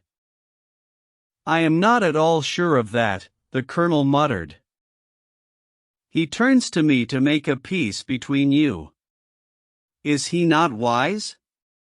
He says he will return. He is but perfecting his knowledge. Think, Sahib. He has been 3 months at the school. And he is not mouthed to that bit. For my part, I rejoice. The pony learns the game. Aye, but another time he must not go alone. Why? He went alone before he came under the Colonel Sahib's protection. When he comes to the great game he must go alone, and at peril of his head. Then, if he spits, or sneezes, or sits down other than as the people do whom he watches, he may be slain. Why hinder him now? Remember how the Persians say, the jackal that lives in the wilds of Mazandaran 203 can only be caught by the hounds of Mazandaran. True. It is true, Mahbubali. And if he comes to no harm, I do not desire anything better. But it is great insolence on his part. He does not tell me, even, whither he goes, said Mahbub. He is no fool. When his time is accomplished he will come to me. It is time the healer of pearls took him in hand. He ripens too quickly, as Sahibs reckon. This prophecy was fulfilled to the letter a month later. Mahbub had gone down to Umballa to bring up a fresh consignment of horses, and Kim met him on the Kalka road at dusk riding alone, begged an alms of him, was sworn at, and replied in English. There was nobody within earshot to hear Mahbub's gasp of amazement. Oho. And where hast thou been? Up and down, down and up. Come under a tree, out of the wet, and tell. I stayed for a while with an old man near Umballa, anon with a household of my acquaintance in Umballa. With one of these I went as far as Delhi to the southward. That is a wondrous city. Then I drove a bullock for Atelli, an oilman, coming north, but I heard of a great feast forward in Patiala, 204, and thither went I in the company of a firework maker. It was a great feast. Kim rubbed his stomach. I saw Rajas, and elephants with gold and silver trappings, and they lit all the fireworks at once, whereby 11 men were killed, my firework maker among them, and I was blown across a tent but took no harm. Then I came back to the rel with a Sikh horseman, to whom I was groomed for my bread, and so here. Shabash, said Mahbub Ali. But what does the Colonel Sahib say? I do not wish to be beaten. The hand of friendship has averted the whip of calamity, but another time, when thou takest the road, it will be with me. This is too early. Late enough for me. I have learned to read and to write English a little at the madrasa. I shall soon be altogether a sahib. Hear him, laughed Mahbub, looking at the little drenched figure dancing in the wet. Salam, sahib, and he saluted ironically. Well, art tired of the road, or wilt thou come on to Umballa with me and work back with the horses? I will come with thee, Mahbub Ali. Chapter 8. Something I owe to the soil that grew, more to the life that fed. But most to Allah, who gave me 2 separate sights to my head. I would go without shirts or shoes, friends, tobacco, or bread, sooner than for an instant lose either side of my head. The two-sided man. Then in God's name take blue for red, said Mahbub, alluding to the Hindu color of Kim's disreputable turban. Kim countered with the old proverb, I will change my faith and my betting, but thou must pay for it. The dealer laughed till he nearly fell from his horse. At a shop on the outskirts of the city the change was made, and Kim stood up, externally at least, a Mohammedan. Mahbub hired a room over against the railway station, sent for a cooked meal of the finest with almond-curd sweetmeats, balushai we call it, and fine chopped Lucknow tobacco. This is better than some other meat that I ate with the Sikh, said Kim, grinning as he squatted, and assuredly they give no such victuals at my madrasa. I have a desire to hear of that same madrasa. Mahbub stuffed himself with great boluses of spiced mutton fried in fat with cabbage and golden brown onions. But tell me first, altogether and truthfully, the manner of thy escape. For, O friend of all the world, he loosed his cracking belt, I do not think it is often that a sahib and the son of a sahib runs away from there. How should they? They do not know the land. It was nothing, said Kim, and began his tale. When he came to the disguisement and the interview with the girl in the bazaar, Mahbub Ali's gravity went from him. He laughed aloud and beat his hand on his thigh. Shabash! Shabash! Oh, well done, little one! What will the healer of turquoises say to this? Now, slowly, let us hear what befell afterwards, step by step, omitting nothing. Step by step then, Kim told his adventures between coughs as the full-flavored tobacco caught his lungs. I said, growled Mahbub Ali to himself, I said it was the pony breaking out to play polo. The fruit is ripe already, except that he must learn his distances and his pacings, and his rods and his compasses. Listen now. I have turned aside the colonel's whip from my skin, and that is no small service. True. Kim puffed serenely. That is all true. But it is not to be thought that this running out and in is any way good. It was my holiday, Haji. I was a slave for many weeks. Why should I not run away when the school was shut? Look, too, how I, living upon my friends or working for my bread, as I did with the Sikh, have saved the Colonel Sahib a great expense. Mahbub's lips twitched under his well-pruned Mohammedan mustache. What are a few rupees? The Pathan threw out his open hand carelessly. To the Colonel Sahib? He spends them for a purpose, not in any way for love of thee. That, said Kim slowly, I knew a very long time ago. Who told? The Colonel Sahib himself. Not in those many words, but plainly enough for one who is not altogether a mudhead. Yeah, he told me in the Tehran when we went down to Lucknow. Be it so.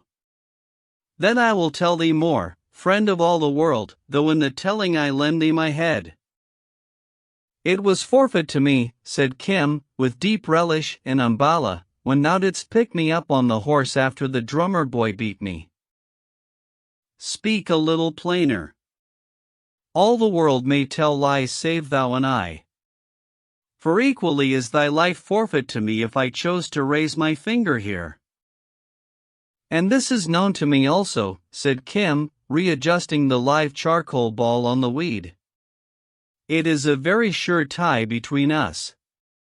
Indeed, I hold it surer even than mine, for who would miss a boy beaten to death, or, it may be, thrown into a well by the roadside? Many people here and in Simla and across the passes behind the hills would, on the other hand, say, what has come to Mahbub Ali, if he were found dead among his horses? Surely, too, the Colonel Sahib would make inquiries. But again, Kim's face puckered with cunning, he would not make overlong inquiry, lest people should ask, what has this Colonel Sahib to do with that horse dealer? But if I lived, as thou wouldst surely die. Maybe, but I say, if I lived, I, and I alone, would know that one had come by night, as a common thief 205 perhaps, to Mahbub Ali's bulkhead in the Sarai, and there had slain him, either before or after the thief had made a full search into his saddlebags and between the soles of his slippers. Is that news to tell to the Colonel, or would he say to me, I have not forgotten when he sent me back for a cigar case that he had not left behind him? What is Mahbub Ali to me? Up went a gout of heavy smoke. There was a long pause, then Mahbub Ali spoke in admiration, and with these things on thy mind, dost thou lie down and rise again among Mullah Sahib's little sons at the madrasa and meekly take instruction from thy teachers? It is an order, said Kim blandly. Who am I to dispute an order? A most finished son of Eblis, 206, said Mahbub Ali. But what is this tale of the thief and the search? That which I saw, said Kim, the night that my Lama and I lay next thy place in the Kashmir Sarai. The door was left unlocked, which I think is not thy custom, Mahbub. He came in as one assured that thou wouldst not soon return. My eye was against a knothole in the plank. He searched as it were for something, not a rug, not stirrups, nor a bridle, nor brass pots, something little and most carefully hid. Else why did he prick with an iron between the soles of thy slippers? Ah! Mahbub Ali smiled gently. And seeing these things, what tale didst thou fashion to thyself, well of the truth? None. I put my hand upon my amulet, which lies always next to my skin, and, remembering the pedigree of a white stallion that I had bitten out of a piece of Musalmani bread, I went away to Umballa perceiving that a heavy trust was laid upon me. At that hour, had I chosen, thy head was forfeit. It needed only to say to that man, I have here a paper concerning a horse which I cannot read. And then? Kim peered at Mahbub under his eyebrows. Then thou wouldst have drunk water twice, perhaps thrice, afterwards. I do not think more than thrice, said Mahbub simply. It is true. I thought of that a little, but most I thought that I loved thee, Mahbub. Therefore I went to Umballa, as thou knowest, but, and this thou dost not know, I lay hid in the garden grass to see what Colonel Creighton Sahib might do upon reading the white stallion's pedigree. And what did he do? For Kim had bitten off the conversation. Dost thou give news for love, or dost thou sell it? Kim asked. I sell and I buy. Mahbub took a 4-anna piece out of his belt and held it up. 8, said Kim, mechanically following the huckster instinct of the East. Mahbub laughed, and put away the coin. It is too easy to deal in that market, friend of all the world. Tell me for love. Our lives lie in each other's hand. Very good. I saw the Jangilat Sahib, the Commander-in-Chief, come to a big dinner. I saw him in Creighton Sahib's office. I saw the two read the white stallion's pedigree. I heard the very orders given for the opening of a great war. Ha! Mahbub nodded with deepest eyes afire. The game is well played. That war is done now, and the evil, we hope, nipped before the flower, thanks to me, and thee. What didst thou later? I made the news as it were a hook to catch me victual and honor among the villagers in a village whose priest drugged my llama. But I bore away the old man's purse, and the Brahmin found nothing. So next morning he was angry. Oh. And I also used the news when I fell into the hands of that white regiment with their bull. That was foolishness. Mahbub scowled. News is not meant to be thrown about like duncakes, but used sparingly like Bond 207.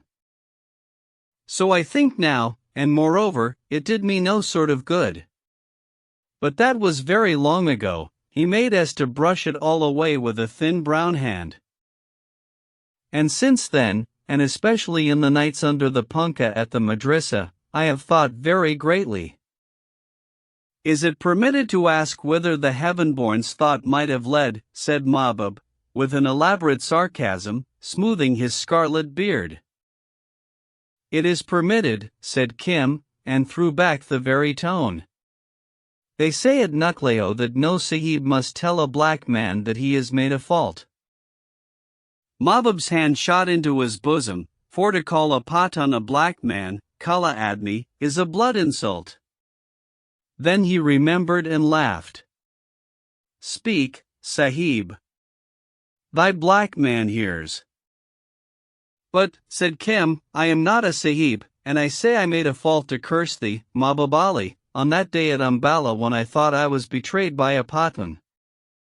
I was senseless, for I was but newly caught, and I wished to kill that low-caste drummer boy. I say now, Haji, that it was well done, and I see my road all clear before me to a good service. I will stay in the madrasa till I am ripe. Well said. Especially are distances and numbers and the manner of using compasses to be learned in that game. One waits in the hills above to show thee. I will learn their teaching upon a condition that my time is given to me without question when the madrasa is shut. Ask that for me of the colonel. But why not ask the colonel in the Sahib's tongue? The colonel is the servant of the government. He is sent hither and yon at a word, and must consider his own advancement. See how much I have already learned at Nucleo. Moreover, the colonel I know since 3 months only. I have known one Mahbub Ali for 6 years. So, to the madrasa I will go. At the madrasa I will learn. In the madrasa I will be a Sahib. But when the madrasa is shut, then must I be free and go among my people. Otherwise I die. And who are thy people, friend of all the world? "This great and beautiful land," said Kim, waving his paw round the little clay-walled room where the oil lamp in its niche burned heavily through the tobacco smoke. "And, further, I would see my llama again. And, further, I need money." "That is the need of every one," said Mabab ruefully. "I will give thee 8 annas, for much money is not picked out of horses' hooves, and it must suffice for many days. As to all the rest, I am well pleased, and no further talk is needed. Make haste to learn, and in 3 years, or it may be less, thou wilt be an aid even to me." "Have I been such a hindrance till now?" said Kim, with a boy's giggle. "Do not give answers," Mabab grunted. "Thou art my new horseboy. Go and bet among my men. They are near the north end of the station, with the horses. They will beat me to the south end of the station if I come without authority." Mabab felt in his belt, wetted his thumb on a cake of Chinese ink, and dabbed the impression on a piece of soft native paper. From Bulk 208 to Bombay, men know that rough-ridged print with the old scar running diagonally across it. That is enough to show my headman. I come in the morning. "By which road?" said Kim. "By the road from the city. There is but one, and then we return to Creighton Sahib. I have saved thee a beating." "Allah! What is a beating when the very head is loose on the shoulders?" Kim slid out quietly into the night, walked half round the house, keeping close to the walls, and headed away from the station for a mile or so. Then, fetching a wide compass, he worked back at leisure, for he needed time to invent a story if any of Mabab's retainers asked questions. They were camped on a piece of waste ground beside the railway, and, being natives, had not, of course, unloaded the 2 trucks in which Mabab's animals stood among a consignment of countrybreds bought by the Bombay Tram Company. The headman, a broken-down, consumptive-looking Mohammedan, promptly challenged Kim, but was pacified at sight of Mabab's sign manual. "The Haji has of his favor given me service," said Kim testily. "If this be doubted, wait till he comes in the morning. Meantime, a place by the fire." Followed the usual aimless babble that every low-caste native must raise on every occasion. It died down, and Kim lay out behind the little knot of Mabab's followers, almost under the wheels of a horse truck, a borrowed blanket for covering. Now a bed among brickbats and ballast refuse on a damp night, between overcrowded horses and unwashen boltas, would not appeal to many white boys, but Kim was utterly happy. Change of scene, service, and surroundings were the breath of his little nostrils, and thinking of the neat white cots of St. Xavier's all a row under the punkah gave him joy as keen as the repetition of the multiplication table in English. "I am very old," he thought sleepily. "Every month I become a year more old.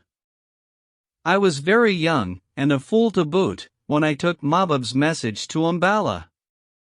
Even when I was with that white regiment I was very young and small and had no wisdom. But now I learn every day, and in 3 years the colonel will take me out of the madrasa and let me go upon the road with Mabab hunting for horses' pedigrees, or maybe I shall go by myself, or maybe I shall find the llama and go with him. Yes, that is best. To walk again as a cello with my llama when he comes back to Benares." The thoughts came more slowly and disconnectedly.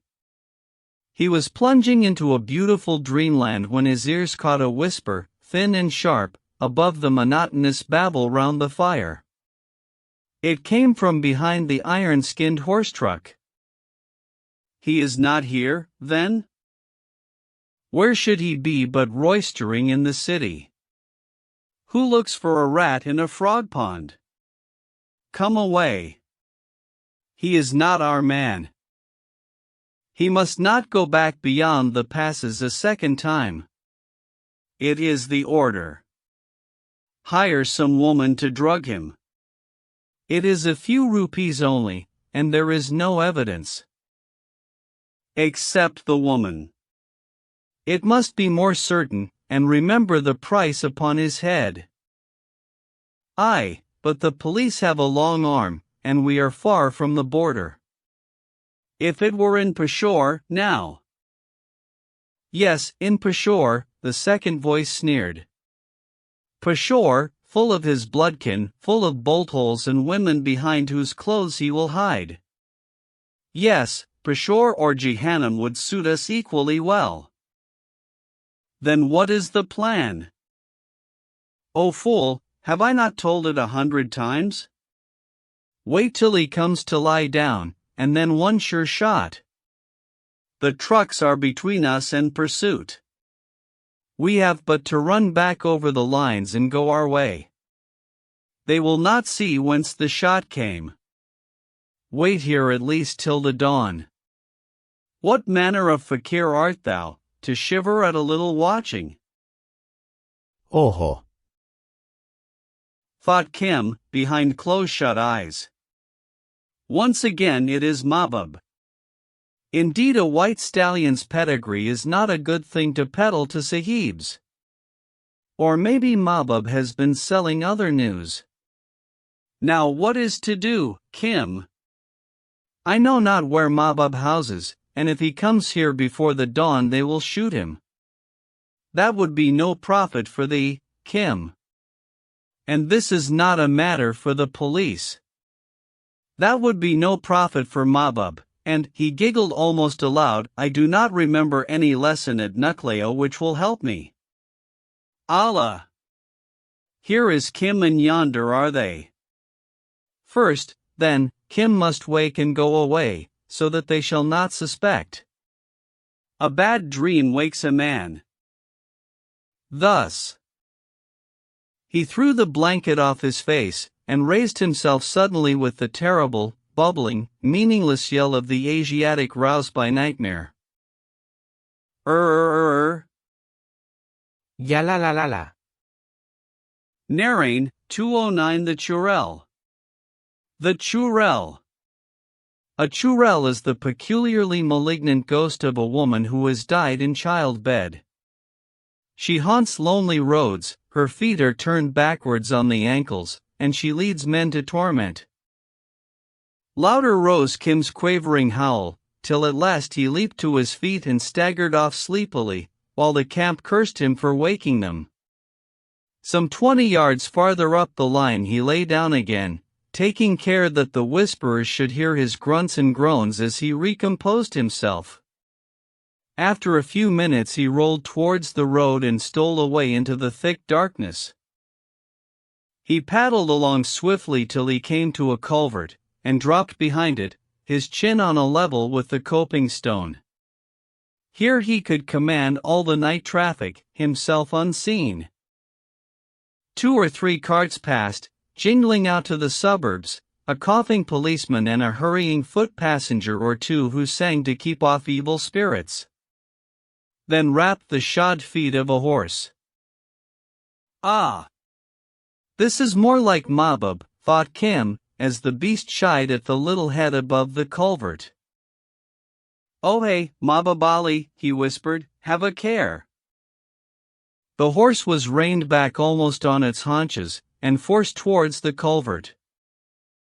Never again, said Mahbub, will I take a shod horse for night work. They pick up all the bones and nails in the city. He stooped to lift its forefoot, and that brought his head within a foot of Kim's. Down, keep down, he muttered. The night is full of eyes. 2 men wait thy coming behind the horse trucks. They will shoot thee at thy lying down, because there is a price on thy head. I heard, sleeping near the horses. Didst thou see them? Hold still, sire of devils. This furiously to the horse. No. Was one dressed belike as a fakir? One said to the other, what manner of fakir art thou, to shiver at a little watching. Good. Go back to the camp and lie down. I do not die tonight. Mahbub wheeled his horse and vanished. Kim tore back down the ditch till he reached a point opposite his second resting place, slipped across the road like a weasel, and recoiled himself in the blanket. At least Mahbub knows, he thought contentedly. And certainly he spoke as one expecting it. I do not think those two men will profit by tonight's watch. An hour passed, and, with the best will in the world to keep awake all night, he slept deeply. Now and again a night train roared along the metals within 20 feet of him, but he had all the Oriental's indifference to mere noise, and it did not even weave a dream through his slumber. Mahbub was anything but asleep. It annoyed him vehemently that people outside his tribe and unaffected by his casual amours should pursue him for the life. His first and natural impulse was to cross the line lower down, work up again, and, catching his well-wishers from behind, summarily slay them. Here, he reflected with sorrow, another branch of the government, totally unconnected with Colonel Creighton, might demand explanations which would be hard to supply, and he knew that south the border a perfectly ridiculous fuss is made about a corpse or so. He had not been troubled in this way since he sent Kim to Umballa with the message, and hoped that suspicion had been finally diverted. Then a most brilliant notion struck him.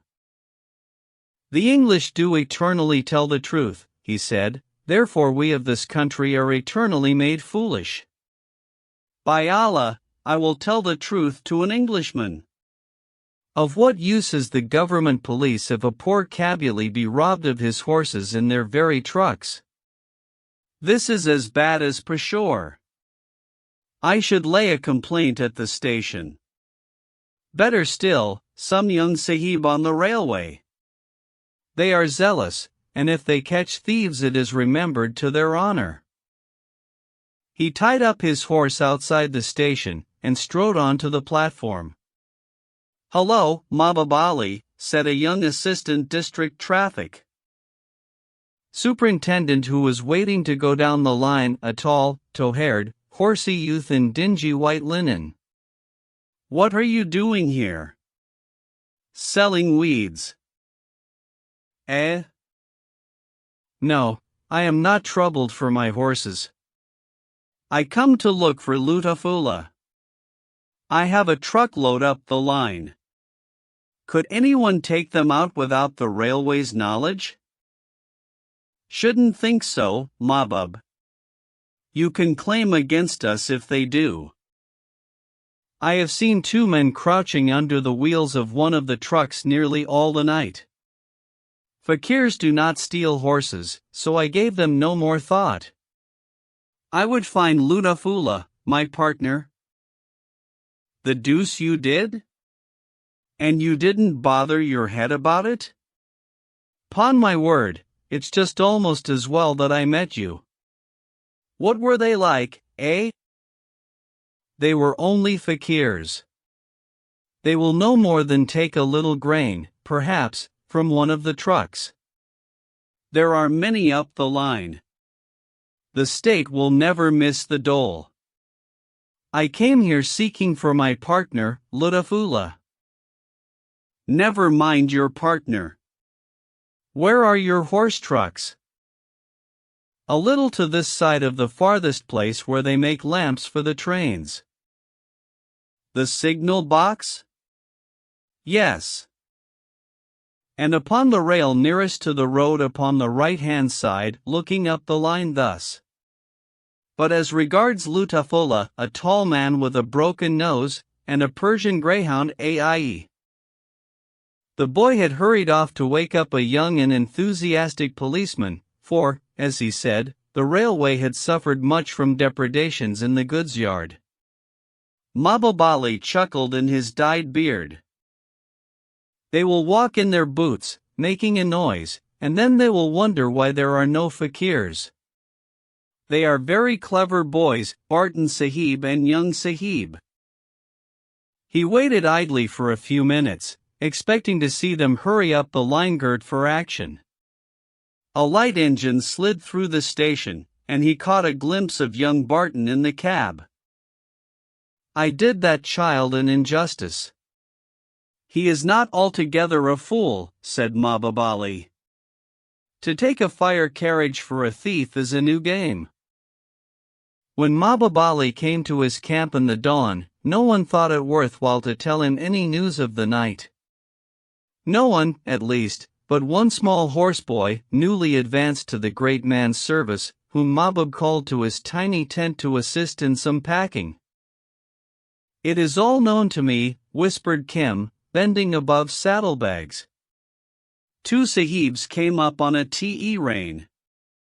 I was running to and fro in the dark on this side of the trucks as the te-rain moved up and down slowly. They fell upon two men sitting under this truck. "Haji, what shall I do with this lump of tobacco? Wrap it in paper and put it under the salt bag?" "Yes," and struck them down. But one man struck at a sahib with a fakir's buck's horn. Kim meant the conjoined black buck horns, which are a fakir's sole temporal weapon. The blood came. So the other sahib, first smiting his own man senseless, smote the stabber with a short gun which had rolled from the first man's hand. They all raged as though mad together. Mahbub smiled with heavenly resignation. "No. That is not so much Diwani, madness, or a case for the civil court. The word can be punned upon both ways, as Nizamat, a criminal case." "A gun, sayest thou?" 10 good years in jail." Then they both lay still, but I think they were nearly dead when they were put on the te-rain. Their heads moved thus. "And there is much blood on the line. Come and see?" "I have seen blood before." Jail is the sure place, and assuredly they will give false names, and assuredly no man will find them for a long time. They were unfriends of mine. Thy fate and mine seem on one string. What a tale for the healer of pearls! Now swiftly with the saddlebags and the cooking platter. We will take out the horses and away to Simla. Swiftly, as Orientals understand speed, with long explanations, with abuse and windy talk, carelessly, amid 100 checks for little things forgotten, the untidy camp broke up and led the half-dozen stiff and fretful horses along the Kalka road in the fresh of the rain-swept dawn. Kim, regarded as Mahbubali's favorite by all who wished to stand well with the Pathan, was not called upon to work.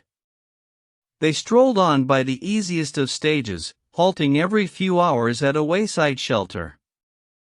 Very many sahibs travel along the Kalka road, and, as Mahbubali says, every young sahib must needs esteem himself a judge of a horse, and, though he be overhead in debt to the moneylender, must make as if to buy. That was the reason that sahib after sahib, rolling along in a stage carriage, would stop and open talk. Some would even descend from their vehicles and feel the horse's legs, asking inane questions, or, through sheer ignorance of the vernacular, grossly insulting the imperturbable trader. When first I dealt with sahibs, and that was when Colonel Sodi Sahib was governor of Fort Abazai and flooded the commissioner's camping ground for spite, Mahbub confided to Kim as the boy filled his pipe under a tree, I did not know how greatly they were fools, and this made me wroth. As thus, and he told Kim a tale of an expression, misused in all innocence, that doubled Kim up with mirth.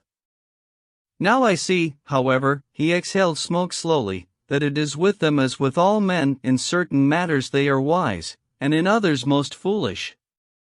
Very foolish it is to use the wrong word to a stranger, for though the heart may be clean of offense, how is the stranger to know that?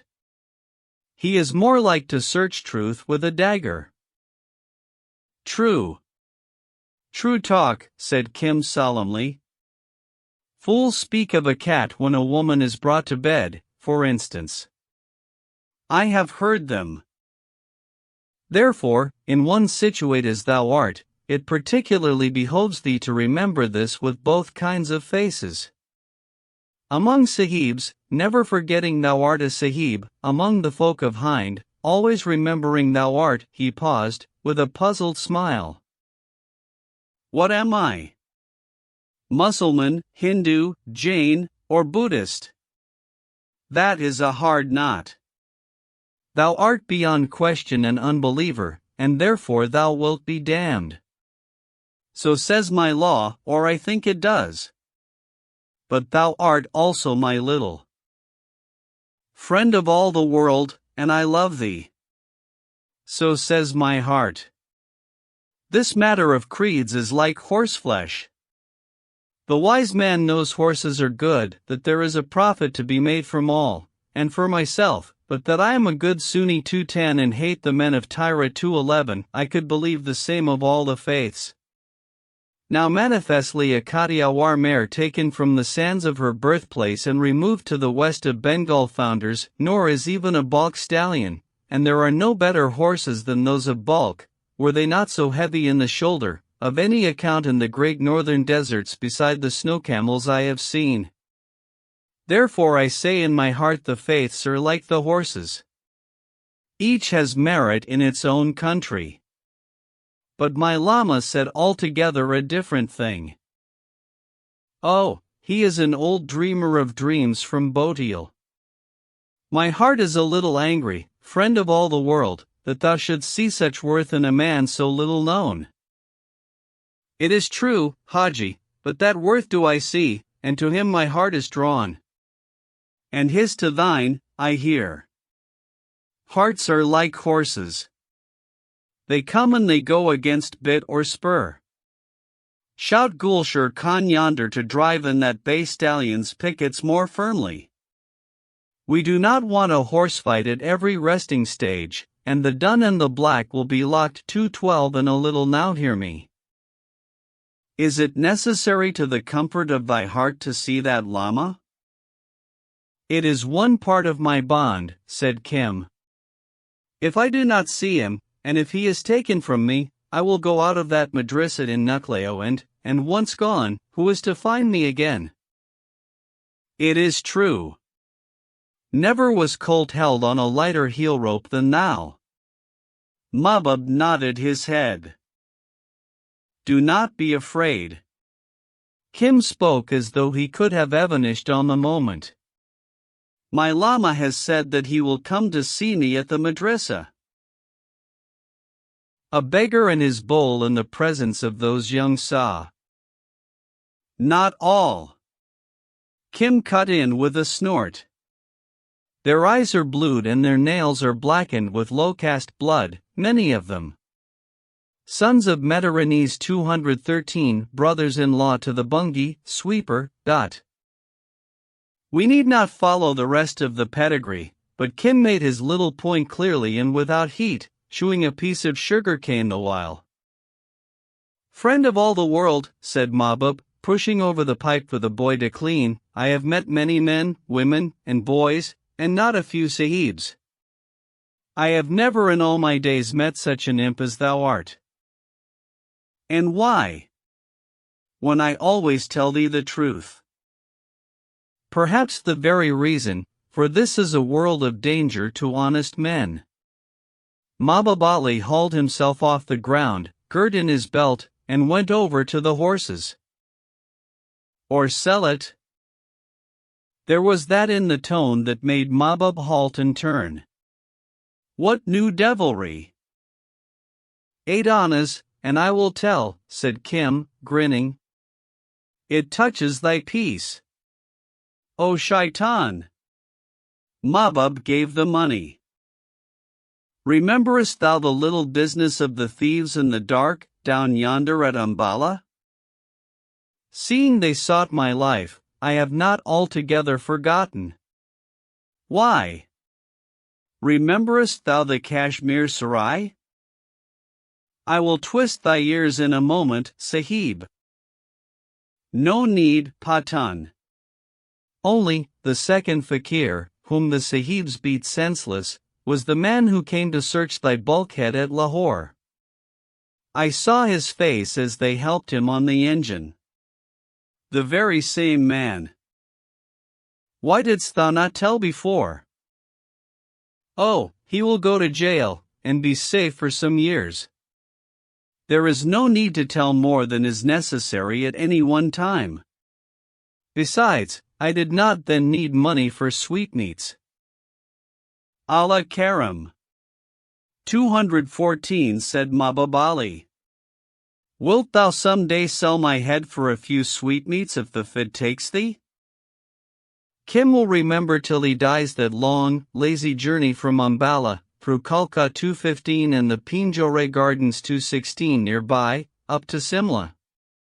A sudden spate in the Gugger River swept down one horse, the most valuable, be sure, and nearly drowned Kim among the dancing boulders. Farther up the road the horses were stampeded by a government elephant, and being in high condition of grass food, it cost a day and a half to get them together again.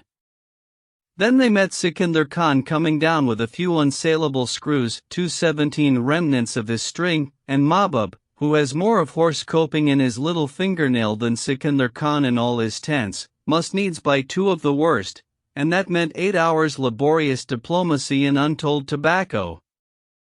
But it was all pure delight, the wandering road, climbing, dipping, and sweeping about the growing spurs, the flush of the morning laid along the distant snows, the branched cacti, tier upon tier on the stony hillsides, the voices of 1,000 water channels, the chatter of the monkeys, the solemn deodars, climbing one after another with down-drooped branches, the vista of the plains rolled out far beneath them, the incessant twanging of the tonga horns and the wild rush of the led horses when a tonga swung round a curve, the halts for prayers. Mahbub was very religious in dry washings and bellowings when time did not press, the evening conferences by the halting places, when camels and bullocks chewed solemnly together and the stolid drivers told the news of the road. All these things lifted Kim's heart to song within him. But, when the singing and dancing is done, said Mahbub Ali, comes the Colonel Sahibs, and that is not so sweet. A fair land, a most beautiful land is this of Hind, and the land of the 5 rivers is fairer than all, Kim half chanted. Into it I will go again if Mahbub Ali or the Colonel lift hand or foot against me. Once gone, who shall find me? Look, Haji, is yonder the city of Simla? Allah, what a city! My father's brother, and he was an old man when Mackerson 218 Sahib's well was new at Peshawar, could recall when there were but 2 houses in it. He led the horses below the main road into the lower Simla Bazaar, the crowded rabbit warren that climbs up from the valley to the town hall at an angle of 45. A man who knows his way there can defy all the police of India's summer capital, so cunningly does veranda communicate with veranda, alleyway with alleyway, and bolthole with bolthole. Here live those who minister to the wants of the glad city, jampanis who pull the pretty ladies' rickshaws by night and gamble till the dawn, grocers, oil sellers, curio vendors, firewood dealers, priests, pickpockets, and native employees of the government. Here are discussed by courtesans the things which are supposed to be profoundest secrets of the India Council, and here gather all the sub-agents of half the native states. Here, too, Mahbub Ali rented a room, much more securely locked than his bulkhead at Lahore, in the house of a Mohammedan cattle dealer. It was a place of miracles, too, for there went in at twilight a Mohammedan horseboy, and there came out an hour later a Eurasian lad. The Lucknow girl's dye was of the best, in badly fitting shop clothes. I have spoken with Creighton Sahib, quoth Mahbub Ali, and a second time has the hand of friendship averted the whip of calamity. He says that thou hast altogether wasted 60 days upon the road, and it is too late, therefore, to send thee to any hill school. I have said that my holidays are my own. I do not go to school twice over. That is one part of my bond. The Colonel Sahib is not yet aware of that contract. Thou art to lodge in Ligan Sahib's house till it is time to go again to Nucleo. I had sooner lodge with thee, Mahbub. Thou dost not know the honor. Ligan Sahib himself asked for thee. Thou wilt go up the hill and along the road atop, and there thou must forget for a while that thou hast ever seen or spoken to me, Mahbub Ali, who sells horses to Creighton Sahib, whom thou dost not know. Remember this order. Kim nodded. Good, said he, and who is Ligan Sahib? Nate he caught Mahbub's sword-keen glance, indeed I have never heard his name. Is he by chance, he lowered his voice, one of us, 219? What talk is this of us, Sahib? Mahbub Ali returned, in the tone he used towards Europeans. I am a Pathan, thou art a Sahib and the son of a Sahib. Ligan Sahib has a shop among the European shops. All Simla knows it. Ask there, and, friend of all the world, he is one to be obeyed to the last wink of his eyelashes. Men say he does magic, but that should not touch thee. Go up the hill and ask. Here begins the great game. Chapter 9. Stokes was son of Yelf the Wise, chief of the Raven clan. Itswoot the Bear had him in care to make him a medicine man. He was quick and quicker to learn, bold and bolder to dare. He danced the dread Cloquali dance to tickle Itswoot the Bear. Oregon legend. Kim flung himself wholeheartedly upon the next turn of the wheel. He would be a Sahib again for a while. In that idea, so soon as he had reached the broad road under Simla Town Hall, he cast about for one to impress. A Hindu child, some 10 years old, squatted under a lamppost. Where is Mr. Ligan's house? Demanded Kim.